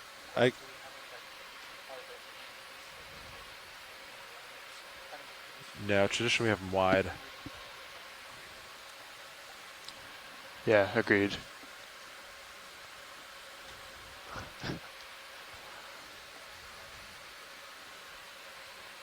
I think that's pretty typical, right?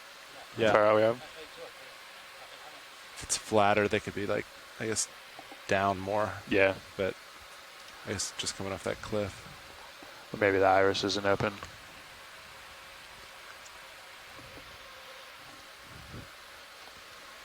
There's a fish in my port rail just swam away.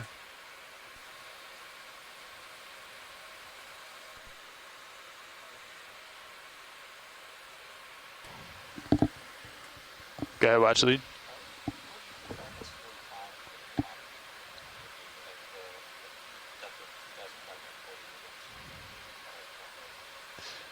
Stand by just 1 minute here.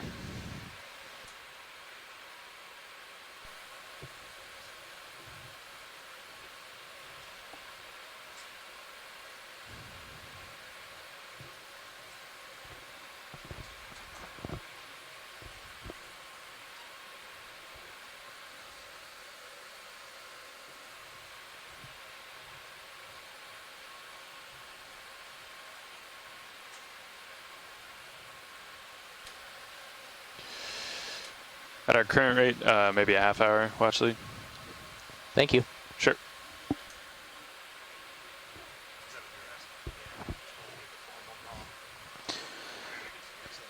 About a half hour. Yeah. Yeah. I mean, assuming we don't stop to smell the fishes. Yeah. I think that's acceptable to me. It's kind of a hit and miss in terms of we getting to the top and not knowing what we're going to see.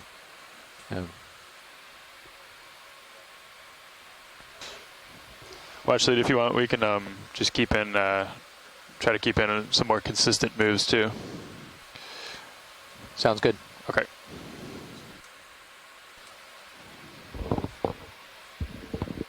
When did that last move end? Oh, 6 minutes ago, 6.5. Okay. I think if there's a little more terrain, I think to the right, but if we just want to get to the top.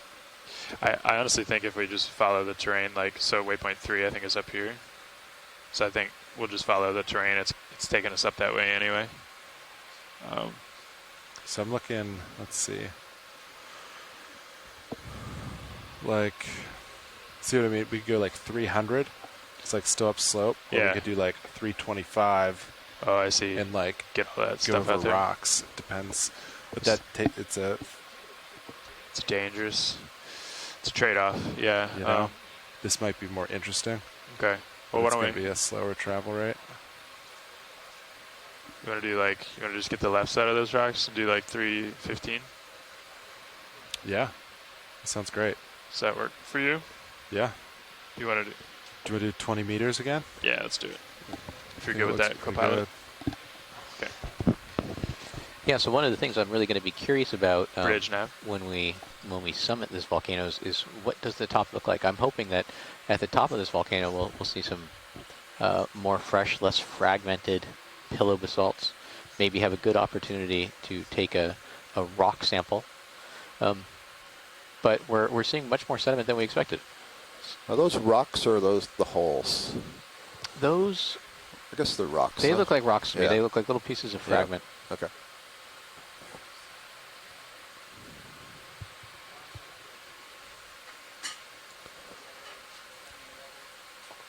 I do still see occasionally, you can see sticking out of the bottom, there are these bent over tubes, which are worm tubes, probably fan worms of some kind. I'm not We sure did have a good keeping look the at one earlier that was up on top of a Charcam dead color. sponge. Yeah, and as Did Kent much for Sulak us. is reinforcing from the chat, that very loose flocculent, that kind yeah. of coagulated gray Oh, it sediment is? surface, tough, Okay. and how easily it can be moved around, and then the piles of these pteropod shells. It's I just a can't very say that was high a big surface difference. water mass productivity. There's a lot of production in the overlying water mass that's distributing this. All that organisms are producing in the upper Oh, water okay. column and then Good. dying, and then that's raining down as marine snow and these Yeah. shells. Okay. Nice. Good.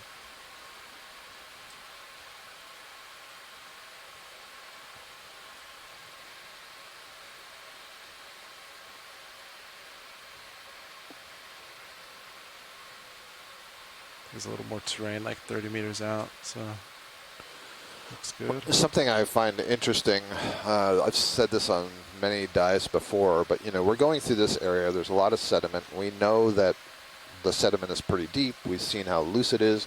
We've already seen one colony of umbellula, so to me this is pretty good habitat for sea pens, and we've just noted that there's a lot of overlying productivity. So why don't I see more sea pens here? Yeah, it's an interesting question.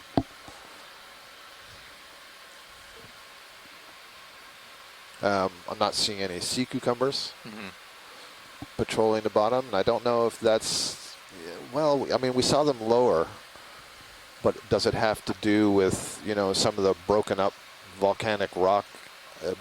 It's not very palatable, that's not Yeah. the sort of thing you want to pass through your digestive tract.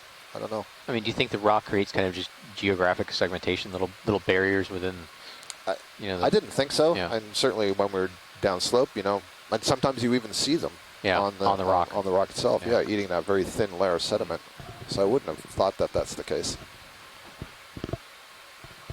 Maybe they're just in the deeper portions because they all fell off the volcano. It's possible. I mean, one of the beauties of that for me is there's so many different questions we can ask about some of these observations that we make, and it's you got to come up with the creativity of, okay, what sort of experiment do we Copy need that. to do, or what set of observations Wait do for we you to need to catch get up before I move forward in order anymore. to have some kind of an answer to that, or at least to eliminate some of the possibilities. There's a black coral down lower right, just coming on the frame. That looks like the genus Storopathes, and I see several of the sea lilies again, yellow sea lilies. This will be our first Storopathes of the day, I believe. Come in center, watch lane. That's correct. Laser's on it now. Copy that. Thank you. Video, you want to come on in?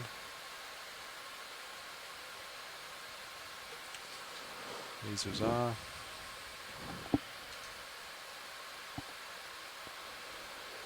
Yeah, I feel pretty comfortable that that is what we are looking at. What are we looking at? Just behind it, there's a giant solitary hydroid, I believe. You can see that thing that looks kind of like a radar dish with a little phallic structure sticking out the center? Yeah, center. Yeah, so that's... Do you have any more zoom video? That's a hydrozoan polyp, but it's a giant one. Go ahead, You Rich. can see the stalk is above it on the rock, Mhm. and it's kind of this tubular structure. And then you can see the tentacles really Lose complete thin and co-pilot. fine. And then that pink wormy-like thing you see in Lose the complete. center is a hypostome. Basically, think of it kind of like a pharynx. The mouth is on the end, and it has another ring of tentacles around there.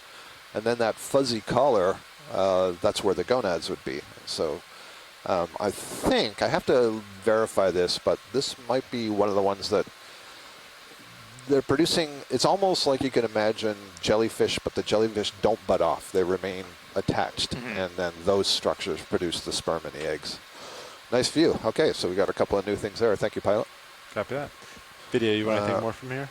Do we see an urchin or sponge? I believe we're just seeing all sponges here. I don't think that's an urchin if you mean down below. Might actually be a snail. I think. Watch it. Anything more right here? Well, I think I'm being asked about that golden hemispherical structure right below the hydroid we're looking at. Yeah, that thing. I think that's what somebody is asking about. Are we at our max zoom already? I guess we did that for the hydroid, didn't we? Oh, we did. Look at that.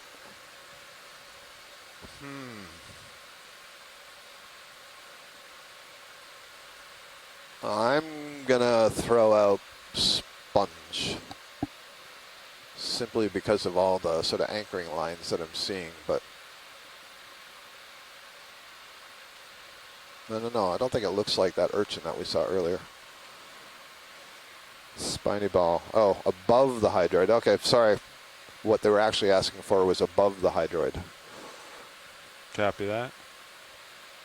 Do you want to come out a little bit, video? We'll see what's above here.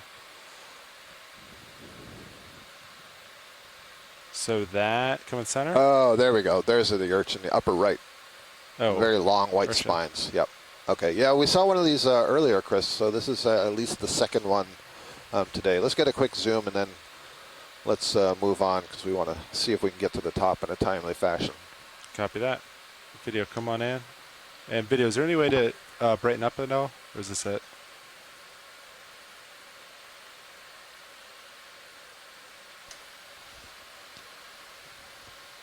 Oh, There we go. That looks good.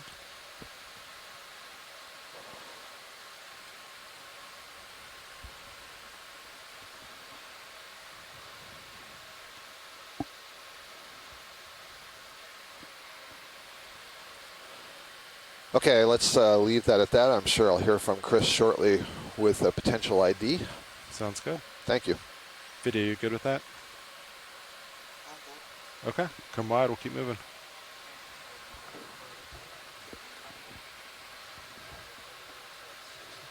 There's such a cool assortment of organisms. Mm-hmm. Copy that.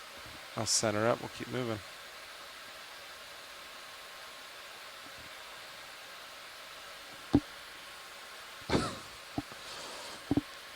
Well, that was foreign enough that Chris doesn't really know what it is. So if we see one that's not stuck in the rock, he would really like a collection of one of those. Which one? That urchin with the The very urchin. long spines. And I noted we did see one further down the slope. May have actually fallen off of a rock. It's too bad we didn't have the bio box open at that time. Could have just fallen in.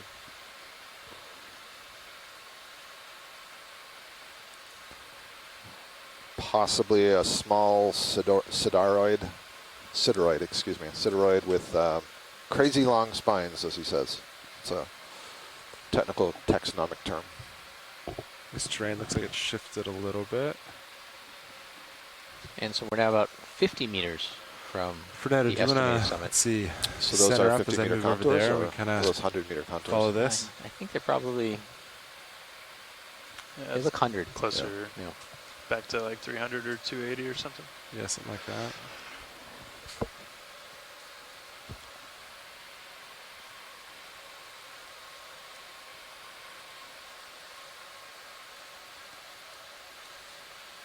And then when did that move in? 4.5 minutes ago. Copy that.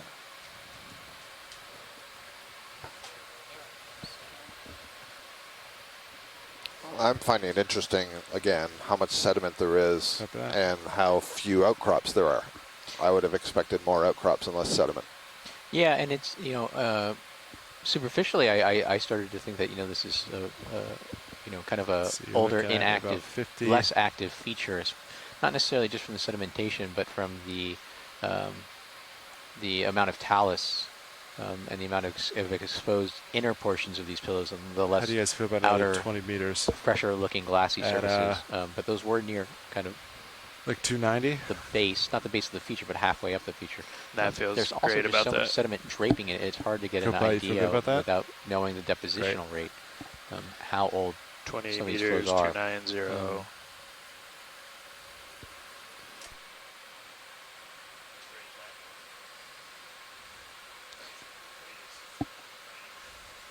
Les Watling was saying we were well within the zone of the North Atlantic spring bloom input.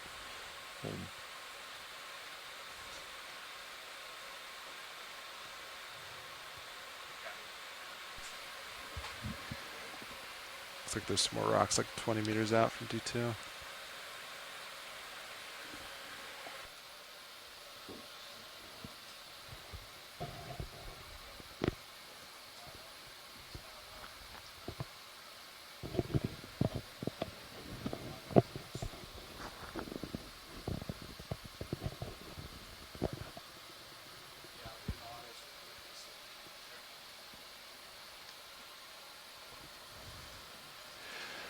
Watch the nav. Go ahead, Nav. Hey, just checking in with you guys. We have about an hour and a half left, and we've been keeping in pretty consistent moves. 0.2 knots on the way to waypoint 2. I think we'll be arriving at the top of this feature, waypoint 2, probably with an hour, maybe a little over an hour left in the dive. How's that sound? Yeah, that sounds good. Derek wanted us to make a call in the next about 17 minutes to see whether it was possible for an extension. And so my hope was to get closer to the top before we make that call. So he was asking for about 15 before the hour to call it. Okay.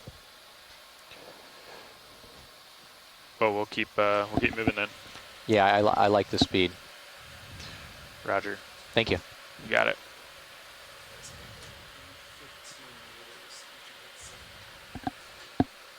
Okay. Yeah, so looking at there's a sonar that the ROV pilots can move. They can pan it up and down, and it's a forward-looking sonar, and that gives us some perspective of what we see out beyond us beyond our visual range. And so, looking at the sonar, we can see whether we're approaching any structures. And so it looks about 15 meters out. We're starting to see some harder, more prone surfaces.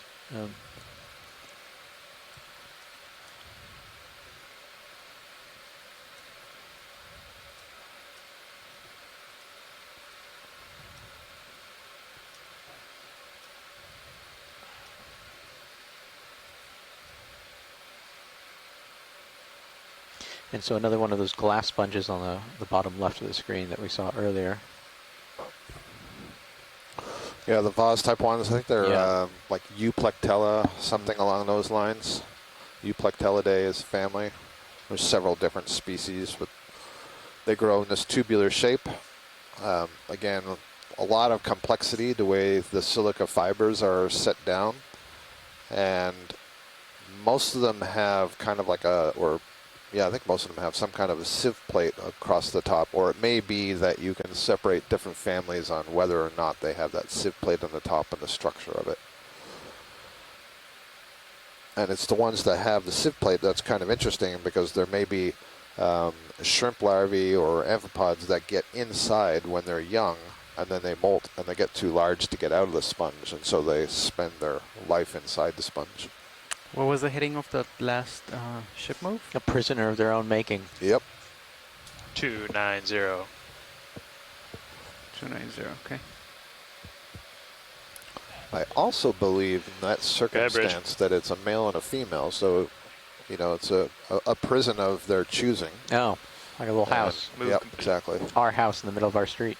That's the one at the bottom of the sea. Mm-hmm.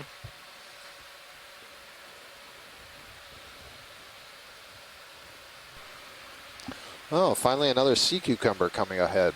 One of the purple ones. What is this, El-Padid or something? I got to remind myself of all the And let me know sea if I cucumber get too names. far, co-pilot. Yeah, copy that. I'm looking 40 degrees, but that looks like it's got good slacks. I think you're in a good spot. Okay. Yeah, so those basaltic outcrops you see in the distance, that's what the ROV team was able to Let's see do, on their forward-looking sonar. A little bit of zoom from here, video.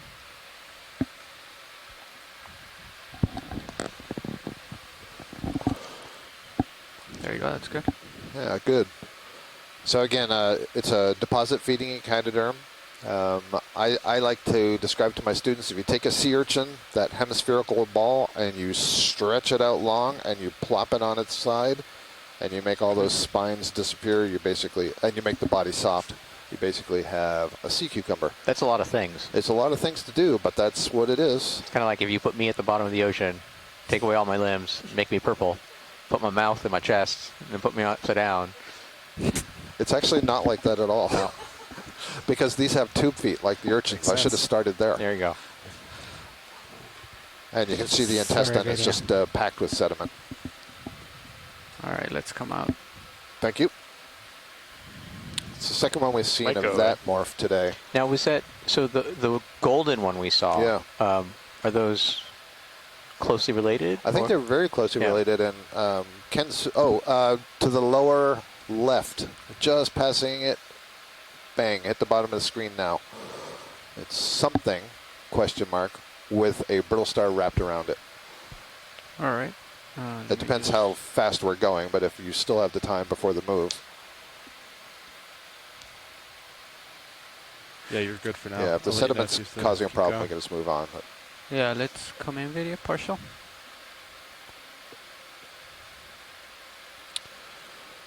that, well, it's an octocoral, which means it's probably little a bit tighter sea if you pen. want.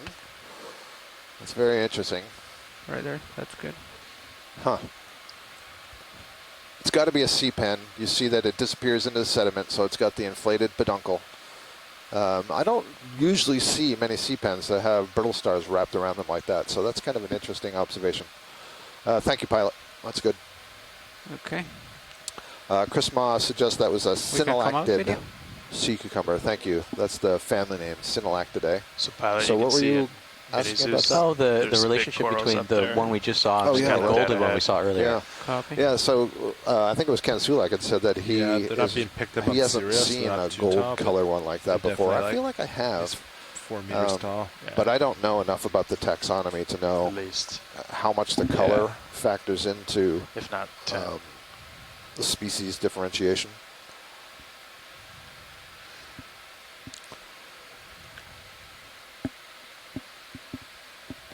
Maybe we can put this question to you, Chris. I know you weren't here to see it earlier, but Nice. oh wow, look at this rock. Sorry, I'm gonna pause on that. So we've got a Chrysogorgia colony on the Looks like left, You like 10 meters on of this the and then past upper it. Just looks like a middle. lot of sand I don't know again. what that is, and the center probably a bamboo. So if you have the time to give us a zoom here, that'd be appreciated. But just which subject? let's start with on the rock, the big branching fan Right on in the front right of me. side. Yep. Okay, let's zoom in video. Your fog lights are on too. That might This is suggesting to me that the top of this is going to be heaven.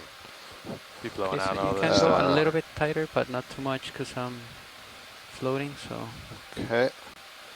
So it's a bamboo coral. I could see some nodes at the base, and I'm going to guess that it's a Jasonisis type, just based on the appearance of the tissue and the polyps. See, most of the polyps have retracted their tentacles, can but on the come in left a little side bit you can tighter. see some are open. Hold right there. Yeah, good. Thank you. And if it has intertentacular needles, they're relatively short. So Okay, you that's can good. come Good in a little information. bit tighter. Um, Okay.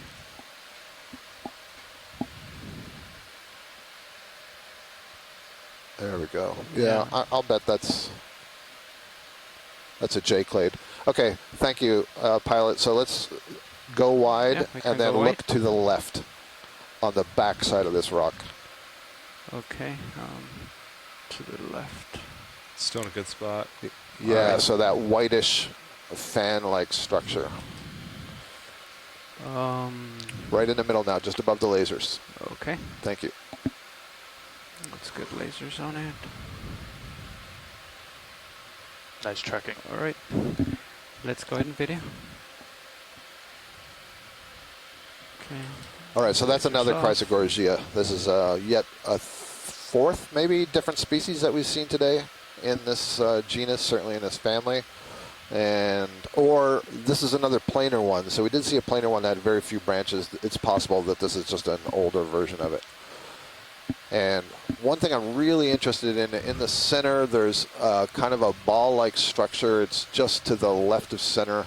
The whitish one? Yep, Or the... yep, the whitish one, Okay. not the pink ones below. All right, let's try to do this video. What Let's I'm come wondering in is a little bit there tighter. are octopus, the serrate octopus, the sort of Dumbo octopus that lay their eggs on these structures. So that is not what that is. That's probably something like an ascothoracican, which is a weird parasitic sort of barnacle. It looks to me like that's been overgrown by tissue of the coral, Yeah, which is why I say that. loading, so So that's I my might best go guess. back and forth a little bit video. Yeah. Just try to work with this.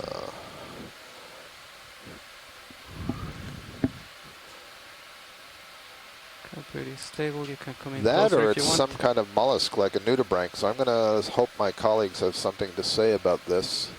What I thought I was seeing was highly modified tissue of the coral itself. I still kind of think that that's what I'm seeing. Yeah, let's come back Okay. out a little bit. We're good, pilot. Let's continue to move on. We're really eager to see how far up we can get here before we have to make a call. All right. Thanks. All right, so Les Watling says that is definitely an ascothoracid. And so we saw those stalk barnacles before. These are sort of distantly related to that, but they're parasitic. And I believe whenever they're associated with a host, the host Okay, coming overgrows back them. into And there center. might be some small Co-pilot. opening that they're able to funnel water Copy in and that. out. You guys let me know when you're Yeah, I think Sirius is for pretty much settled.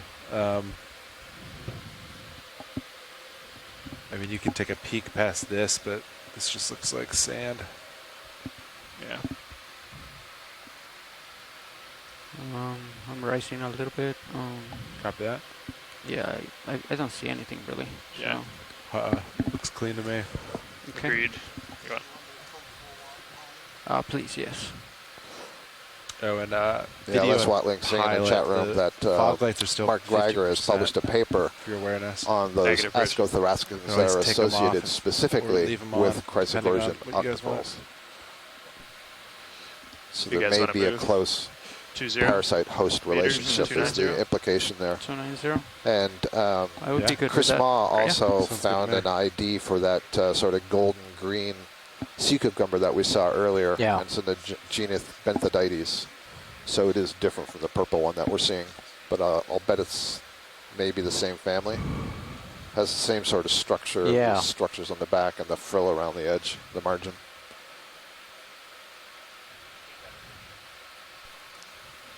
Moves in. Copy.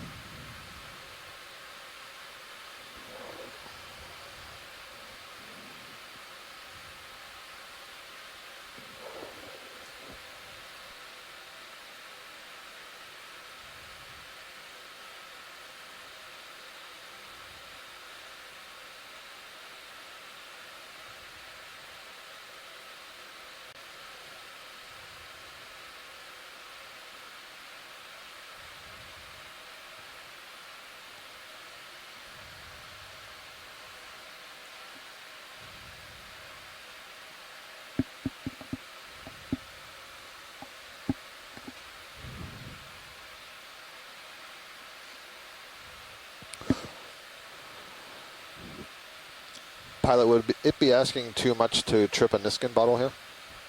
Not at all. Thanks, let's do that. VD, are we ready?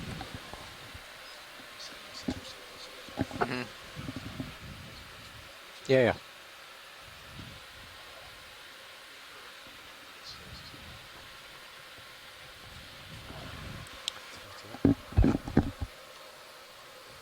Hey, Survey 2, this is Copilot.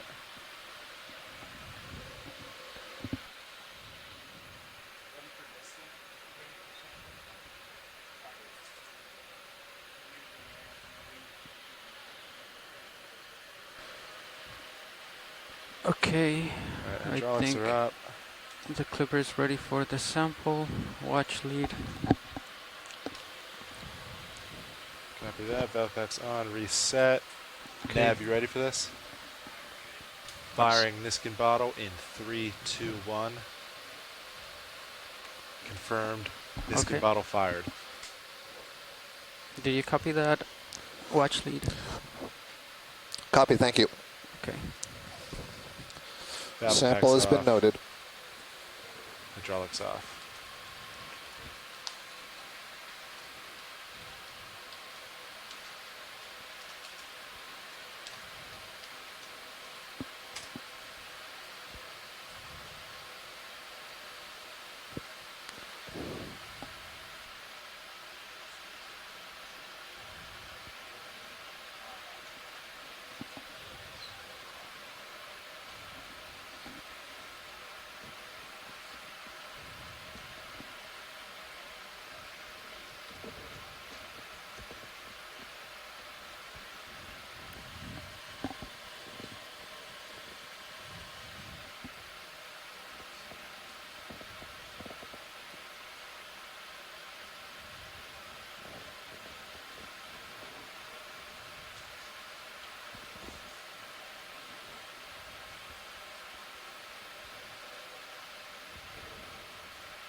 Go ahead, Bridge. Another Roger. crinoid there is top of the hill. Move complete. Pilots. I Copy. did hear from Pashna Ganguli that although the curved rock pins have been observed in the Atlantic before, they have never been collected in the Atlantic before. So she said if we had the opportunity, that would be a good collection.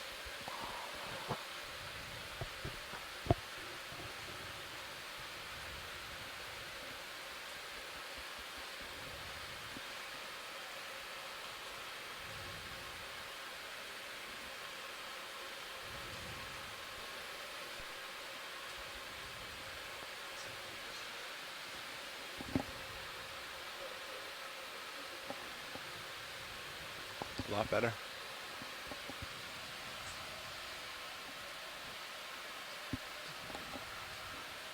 Pilot, I'm looking at you 45 for reference. Copy Look like that. You're in a good spot. So here's a really, really interesting The ship's still moving? note from Ken Sulak on those vase Yeah, I'm sponges, probably those just glass moving now, sponges though. that we saw Probably have, earlier. Like 10 more meters to move. And you know, I Copy. said that many members of at least one family have that sieve It's plate like over the top. 14 meters out, And he medium-sized said rock, that slightly to the port. structure of that sieve The, plate is so open quick that it makes no blue view, ecological optical sense, pat down. except if you consider it as a co-evolved structure to 15 protect the meters, male-female okay, resident thank you. pairs of the Closing. stenopulpitid boxer shrimp. So he believes that's an obligate relationship. That is, Perhaps 4 those meters shrimp, wide. that species of shrimp only live in the Dead sponges, ahead. and that Thank you. the open framework of the sponge seems ill-adapted as a particle strainer, another one of those sea cucumbers. And he found a paper that indicated that the waste products of the symbiotic shrimps that are I living think in the sponge D2 are a source of nutrition sonar for is the here. sponge. So that would suggest a symbiosis. Very cool. A couple of more of these sea cucumbers, and shows how bad my memory yeah, I is, see what because you're saying. Chris just gave me a potential ID last time. Sure is. You'll have to do it again, Chris, because I can't back up through all the comments to find it.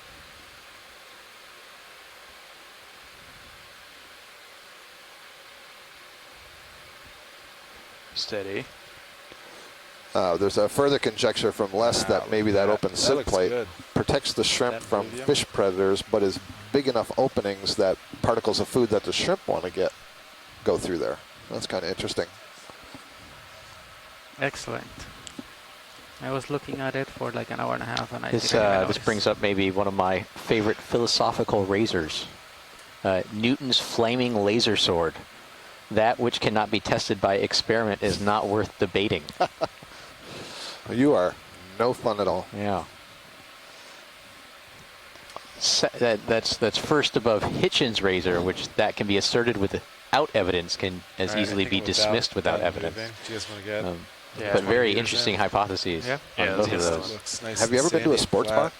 flat. Yeah, agree. only for trivia night. This is pretty much what goes on 24 hours a day. Yeah. You know? Chris Same- Ma points out same that thing. family of sea 20 cucumbers 20 was meters, 290. Sidolactidae for those All the way. purple ones with the flattened sole. There's a lot of interesting adaptations actually in these sea cucumbers. Some of them are really round like a cucumber. Some of them are flattened, and then I think it was on dive 1 we saw some of the solids, which Which ones were those? the Bridge ones that now. for all the world look like an anemone. They're plastered can I on a get a rock. ship They move have in, what appear please? like scales, and Range their 20 oral meters, tentacles bearing look like 290 tentacles of degrees, anemones. Yeah, bearing- Weird little excuse me, things. speed 0 decimal They 2 don't knots. move around. They're fixed in place, or they don't move very much. Cindy Van Dover's copy, provided Rich. us with a link to a Nature paper Moves on in. the hydrodynamics of vase sponges, or around and through vase sponges, I guess. Yeah, so we're about 30 meters from the summit, 30 meters vertically below the summit.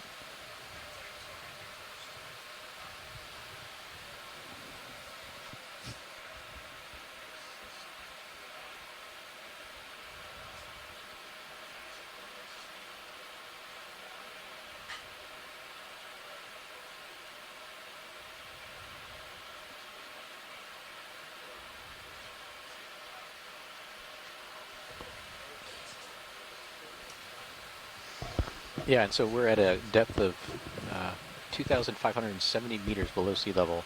The summit of this volcano is 2,540 meters below sea level. So about 30 meters vertical more to go.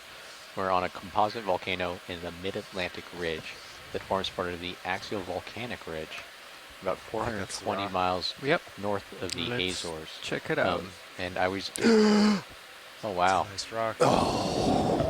I was really excited because I thought we were going to see some really beautiful not fresh, but some It is. well-exposed pillow basalts. It is beautiful pillar basalt with a coral on and it. we've seen a lot of fragmented pillow basalts, a lot of angular talus and rubble, and some amazing biology. Like this beautiful, beautiful. Bamboo coral, I believe. This may be similar to the one we saw earlier. We said was in the Jasonisis clade. I'm guessing that's what it is. Subsequent to that Am I too observation, far right now? Les Watling had Okay. said that Okay, okay. our Okay, colleague 45, Michelle Taylor, dead who's up at center of my Oxford, screen. had sampled A little a off to similar the one side, further but north that's of the totally fine. Mid-Atlantic Ridge. So Copy. could Good be the spot. same thing. One of the things I'm seeing as we come in close here, one of the values of having these corals grow off the bottom is that they provide habitat for other organisms. And you can already see there's lots of stuff living on this basically tree of the deep ocean. And so I'm seeing a whole bunch of brittle stars with their arms coiled around, and maybe we'll see some of the other things in there. It also tells me that your bit of pillow outcrop here has been stable long enough for this colony to grow. I imagine that this is probably, I'm going to go on a limb and say at least 100 years old, if not more than that. Do we have the lasers on right now, just to get a sense of the size of this? I'm not sure if we're talking about a meter in height or more. Okay. Now, have you written that paper yet? The nature paper that's titled "Tree of the Deep Ocean." I haven't yet. That's the hook right there. So Thank you. Okay, there we go. So that's the lasers it's right there. maybe, there's actually, and if we could zoom in on the bottom, there might be a bryozoan growing Copy. off the bottom. And bryozoans, Yeah, we maybe don't like see meter that and a half often. tall. Go ahead. That's a whole Go ahead, phylum of video. its own. But you see that white net-like construction? Oh no, that's a hydrocoral. I'm pretty sure that's something like Crypthelia. Our pilot, you're just starting to go with my Pretty sure that edge, that's what that is. Copy. But I can So turn a another little towards you Cnidarian, if you want. All It's right. pretty clear ahead. Okay. but a Does that sound good? hydrozoan, Just like maybe and it 15, forms 20 a degrees. stony Copy. calcium carbonate skeleton. Thank Go you. much. All Yeah, right. so now we can move up this coral and Let's have go a look. up. Video. Yeah, We'll have a ton Stylaster, of the time. Sako Matsumoto agrees with me. There you go. So I think, can Les Watling, I zoom think in the now. base of that was at least 8 centimeters across, that holdfast, and now the lasers are on the colony 10. I'm going to guess that's at least 80 centimeters across, so close to a meter wide. Okay, you can come in. Video. And here you can see Ashton on the left. Okay, we'll go in here. Right in the center, you can see the Go ahead, dark Rich. nodes. Yeah, yeah. Actually, it's Thank you, hard to Rich. see them, and that's another thing that tells me how old this colony is. The older they grow, Okay, come in closer in the if you older want. parts of the Move colony, complete. the calcium carbonate gets like swollen knees and encloses that node. So sometimes you don't see the node at all. If I look at the leftmost branch here, I'm seeing this like swirling ice cream pattern on this coral. I've never seen that sort of color pattern before. I wonder if Les has. That is really interesting. Oh, the marbling in the Yeah, stock. the marbling. Thank you. yeah. That's the good word. Okay, The other how thing are we is doing, right in the co-pilot? center of the screen. Take This is about 30 crazy. more That is a seconds. real Copy. aberrant branching, and I wonder if there's an ascothoracid or something underneath right, that. So we're video, we making don't have more and too more much time observations here. that suggest that when some of these corals get damaged, they can regrow, the tissue can be repaired, but then that sends these weird signals and you get this wacky, crazy branching. All right, thank you, pilot. All right. Maybe we can just sort of scan Video. over the colony before we leave, Let's, just so we can see what other come out a little associates bit are when here. You're ready. We'll do a good scan and then take off. Thank you. Okay. Yep. So let's just. And I see, scan. like, there's several places we got those wacky branching. That yellowy stuff, that's another kind of hydrozoan, not a hydrocoral in the sense that it doesn't have a stony skeleton, but it is a hydrozoan. And then we have several of the stalked barnacles. All right, let's come out with it. There's another clump in the center. Very cool. All So right. this colony's been here for a long time, and it's serving as a Taking out substrate, video. further elevating animals above even that pillow that's elevated above the slope. Thank you. And it just gets them all into a more rapid current. And I wonder if in part of it is that the coral itself has a lot of mucus associated with it, and so stuff will get stuck to it. And so these organisms that are living on there might take advantage of that All right, coming back to center. organics that get caught there. Co-pilot. Beautiful colony. That's Okay. nice. I came over 15 degrees, so I'll just kind of follow you back over as you come center. Copy. Line back up at 290. Sounds good. Rotating down. Sirius camera's at 60 degrees. Some more seat cucumbers. So what was your original heading? 290. 290. Okay. About 5 degrees to go. Copy. I'm gonna push out.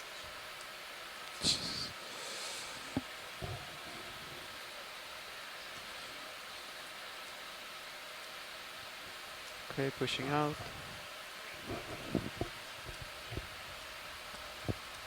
All right, I'm lined back up. I see absolutely nothing on It's blue nice view. and clear, yep. And for our audience, if you're listening to the channel with the ROV pilots too, you can hear them saying the lack of targets that they're able to identify on their blue view, and that's on that forward-looking sonar. And so, a situational interpretation is we're just going to probably be seeing more of this sediment field as we approach the summit of this. Now we still have about 25 meters of elevation to ascend, and with a line distance of about 70 meters. And the blue view we're looking at goes out to 40 meters.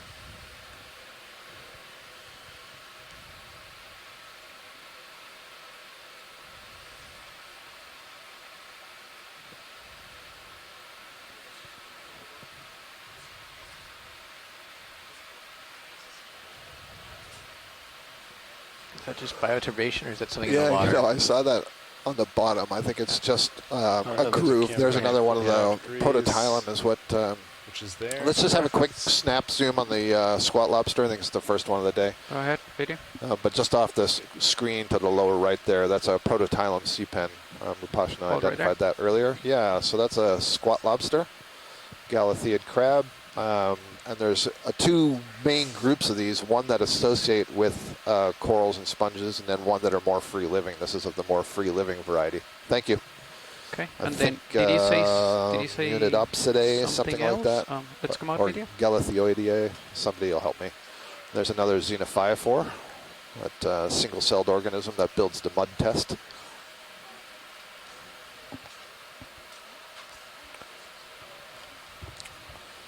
Okay, I'm pushing out, co-pilot.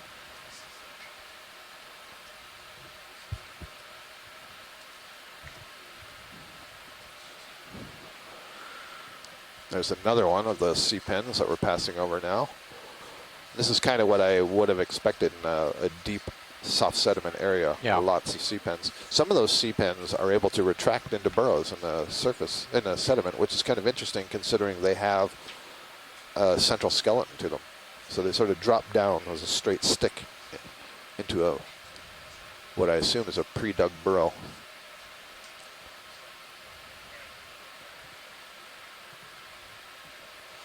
So a barnacle on the rock there. Tube worm.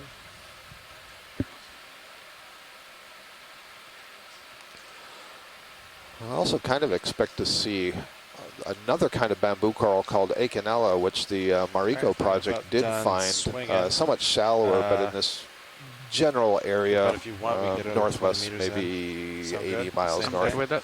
Let's do it. And they're a bamboo Great. coral that is also able to 2290. grow in the sediments. Sounds good to me. Speed all good. Passing another sea pen now on the right side of center. Okay. Oh, are we able to zoom right to the lower center of the screen? Just in the center, it's about to hit the bottom. Let's find out if that's that same bryozoan or if this is an Acanella. Okay, let's come in partial video. Okay, I need a little tighter. I think this is that same thing I called a bryozoan earlier. It looks more spongy at that point. Excuse me, at this point. alright. It's confusing seeing the Let's shadows come in a behind little it. bit more. Okay, I'll try to hold it.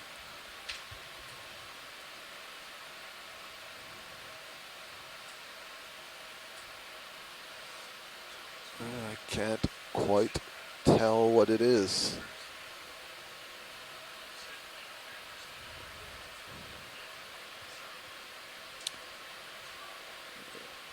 Not quite enough light on it. There's also, Is that full zoom video? oh, there we go. Oh, there's barnacles all over it. Yeah, it's hard Yeah, to that's actually focus. that's helpful.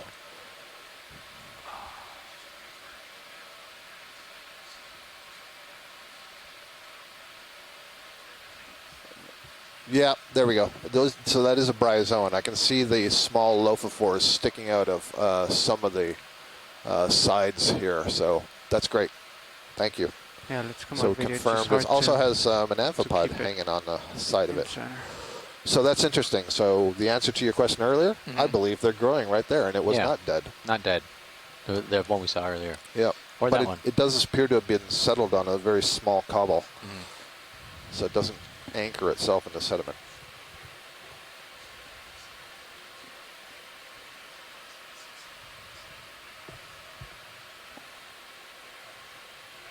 For that shot, would have you tried to hover a little bit higher, or It's tough when the sediment is this soft.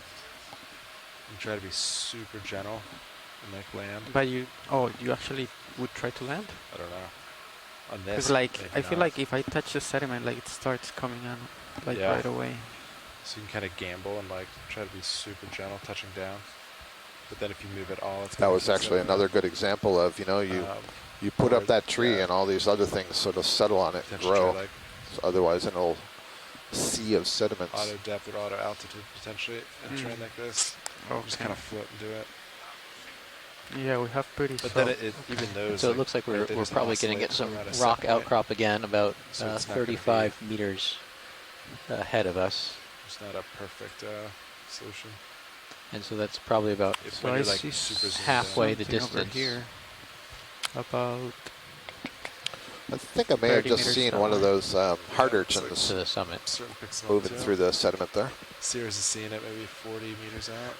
Hey, Ashton, do you have the our high pack screen up back there? No, but I've got the flater mouse in the blue view. Okay. Well then, never mind. Well, thank you. I was gonna show you. We have that target is highlighted on our high pack, so you can see the range and bearing at all times. It's on the quad screen, but I don't have the quad screen up Yeah, here. I can pull it up here. But I mean, you've been No, it's okay. correct in your assessment, just judging by the lines. I'm just if you wanted an easier way to see it, I don't need you to do my math for me. I will. But I will regardless. I appreciate it. I like the unknown. I will point out no further things. No, you point out whatever your heart desires. And I really hope that people in the radio audience just hear me talking to myself, depending on the audio channel they're on. Thank you, ROV pilot. Go ahead, Bridge. Roger. Move is complete, guys. copy.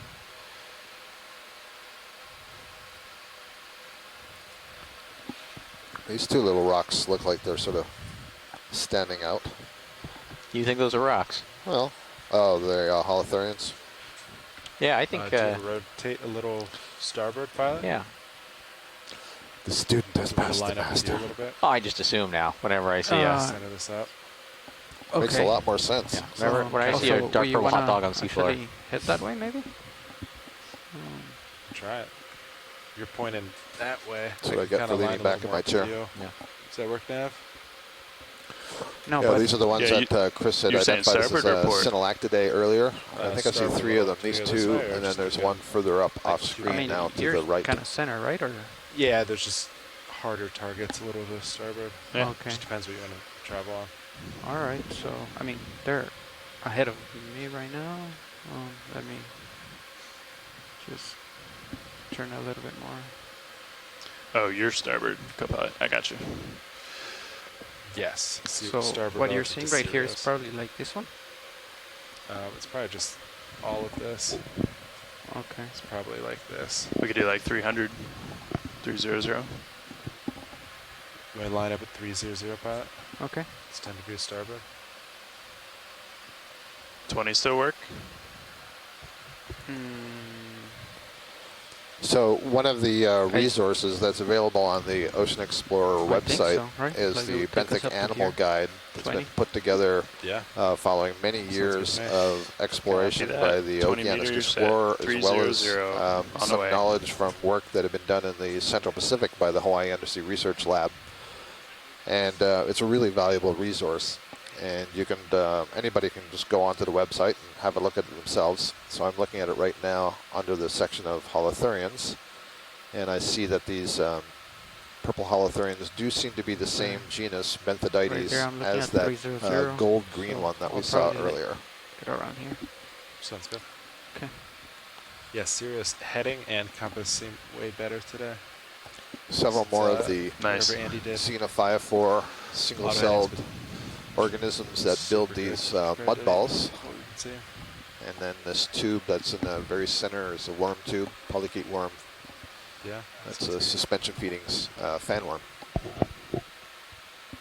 And so we're about 15 meters from the summit of this composite volcano, and the summit high of this entire feature is pretty flat topped. It's about 30 by 130 meters, and then there's a couple other local peaks around it, but we're going up to the highest peak that we see. I'm guessing that we're going to see probably a few more occasional outcrops of fragmented pillow basalts, and then given the amount of biogenic sediment we're seeing and the flatness of the top of this feature, I'm assuming it's going to be fairly heavily sedimented. And then if we have time, we'll traverse along it, and hopefully Scott will have an opportunity to take a couple more samples. Yeah, that'd be great if there's any outcrops up there. There'll be one, don't worry. We've had a number of requests for some of the really interesting samples, and I think so far we've only put one in a bio box so far. I think it two. The two or one? No, just the one. Just the bamboo coral. Yep. Not just. Not just. That's a valuable one. Yeah. Yeah, for sure.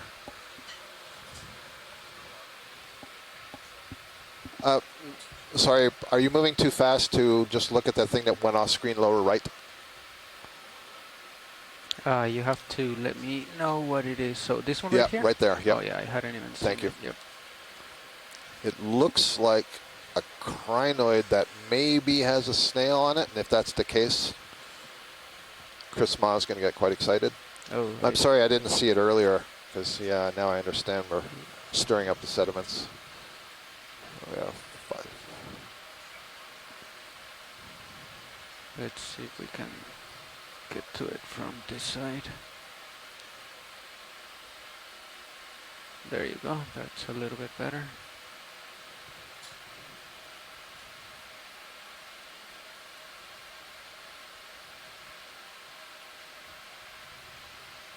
All right, let's zoom in from here, video.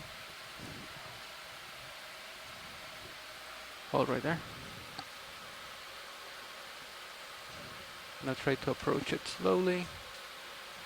So it's definitely a crinoid, and the question is, what is the bulbous structure hanging off of this crinoid? Going a little bit more video.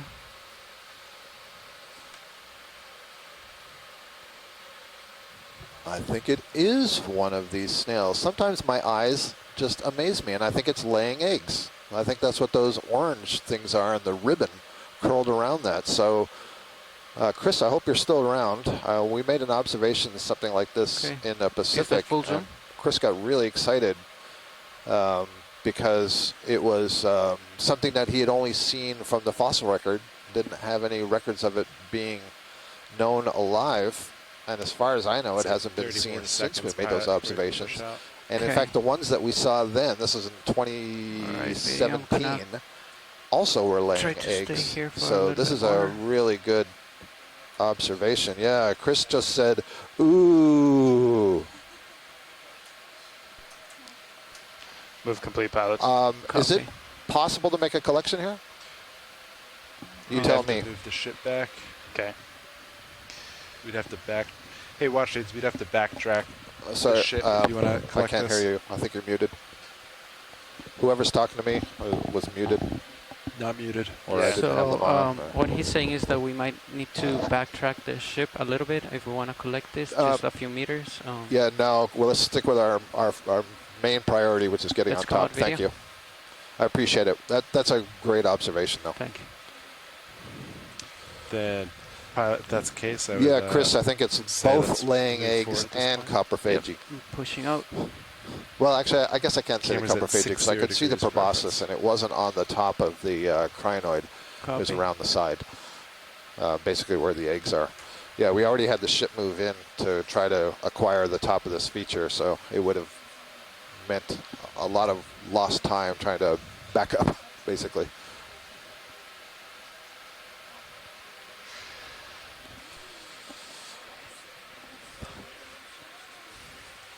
I would do the same.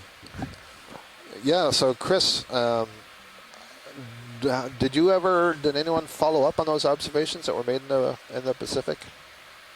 Had anybody else seen that as a living system, I guess is my question. Yeah. D2 sonar's rocking too. You wouldn't hurt. Yeah, it wouldn't hurt. Looks like some winnowing around what I presume would be a rock outcrop then, right ahead. All right, I'm putting the camera back to 4 or 5 degrees, pilot, for reference. Copy. I told you I'd give you one more rock outcrop. Yep, but it's not quite on the top. I want you to be on the top.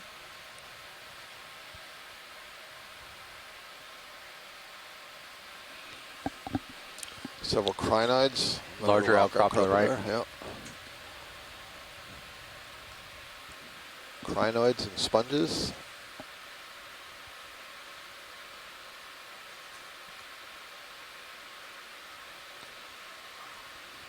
Yeah, I think this might be maybe our best opportunity to grab a rock sample if we are in a position where we're like stable. these. Yeah. Yeah, they do look like they've broken off of this.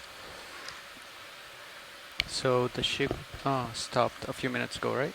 Okay. Okay. 1608. You have me at 43, 45 45. ish. Yep. You think, and how long was that move? 20 meters. 20, yeah. You're probably in an okay spot. I if agree. That's, All right. So, we think we might be in a good spot. Watch lead. Do you want me to try one of those rocks? That's just Yeah, if you can put the lasers on so I can get an idea of size. copy. So there you are. Yeah, and so, you know, if we could grab maybe two kind of, you know, 5 to 10 centimeter, 10 centimeter-ish Copy. piece of angular.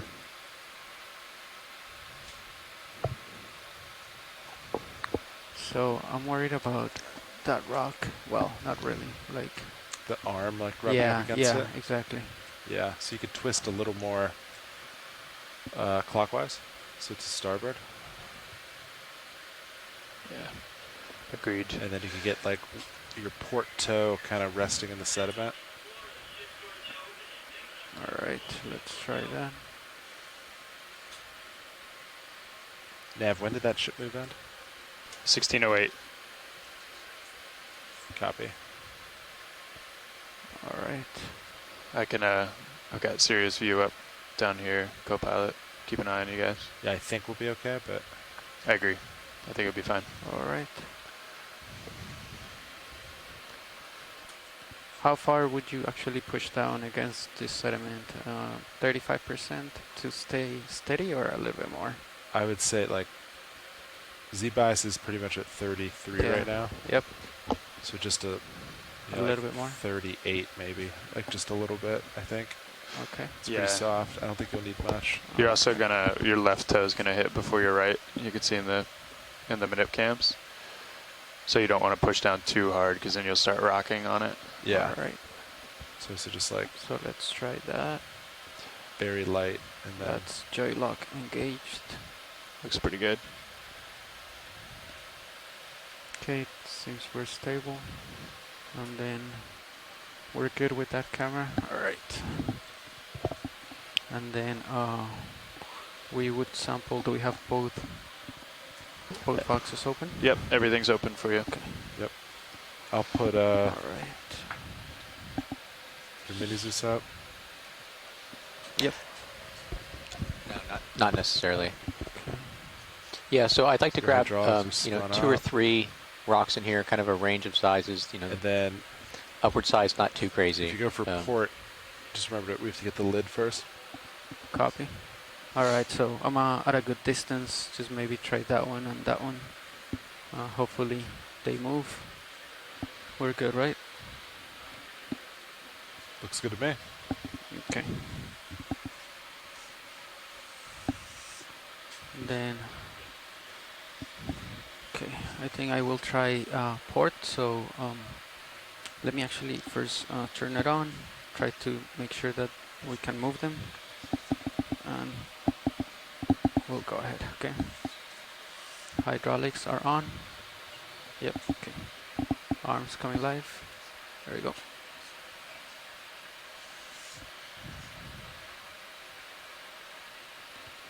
I'll follow you out with the mini Zeus. Copy.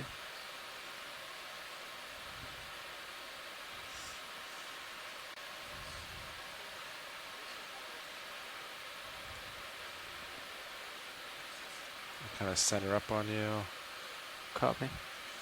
I'll stop there, hold that.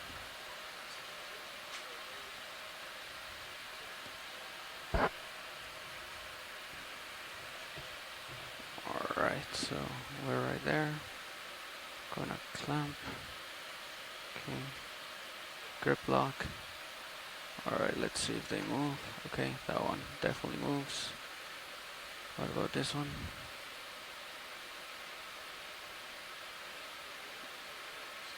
That one is not moving as easily. Well, maybe it does. It looked like it moved, yeah. Okay. So we can grab these two rocks. Watch lead. Would you be okay with those, or do you want to try any other one? Yeah, those two, and then, can you nudge that right flat platey one? Flat plate, like this big one right here? Yeah. I just want to see if it's loose and whether it's an actual, kind of platey, or whether it's how three-dimensional it is. I don't think that actually. Yep, that's fine. Yeah, that's deep in there. It's probably like much bigger. Yep. That's moving the whole vehicle. Yep. All right, so we'll try this one first.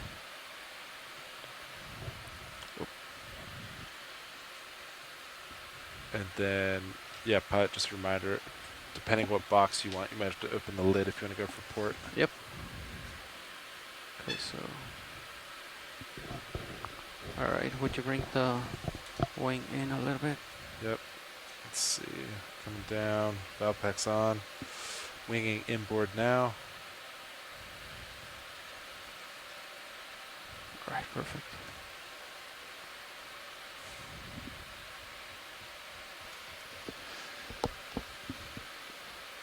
I think Sirius is just about done swinging. You're kind of right over D2. Yeah, copy that. Camera's at 7.5. Okay. If you keep your camera there, I'll let you know if it shifts anymore. Sounds good. Thanks.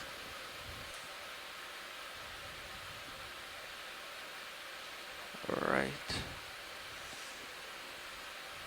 I'm going to come back up with Mini Zeus. I'll center up with you. Copy. I'll hold there. All right, that's good. Thank you. All right.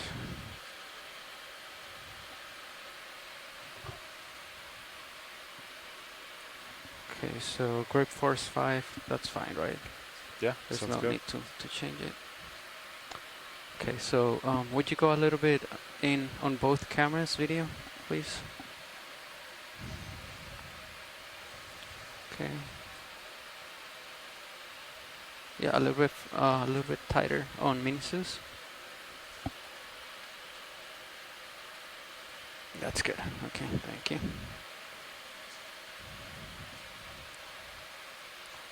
All right.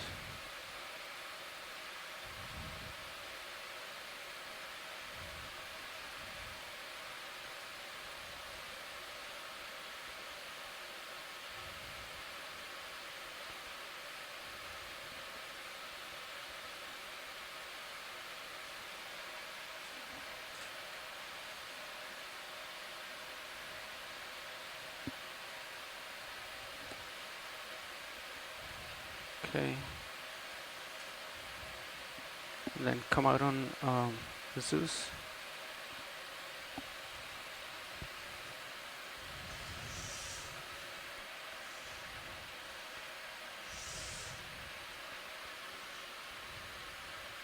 All right.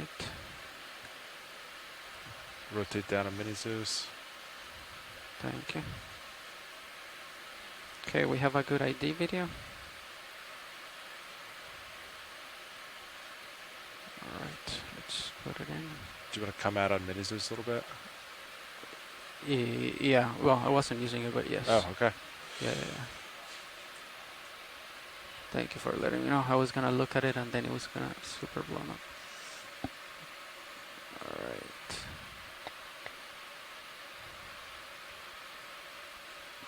I could put some, actually your fog lights are on already, never mind. Okay.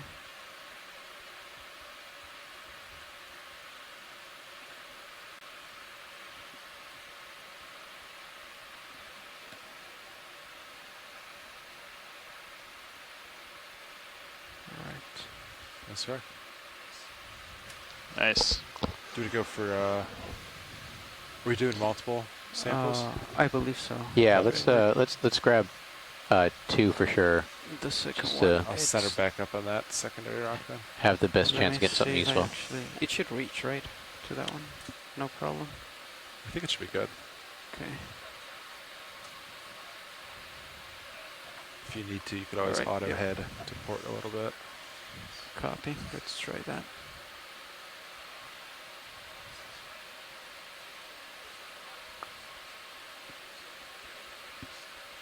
Alright, let's see. Ooh. Moving a little bit. Let's see if we settle down.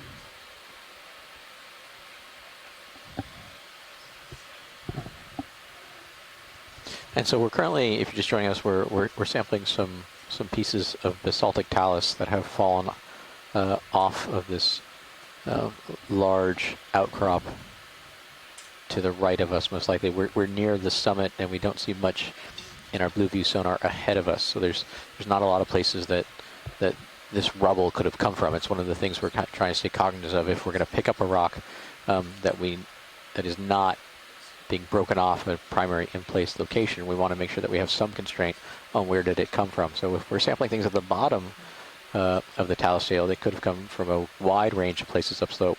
If we're at the top of the slope and there's really not many rock outcrops around us, it either came from this outcrop or was chucked over the side of a ship. We can guess that this basalt, as it looks very similar to what we see around us, is from this outcrop. And what we're really hoping to get is maybe, luckily, trying to get a piece of the outer chilled margin of that pillow basalt. And then let's come in on Minisus as well. But again, given how broken up and how broken up the other surrounding basalt pillow flows have looked, it's hard to tell whether we'll actually get something with high utility. So when in doubt, grab two.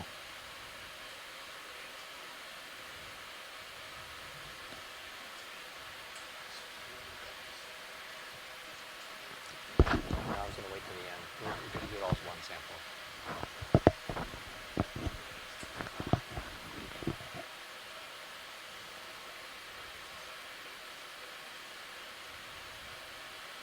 Yeah, let's come out.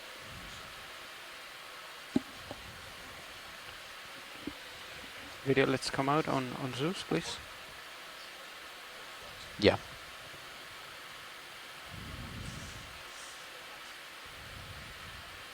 Okay, and let's come out on Mini Zeus as well. So it's alright if I put them both in the same rock box? Watch lead? Okay. Alright. There you go. That's a good look of the rock we're sampling. Going into the box. Covered in schmutz.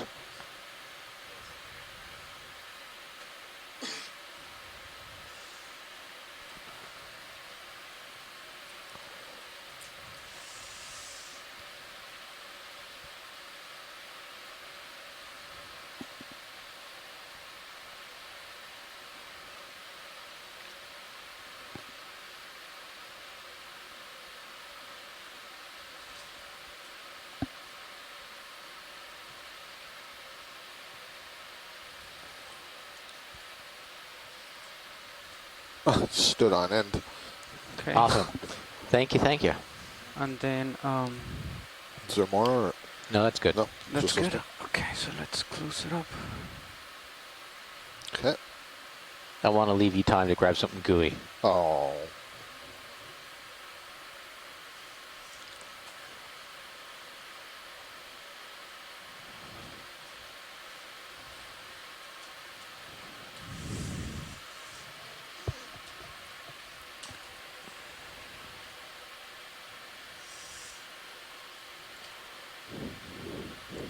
Okay. Nice work, pilot. I'll bring the camera over for you to stow. Yep.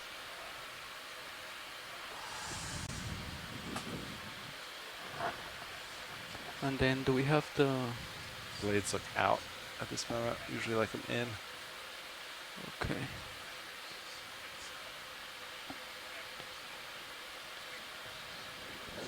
All right.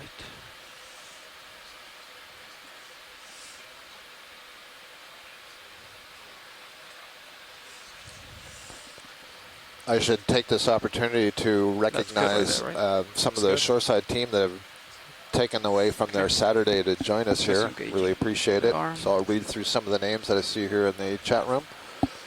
Let's see. Christara Benold, Chris Ma, Cindy Van Nice. Dover, Elizabeth It looks like you Benini, settled out pretty much James right over Aubrey, D2. Go Ken pilot. Sulak, Les Swatling, Manuela Ramos, Mary Dury. I cannot read this name. I'll come back to that one. Tara Luke, Tim Shank, and Upashna Ganguly. And I know there have been some others in the Valpac's chat off. that may have Hydraulics left down, by HP's now. off. Copy. And there's one name there. I'm not sure if that's somebody's name or Yeah, that's Neus, Neos. Do you know the last name? Compagno Levet. Thank you. Neos Campagno Levet. Thank you. Appreciate it. Thanks, Harvin. It aggregates the first and last name, so we don't know where the break is. Right, exactly.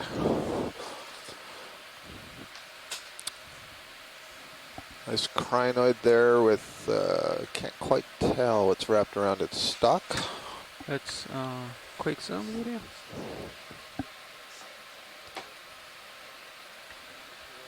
Yeah, let's come quickly in. Just make sure we know what's wrapped around the crinoid. Brittle star. All right. Crinoid, excuse me, echinoderm on echinoderm action. There you So go. that's we can zoom out. that's good. Thank you. Then let's go for the other one.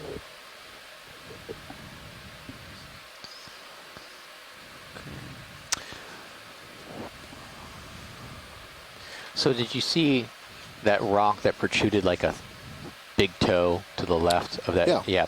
That's like the ideal type of rock to grab if it's in a place where the ROV can kind of set down a little bit and get some foothold. Nothing's ever perfect, right? No, especially when you're looking for big toes. Yep. This is interesting because it looks like a coral stalk that's been completely encrusted. Let's come in partial video. Huh.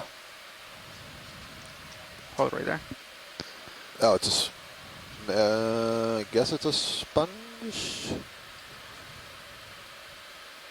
Yeah, I think it's a dead sponge. Okay, Okay. thank And you. there's the sea cucumber on a rock. Oh, yeah, there you go. Huh. Okay, let's keep going. And a coral. Yep. And there's And a then fish down there. If you can get that Quick zoom snap on the zoom. fish. This looks like one we've been seeing Hold right there, earlier. hold right there. Actually, come Yeah, I out. think that's a cuskeel, but we're lucky to have Ken Sulak with us, who can. Oh, actually, I didn't read Ken's name, so I guess Okay, Ken is go left. in, Ken okay. Sulak, former USGS You can go in, biologist, now ready? retired. Does Right all there. things fishy. Again, no parasites on these fish. Very healthy. Yep. That's good, pilot. Thank you. All right. There's a black coral that just swam up to. That's Bathypathes. We saw that earlier. Now we try and make sure that we end each one of our dives with something amazing. So what do you Yep. think we're going to see at the top of this one? Let's see. What'll Okay. be amazing at the top Let's here? come out video. A field of rock pens. Oh, yeah. I thought you were That just would gonna be say- pretty amazing. Well, I'll go along with that theme and say instead of a field of rock pens, how about just a field of rocks? Yeah, I suppose that some doesn't people might seem- find that amazing. That doesn't seem to lighten your heart the way it does mine. Right. What is this right here? Let's Yeah, I think it's a sponge encrusting a rock. First I thought it was eggs, but quick zoom video. whoa. Not. Yep, that's exactly what it is. Yeah, we were looking at that earlier. It had the chimneys that were coming out of it. Thank you. Okay, let's come out. At first I thought there was a pile of eggs or something on the substrate in front. It almost looked like, if you look at the rock at the upper right corner, pilot, I got a sense of like, I know they're not chimneys here, but that No, I know, but they I were stacked up, weren't they? Had a spire Yeah. sense to it. Right. It almost looks like, yeah. It looks chimney-ish. Could I call it a fumarole, or will people not like that? Yeah, I don't think that would be appropriate. Okay. You know, we do get these features, at least sub-aerially, when we have big lava lakes Gonna push out. and the crust or the outer surface skims over and crust, but there's still liquid lava or liquid magma beneath it, and sometimes it breaks through from the pressure and it forms these volcanic spires that we call tuyas. Okay. And so it almost looks reminiscent of that, except we don't have the same type of viscosity. We don't have the liquid nature that we do on subaerial eruptions here. So we don't really expect to see those features. Up back to 4-5 degrees. Hey, is this a feature that, is this you? Yeah. No, this is the holes. This is the holes that Mike Yeah. McKeown was. We're just passing over.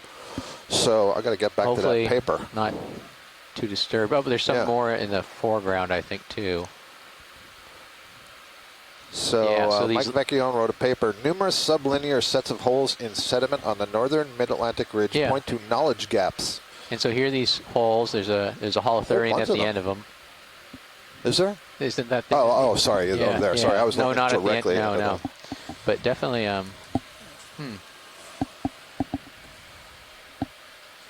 So I don't know that he had any crossing. Maybe he did. Oh, yeah, he does, actually. Oh, how about that? So we found footsteps.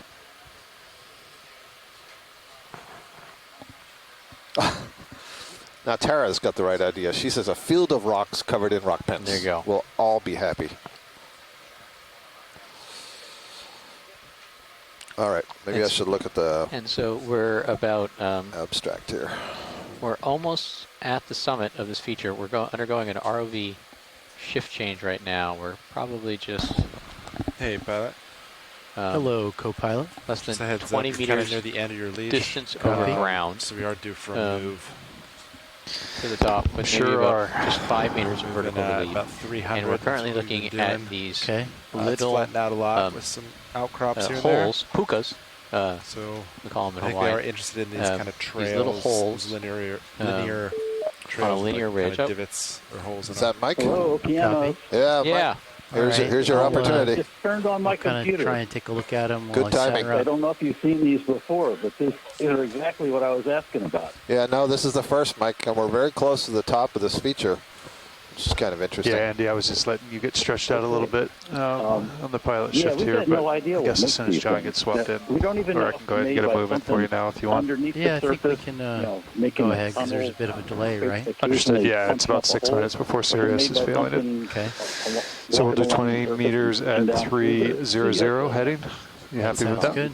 Good It's copy. a mystery. Bridge, are we now? basically. Yeah, they're really regular. Solve it. So Hey, Bridge, I'd like to request a ship move, They're really please. regular, and I think we Range just saw what? 20 meters. Yeah, we saw at bearing least 4 or 5 different 300 Yeah, degrees, crossing speed 0 lines decimal of 2 them, yeah. knots.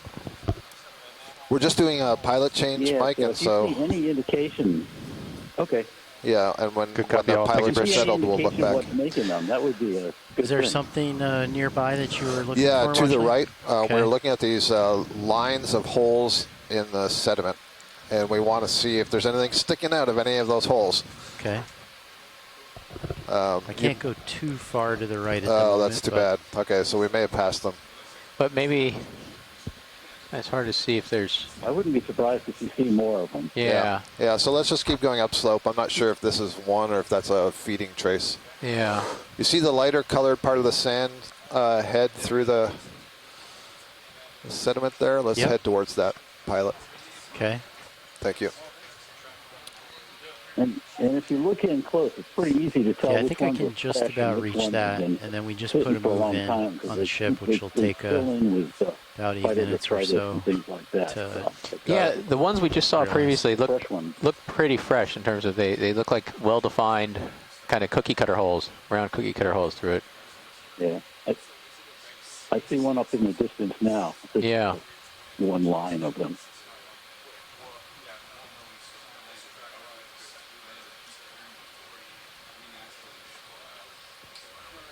So first of all, I'm pleased that you found some. Yeah. And because you're in the same general geographic areas that we found them before. Yeah, I think we're a bit The deeper. reports of similar things. We don't know the Yeah, extent I'm almost of out these. of We leash, don't know but I how- think I what can get over to the get a closer geographic look. extent is, or the depth extent of them is. But when you come across them, you come across lots of them. So something is very actively Hey, co-pilot. doing this. Yeah. Hey, Neff. We are on the move. Just put in a 20-meter move Yeah, 2 I mean, minutes as we're ago. coming up on this So one, there's a based on furrow. what I I was saying can't earlier, tell you that this still is have the same 2 or 3 sort minutes of before set of you're actually going to holes, feel or if that. it's just more like a feeding trace of one of Roger these that. sea cucumbers. But Thank you, Nav. And that heading if was this is one, 300 this for I that would move. say is one of the 300, older good copy. ones. It looks like it's Pilot, I'm going infilled. to keep you on the right hand of my view. Copy. Yeah, if you look Looking closely, I at think you'll find 300 now. there's very Yeah, right at- regularly I think I spaced just got holes tugged a there, little bit. oblong holes. Yep. Delta is about 10. That's what this looks like at the farther end, Mike, going up towards the left. Yeah. Yep. So this is about as far as I can go in this direction at the moment. Are there any zooms that you want to get on this? I guess Or the only chance of seeing, something making it is if you come across a fairly recent one and see something poking its head up or something. Yep. Stand by, Mike. Making it. I need to give the pilot direction. Okay. So go ahead and zoom in, pilot. So you can see this sort of lineation. Looks like a track going across the screen from lower right to upper left. Let's zoom in on the upper left part of it. upper left? Yeah, part. because I think we're going to see it more easily from this angle. Okay. This may be kind of sort of what we're looking for, but an older one. And Mike, I'm sure, just so you know, for context, we're waiting for a ship move before we can move forward to look for more. All right, you can go in. That's fine. I understand. Like I said, I literally just turned on the computer and saw them. So these do look The like other kind of thing elongated that's pits to me. noteworthy about these is that there are, these similar things show up in the fossil record as well. And the paleontologists were quite interested when I submitted that paper because they'd like to know what's making these things too. I can definitely see towards the lower right. That's definitely a hole. So I would say this is an older set of these holes. Okay, pilot, that's good. We're going to hope to see some more of these tracks as we go towards the top. Copy. All right, video. If you're clear, you can go back live.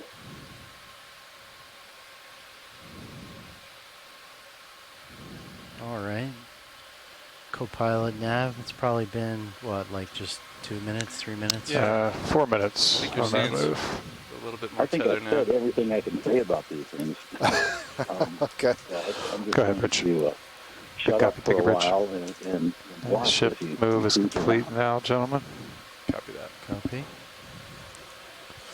Ken Sulak is offering his wild So just for awareness, speculation we have that about 30 minutes of bottom time chimeras, left. I think they're sometimes called rabbitfish, 30 minutes of bottom cruise time. slowly Roughly. using their electrosensors to detect their prey.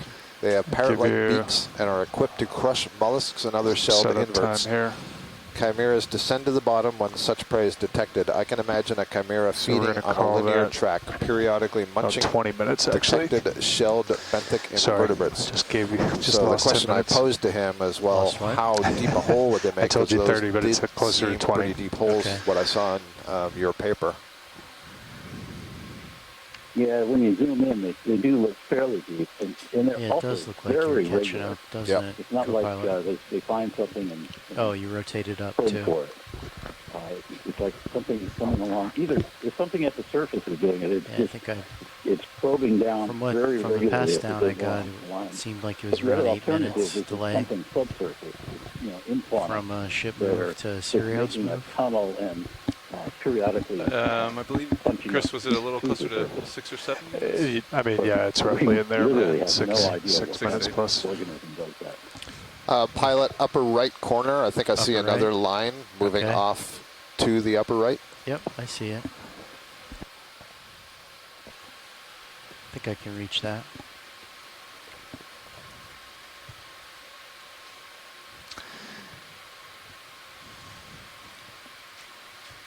It is remarkable Delta when 10. you come across Copy. these. Come across one.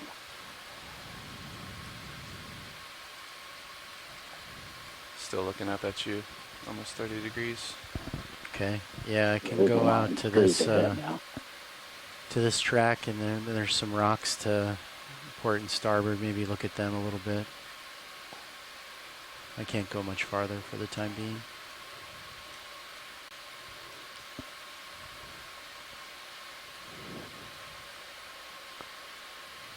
Those look more well defined. the ones we're coming up to now. Yes, they do. You can see their little volcanic mounds, right?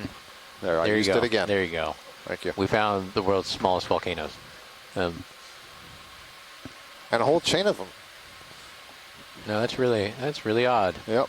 Well, I would So be. I'll try and line I up would be with the track, satisfied and if then we it turned out to can. be something geological tilt and zoom happening. down But the No, line. no, I yeah. don't think it is. Is that what you'd like, I think or it's would you biological. prefer Yeah. something else? So, pilot, if you could run over these, doing as close a close-up as you could, that'd be great. And if you could have the lasers on, that'd be good as well. Thank you.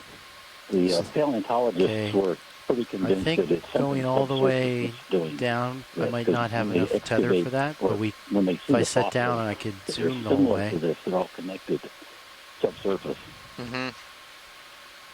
What do you think, Watch Lead? Okay. I'm going to mute my phone for a while. Okay. So you don't have to listen Understood. to the dog bark. Oh, no worries. Thank you. Okay, you can go in video in just a moment. Sorry. I could see with the total Okay, diameter, go in. including the sediment, which looks to me like it's been dug from subsurface, is just under 10 centimeters or about 10 centimeters. There we go. You can see what Mike means. They're elongated holes. They're not Oh, yeah. perfectly round. They're No, but elongate. But that looks like definitely a deep hole. Yep.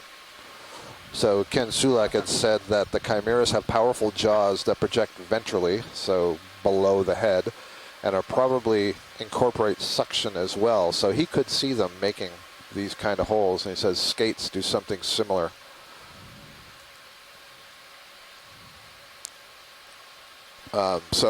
Pilot, just to confirm, so we're waiting for you to have enough tether to move along this, is that correct? Yeah, I Yep. can move a little bit, but Okay. I don't think I can make the whole way. I Yeah, can that's tilt fine. up, though. Well, actually, I think what I'd like you to do is move over it and then tilt more down so we can look Okay. more into the Down hole. into them? Yep. Okay. We're starting to get a little more tether here. I don't think it's going to happen, but what we're curious about is, can we see anything in a hole that might tell us that's making the hole? Okay. All right, video, when you're clear, if you come a little bit wider. And let me get lined up here better. Try Let's and see. fly New over. hypothesis. Les Watling says, my guess is the linear holes are made by a burrowing crustacean. These are the periodic vents, meaning a crustacean that's burrowing subsurface and then every once in a while creates an opening to the surface, I believe is what he's saying. Axial shrimp make burrow holes of this type. It's really great to get all these experts together, help them figure out what this is.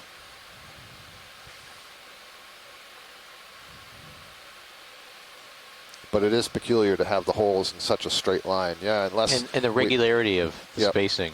Very regular, and we've seen several of them, and, you know, Mike's published on them.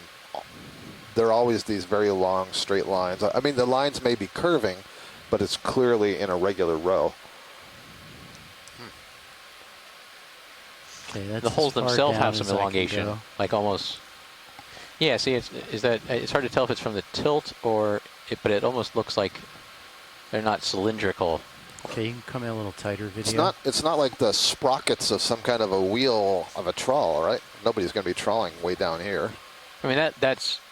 It does look like sprockets. Yeah, that looks rectangular to me. Yeah. Very, very rectangular. And pretty deep.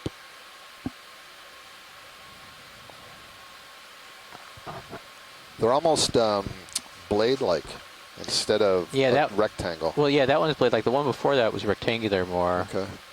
It seems like they have some...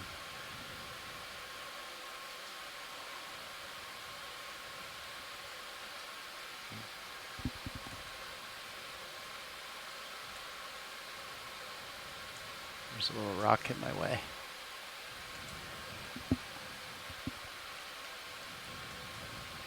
Do you have the lasers on? Yeah, we did when we first got here, Mike.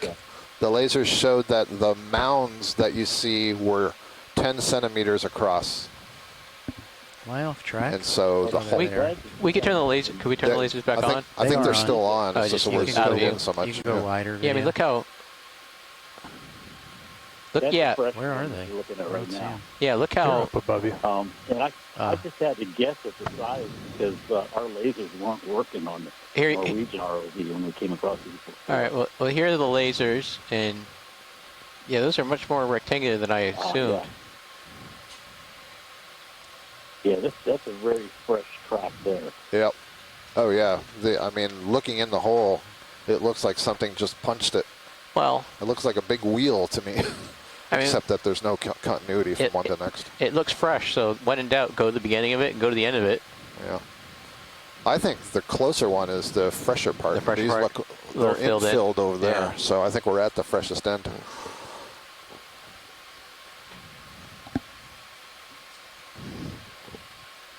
You could just zoom down as much as possible into I think we, the hole at the end. And, yeah, I think we did that on that first hole, Mike. You want another 20, Andy? okay. We So tried how that long has it been? before and didn't see anything. Move ended almost 8 minutes ago. Probably. Good idea Okay. if you're up for it. Sure. I love a mystery. Another but I 20 like at to 300. answer. Okay, is there anything? No, I think let's move on for our last few minutes here. Yeah, I feel like let's just get to the top so we can say we Bridge over now. made it. Yep. Hey, So we can Bridge, see like that to request spectacular another ship move, stuff that we please. won't be able to Range collect. 20 Yeah. meters, Anything bearing messing around 300 with degrees, speed 0.2 knots. If you see anything messing around with one of these lines, then that might be an indication of what's doing. Great shot Yeah. of each other in As D2 you tail survey cam. along. Good copy. Thank you, Bridge. Yeah, definitely. Everything's looking good.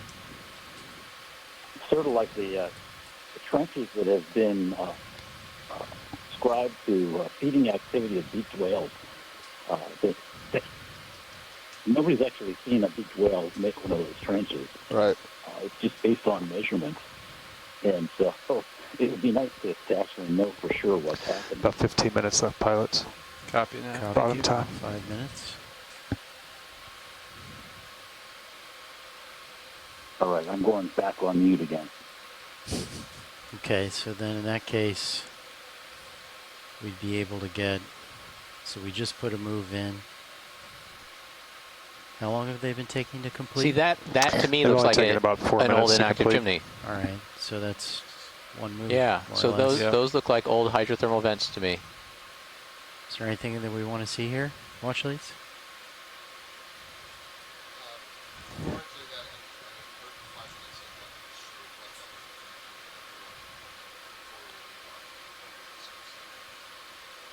Copy. Okay. Yeah, Nav was saying we have 15 minutes, 15 minutes of bottom time remaining.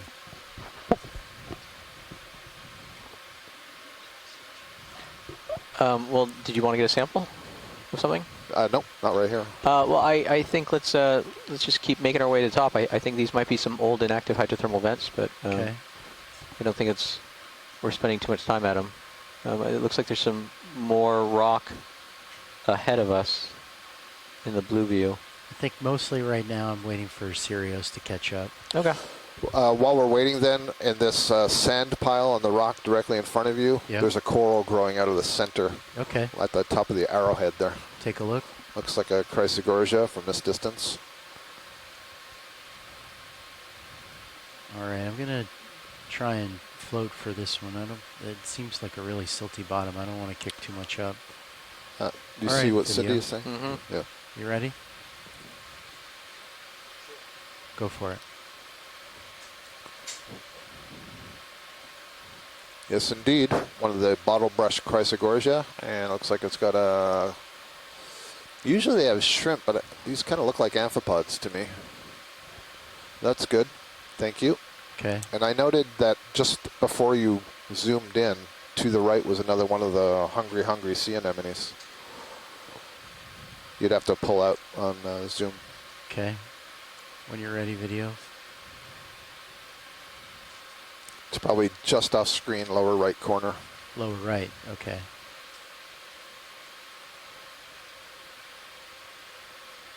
Yep, right there. We don't have to go after it. I'm just Oh, okay. noting that Just it's there. noting. We saw one of these and got some really good footage earlier. Okay. Loractus, I believe, was the name somebody sent me.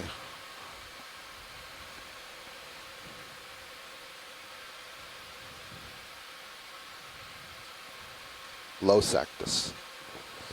Los Actus. Yeah, and more of these what look like to me really old, wasted away chimney structures. It's pretty neat. Wonder how old.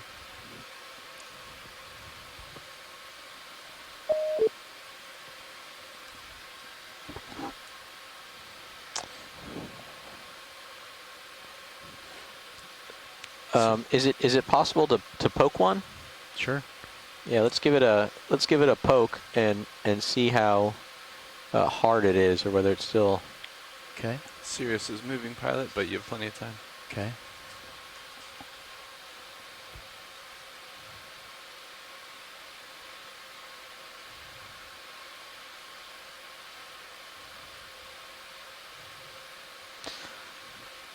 Probably going to miss all those active ones up at the summit, just off in the distance. Exactly. Just out of reach. It's so scary, isn't it? Roger Where do you that. spend your time? Yeah. Yeah. You know, it's that classic ROV FOMO. HPU spun up. I mean, there is something big up there. Yeah, would you tilt, give me a view with the Mini Zeus? Roger that. Yeah, I think as soon as Sirius catches up, maybe just On the arm? Poke it over there. yeah, Yep. go for a max run over and come up from there. Thank you. No problem. I'll follow you.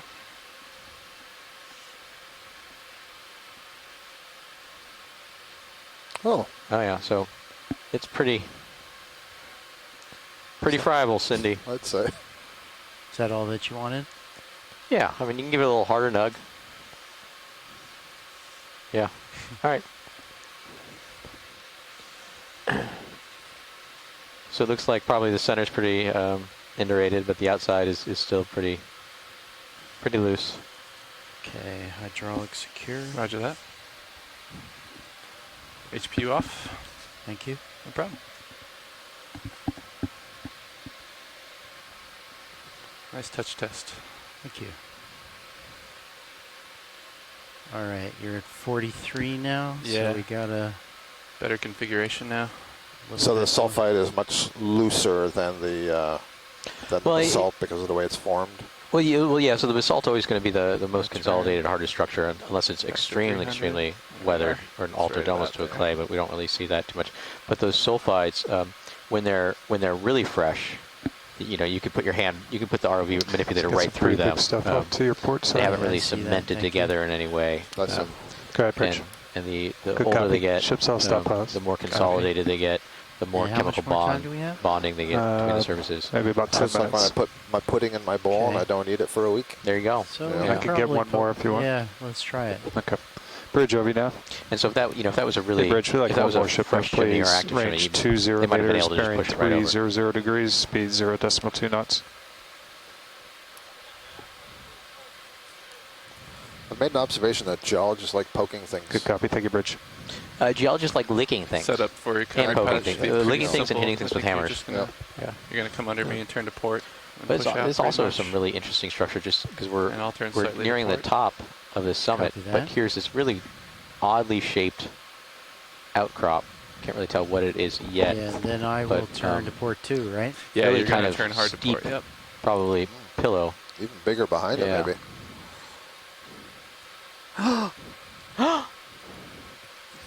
You can't take This a is what happens you when can't you take come a to the top of these I know you things. can't take a biologist anywhere. Look, there's a huge one in the background on the left. Oh my goodness. Huge one, what? Coral. Big, huge fan on the rock back left corner. Okay. And so I think these were these really steep stacks of pillows that then have collapsed off. I'm still looking 300 pilot. Okay. Oh, you can still like look up at the one you're passing, but there's a much bigger one in the distance. Yeah, thank you. That almost looks like a thuarella of some kind. A thuarella is a genus name of a primnoid, and it's like has kind of a bottle brush feel, but it's like every branch is a bottle brush. You know, like the brushes that you use to clean your test tubes. That's what that looked like to me. Where did you see it? Watch. Oh, In I the see back, it now. yep. Okay. I don't clean a I'll lot have of test tubes these days. I'll have to go up and look down at it if you, unless I can make it all the way around this rock. I don't want to change whatever heading you're on to get to the top of the feature, but Okay. if we're going by it, just to get a zoom so we know what it is. Okay. Thank yeah, you. I can go over top of this. Okay, Yeah. great. Yeah, let's do it. All And right, there's I'm some gonna massive go up. sponges up Yeah, on I that think feature as well. Some nice I'll watch the delta. pseudo bird's eye. Wrong Can we direction. get a little bit more light in here? We can maybe try the fogs. I'll turn on fogs. Thank you. Yeah, we're just Fogs getting coming we're on. getting some They're already comments on, from actually. the ROV Right, or crank 'em from up the then. scientists on shore. It's a little. It's just a little too dark. Yeah, they want to try and. Brighten up that coral Brighten up our day. just a little far away. Yeah, I'm kind of far, and it's. Now, in my scientific non-biological opinion, there's a lot of stuff on that rock. Yep. Keeping you on the edge Right. of view. Your sense is good. Yeah. Yeah. You have to have an intuition for these sorts of things.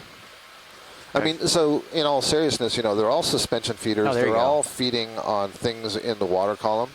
And so if you think about the physics of it, where water is actually touching rock, it's not moving. And as you move away from that rock, there is friction, and so it's slowing because each layer of water is experiencing friction with the layer of water underneath it. And so the farther away you get from that surface, the faster the flow is. And so anything that's dependent on food being delivered by the water wants to get away from that surface. And there's a happy medium. You don't want to be too high, you don't want to be in currents that are too strong, but you want to get up where the flow is zero. And so that's why you tend to see things on top of rocks and on pinnacles, and why you see other organisms climbing up on sponges or corals to sort of get to the highest local high you can and take advantage of that water flow. And this is a really nice example of that. So this is me already turning to port. Yeah, that's true. Go ahead, Rich. Good copy. All right, that ship move is complete. That's probably going to be our last one. Yeah. Copy that.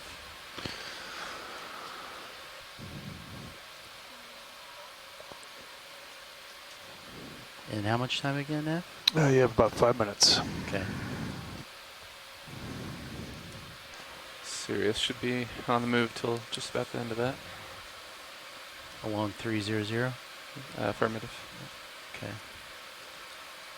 And so we're just starting pointing. to wrap up our Yep, dive I see. on Behind it. Tether's a good. elongate volcano that forms the Axial Valley Ridge, in this All right. section of the Mid-Atlantic Ridge, Would you like me about to turn 420 port side? kilometers northwest You of the island of Corvo in can the stay where you Azores, are. Copy that. A little bit. at a yeah, latitude little bit of toward. approximately Thank you, good idea.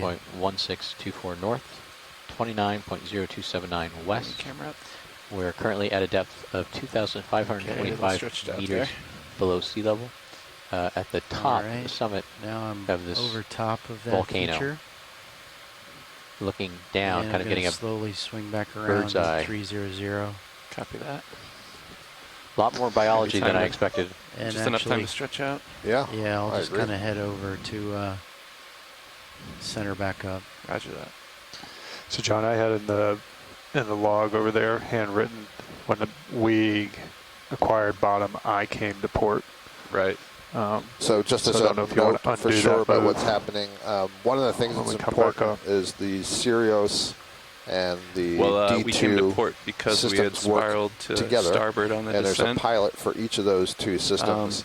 If you look in Yep. high pack, And you can see that The we D2 kind of pilot, turned the slightly main to port. screen that you're seeing, can already. sometimes We're lose facing in track line with the because ship we're almost. asking him to image certain So things. discussing with Sean and And Fernando, if they it goes think too far we off just track, need to turn then he slightly to moves port out on of the Sirius. camera frame of the And then have Sirius D2 swim camera, wide to port. and so the co-pilot I see will what you're tell saying. the You're ROV gonna pilot, come well, you to have port. to Yeah, the move turns back are correct. so that I Yep. can keep you in So we frame. just have to undo And the it has to turns. do with how long the tether is and making sure that the come vehicle down isn't just getting a into little trouble. So Okay. right now the I'll ROV push pilot is forward. Yeah. repositioning I'm himself so that tugging he's in you. good view of the Think so. Sirius before we try to So you come down reacquire with me? Yeah, whatever coming it is down. that we want to Okay. see. Also dependent on how much of a backseat driver we are. We are Little- pretty A little bit to the backseat right, a drivers. little bit to the left, a little Oh, bit. look. They wanted to take us to this, though. Oh, That's there you nice. go. Yeah. Yeah, I just had to get a little bit lined back up with Sirius, but if there's anything you want to look at now, we have a couple more minutes. So we're too far away from that giant coral, huh? The one that I just flew over? Yeah. Or Yeah, we didn't get a close look at it. okay. If we're too far away, then we'll image the coral that's here. But if we can still see it, then Yeah, I think we can get over there. yeah. All right, so that ship move is done. Yeah, we're still drifting Is there towards anything you wanna 300 a little bit. Yeah. Don't have returns for somebody just another join in? 40 plus meters. We're Okay. doing our pre-dive, All our right, planning well, then call in you 1 minute, so rotate people are probably over to starting to keep call me in in. view. Roger that. I'll keep an eye on sonar. And should be back over this way. Sorry, Watch Lead. I No. thought you got what you wanted from that. No, I need a close-up of it. And I didn't want to disturb you because I thought you were doing something operational. I was. Okay. Then I was right not to disturb you. Thank you. Appreciate it. Thank both of you. I appreciate both of you. Thanks. You're welcome. There's a lot of appreciation right Yeah. now. Yep, it's good. It's good. All right, last couple minutes.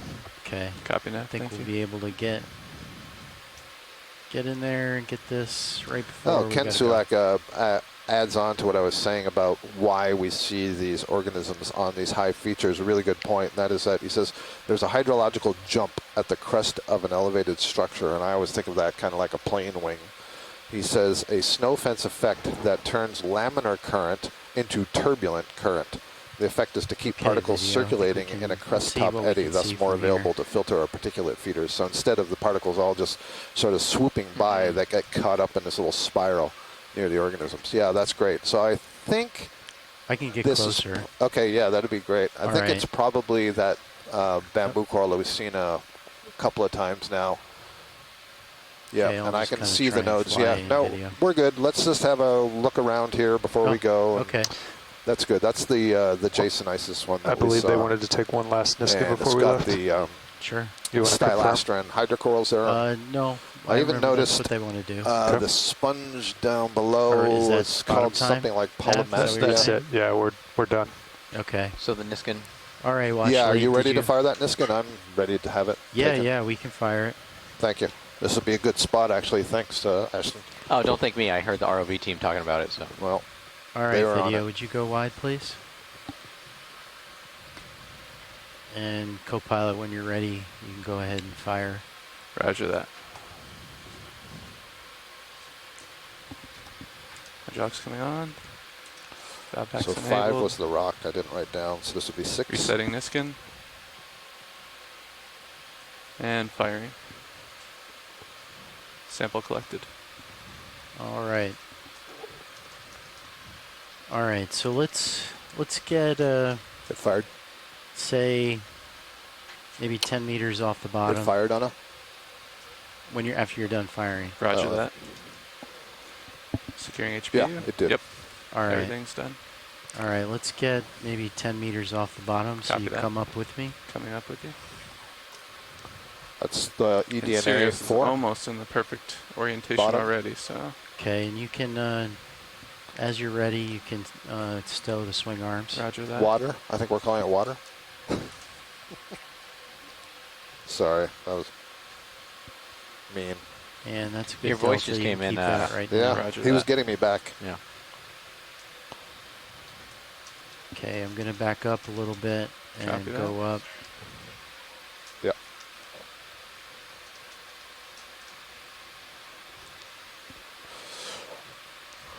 So, we'll pilot, just- just to confirm, you're Coming up preparing for coming up now? That's right. All right, thank you.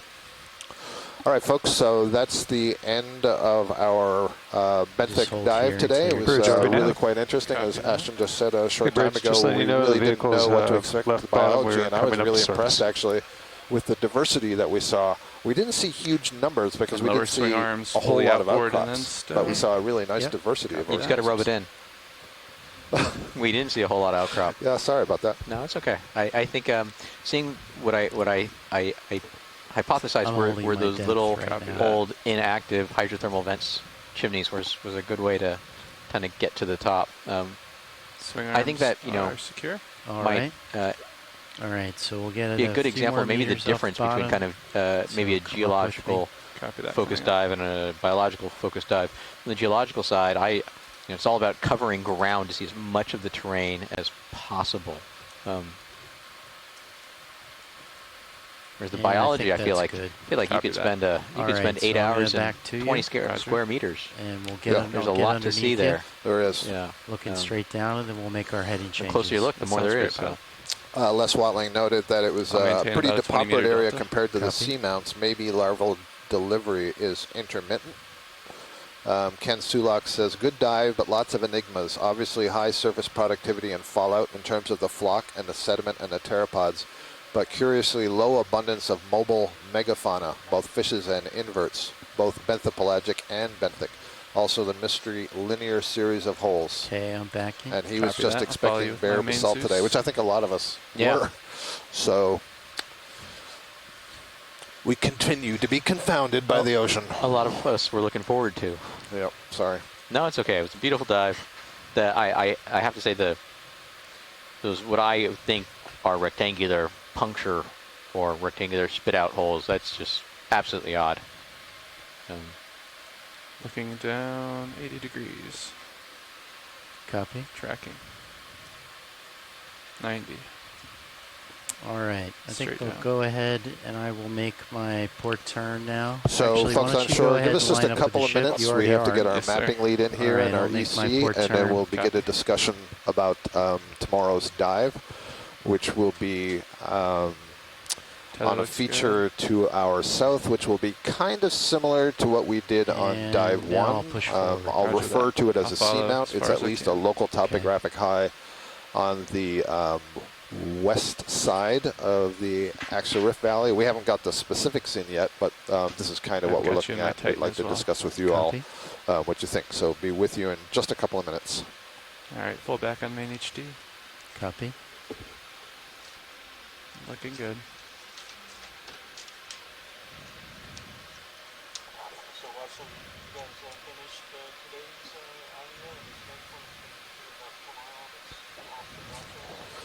That is correct, video. Thank you. Okay, pushing forward. Roger that.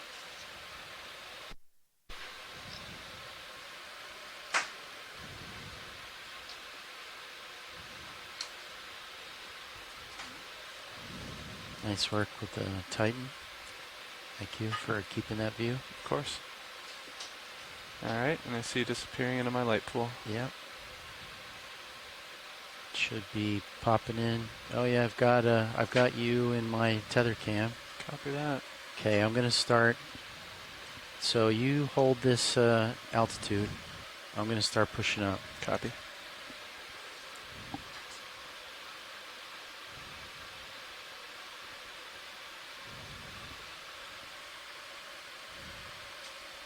And I see your light pool in my tether cam now. At least briefly I did.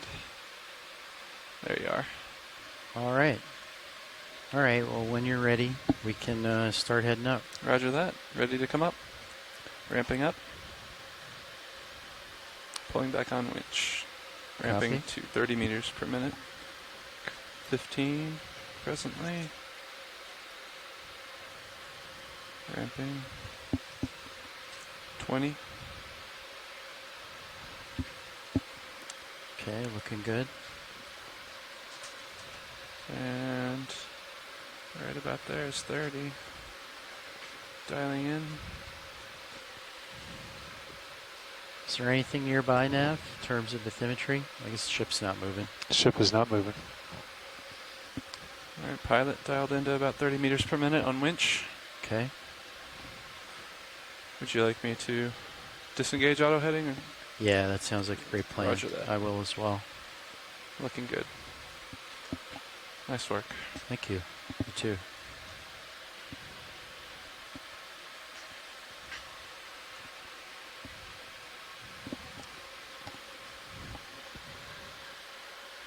Yeah, we're dialed right at about 30. Delta's a few meters right now. Looks good.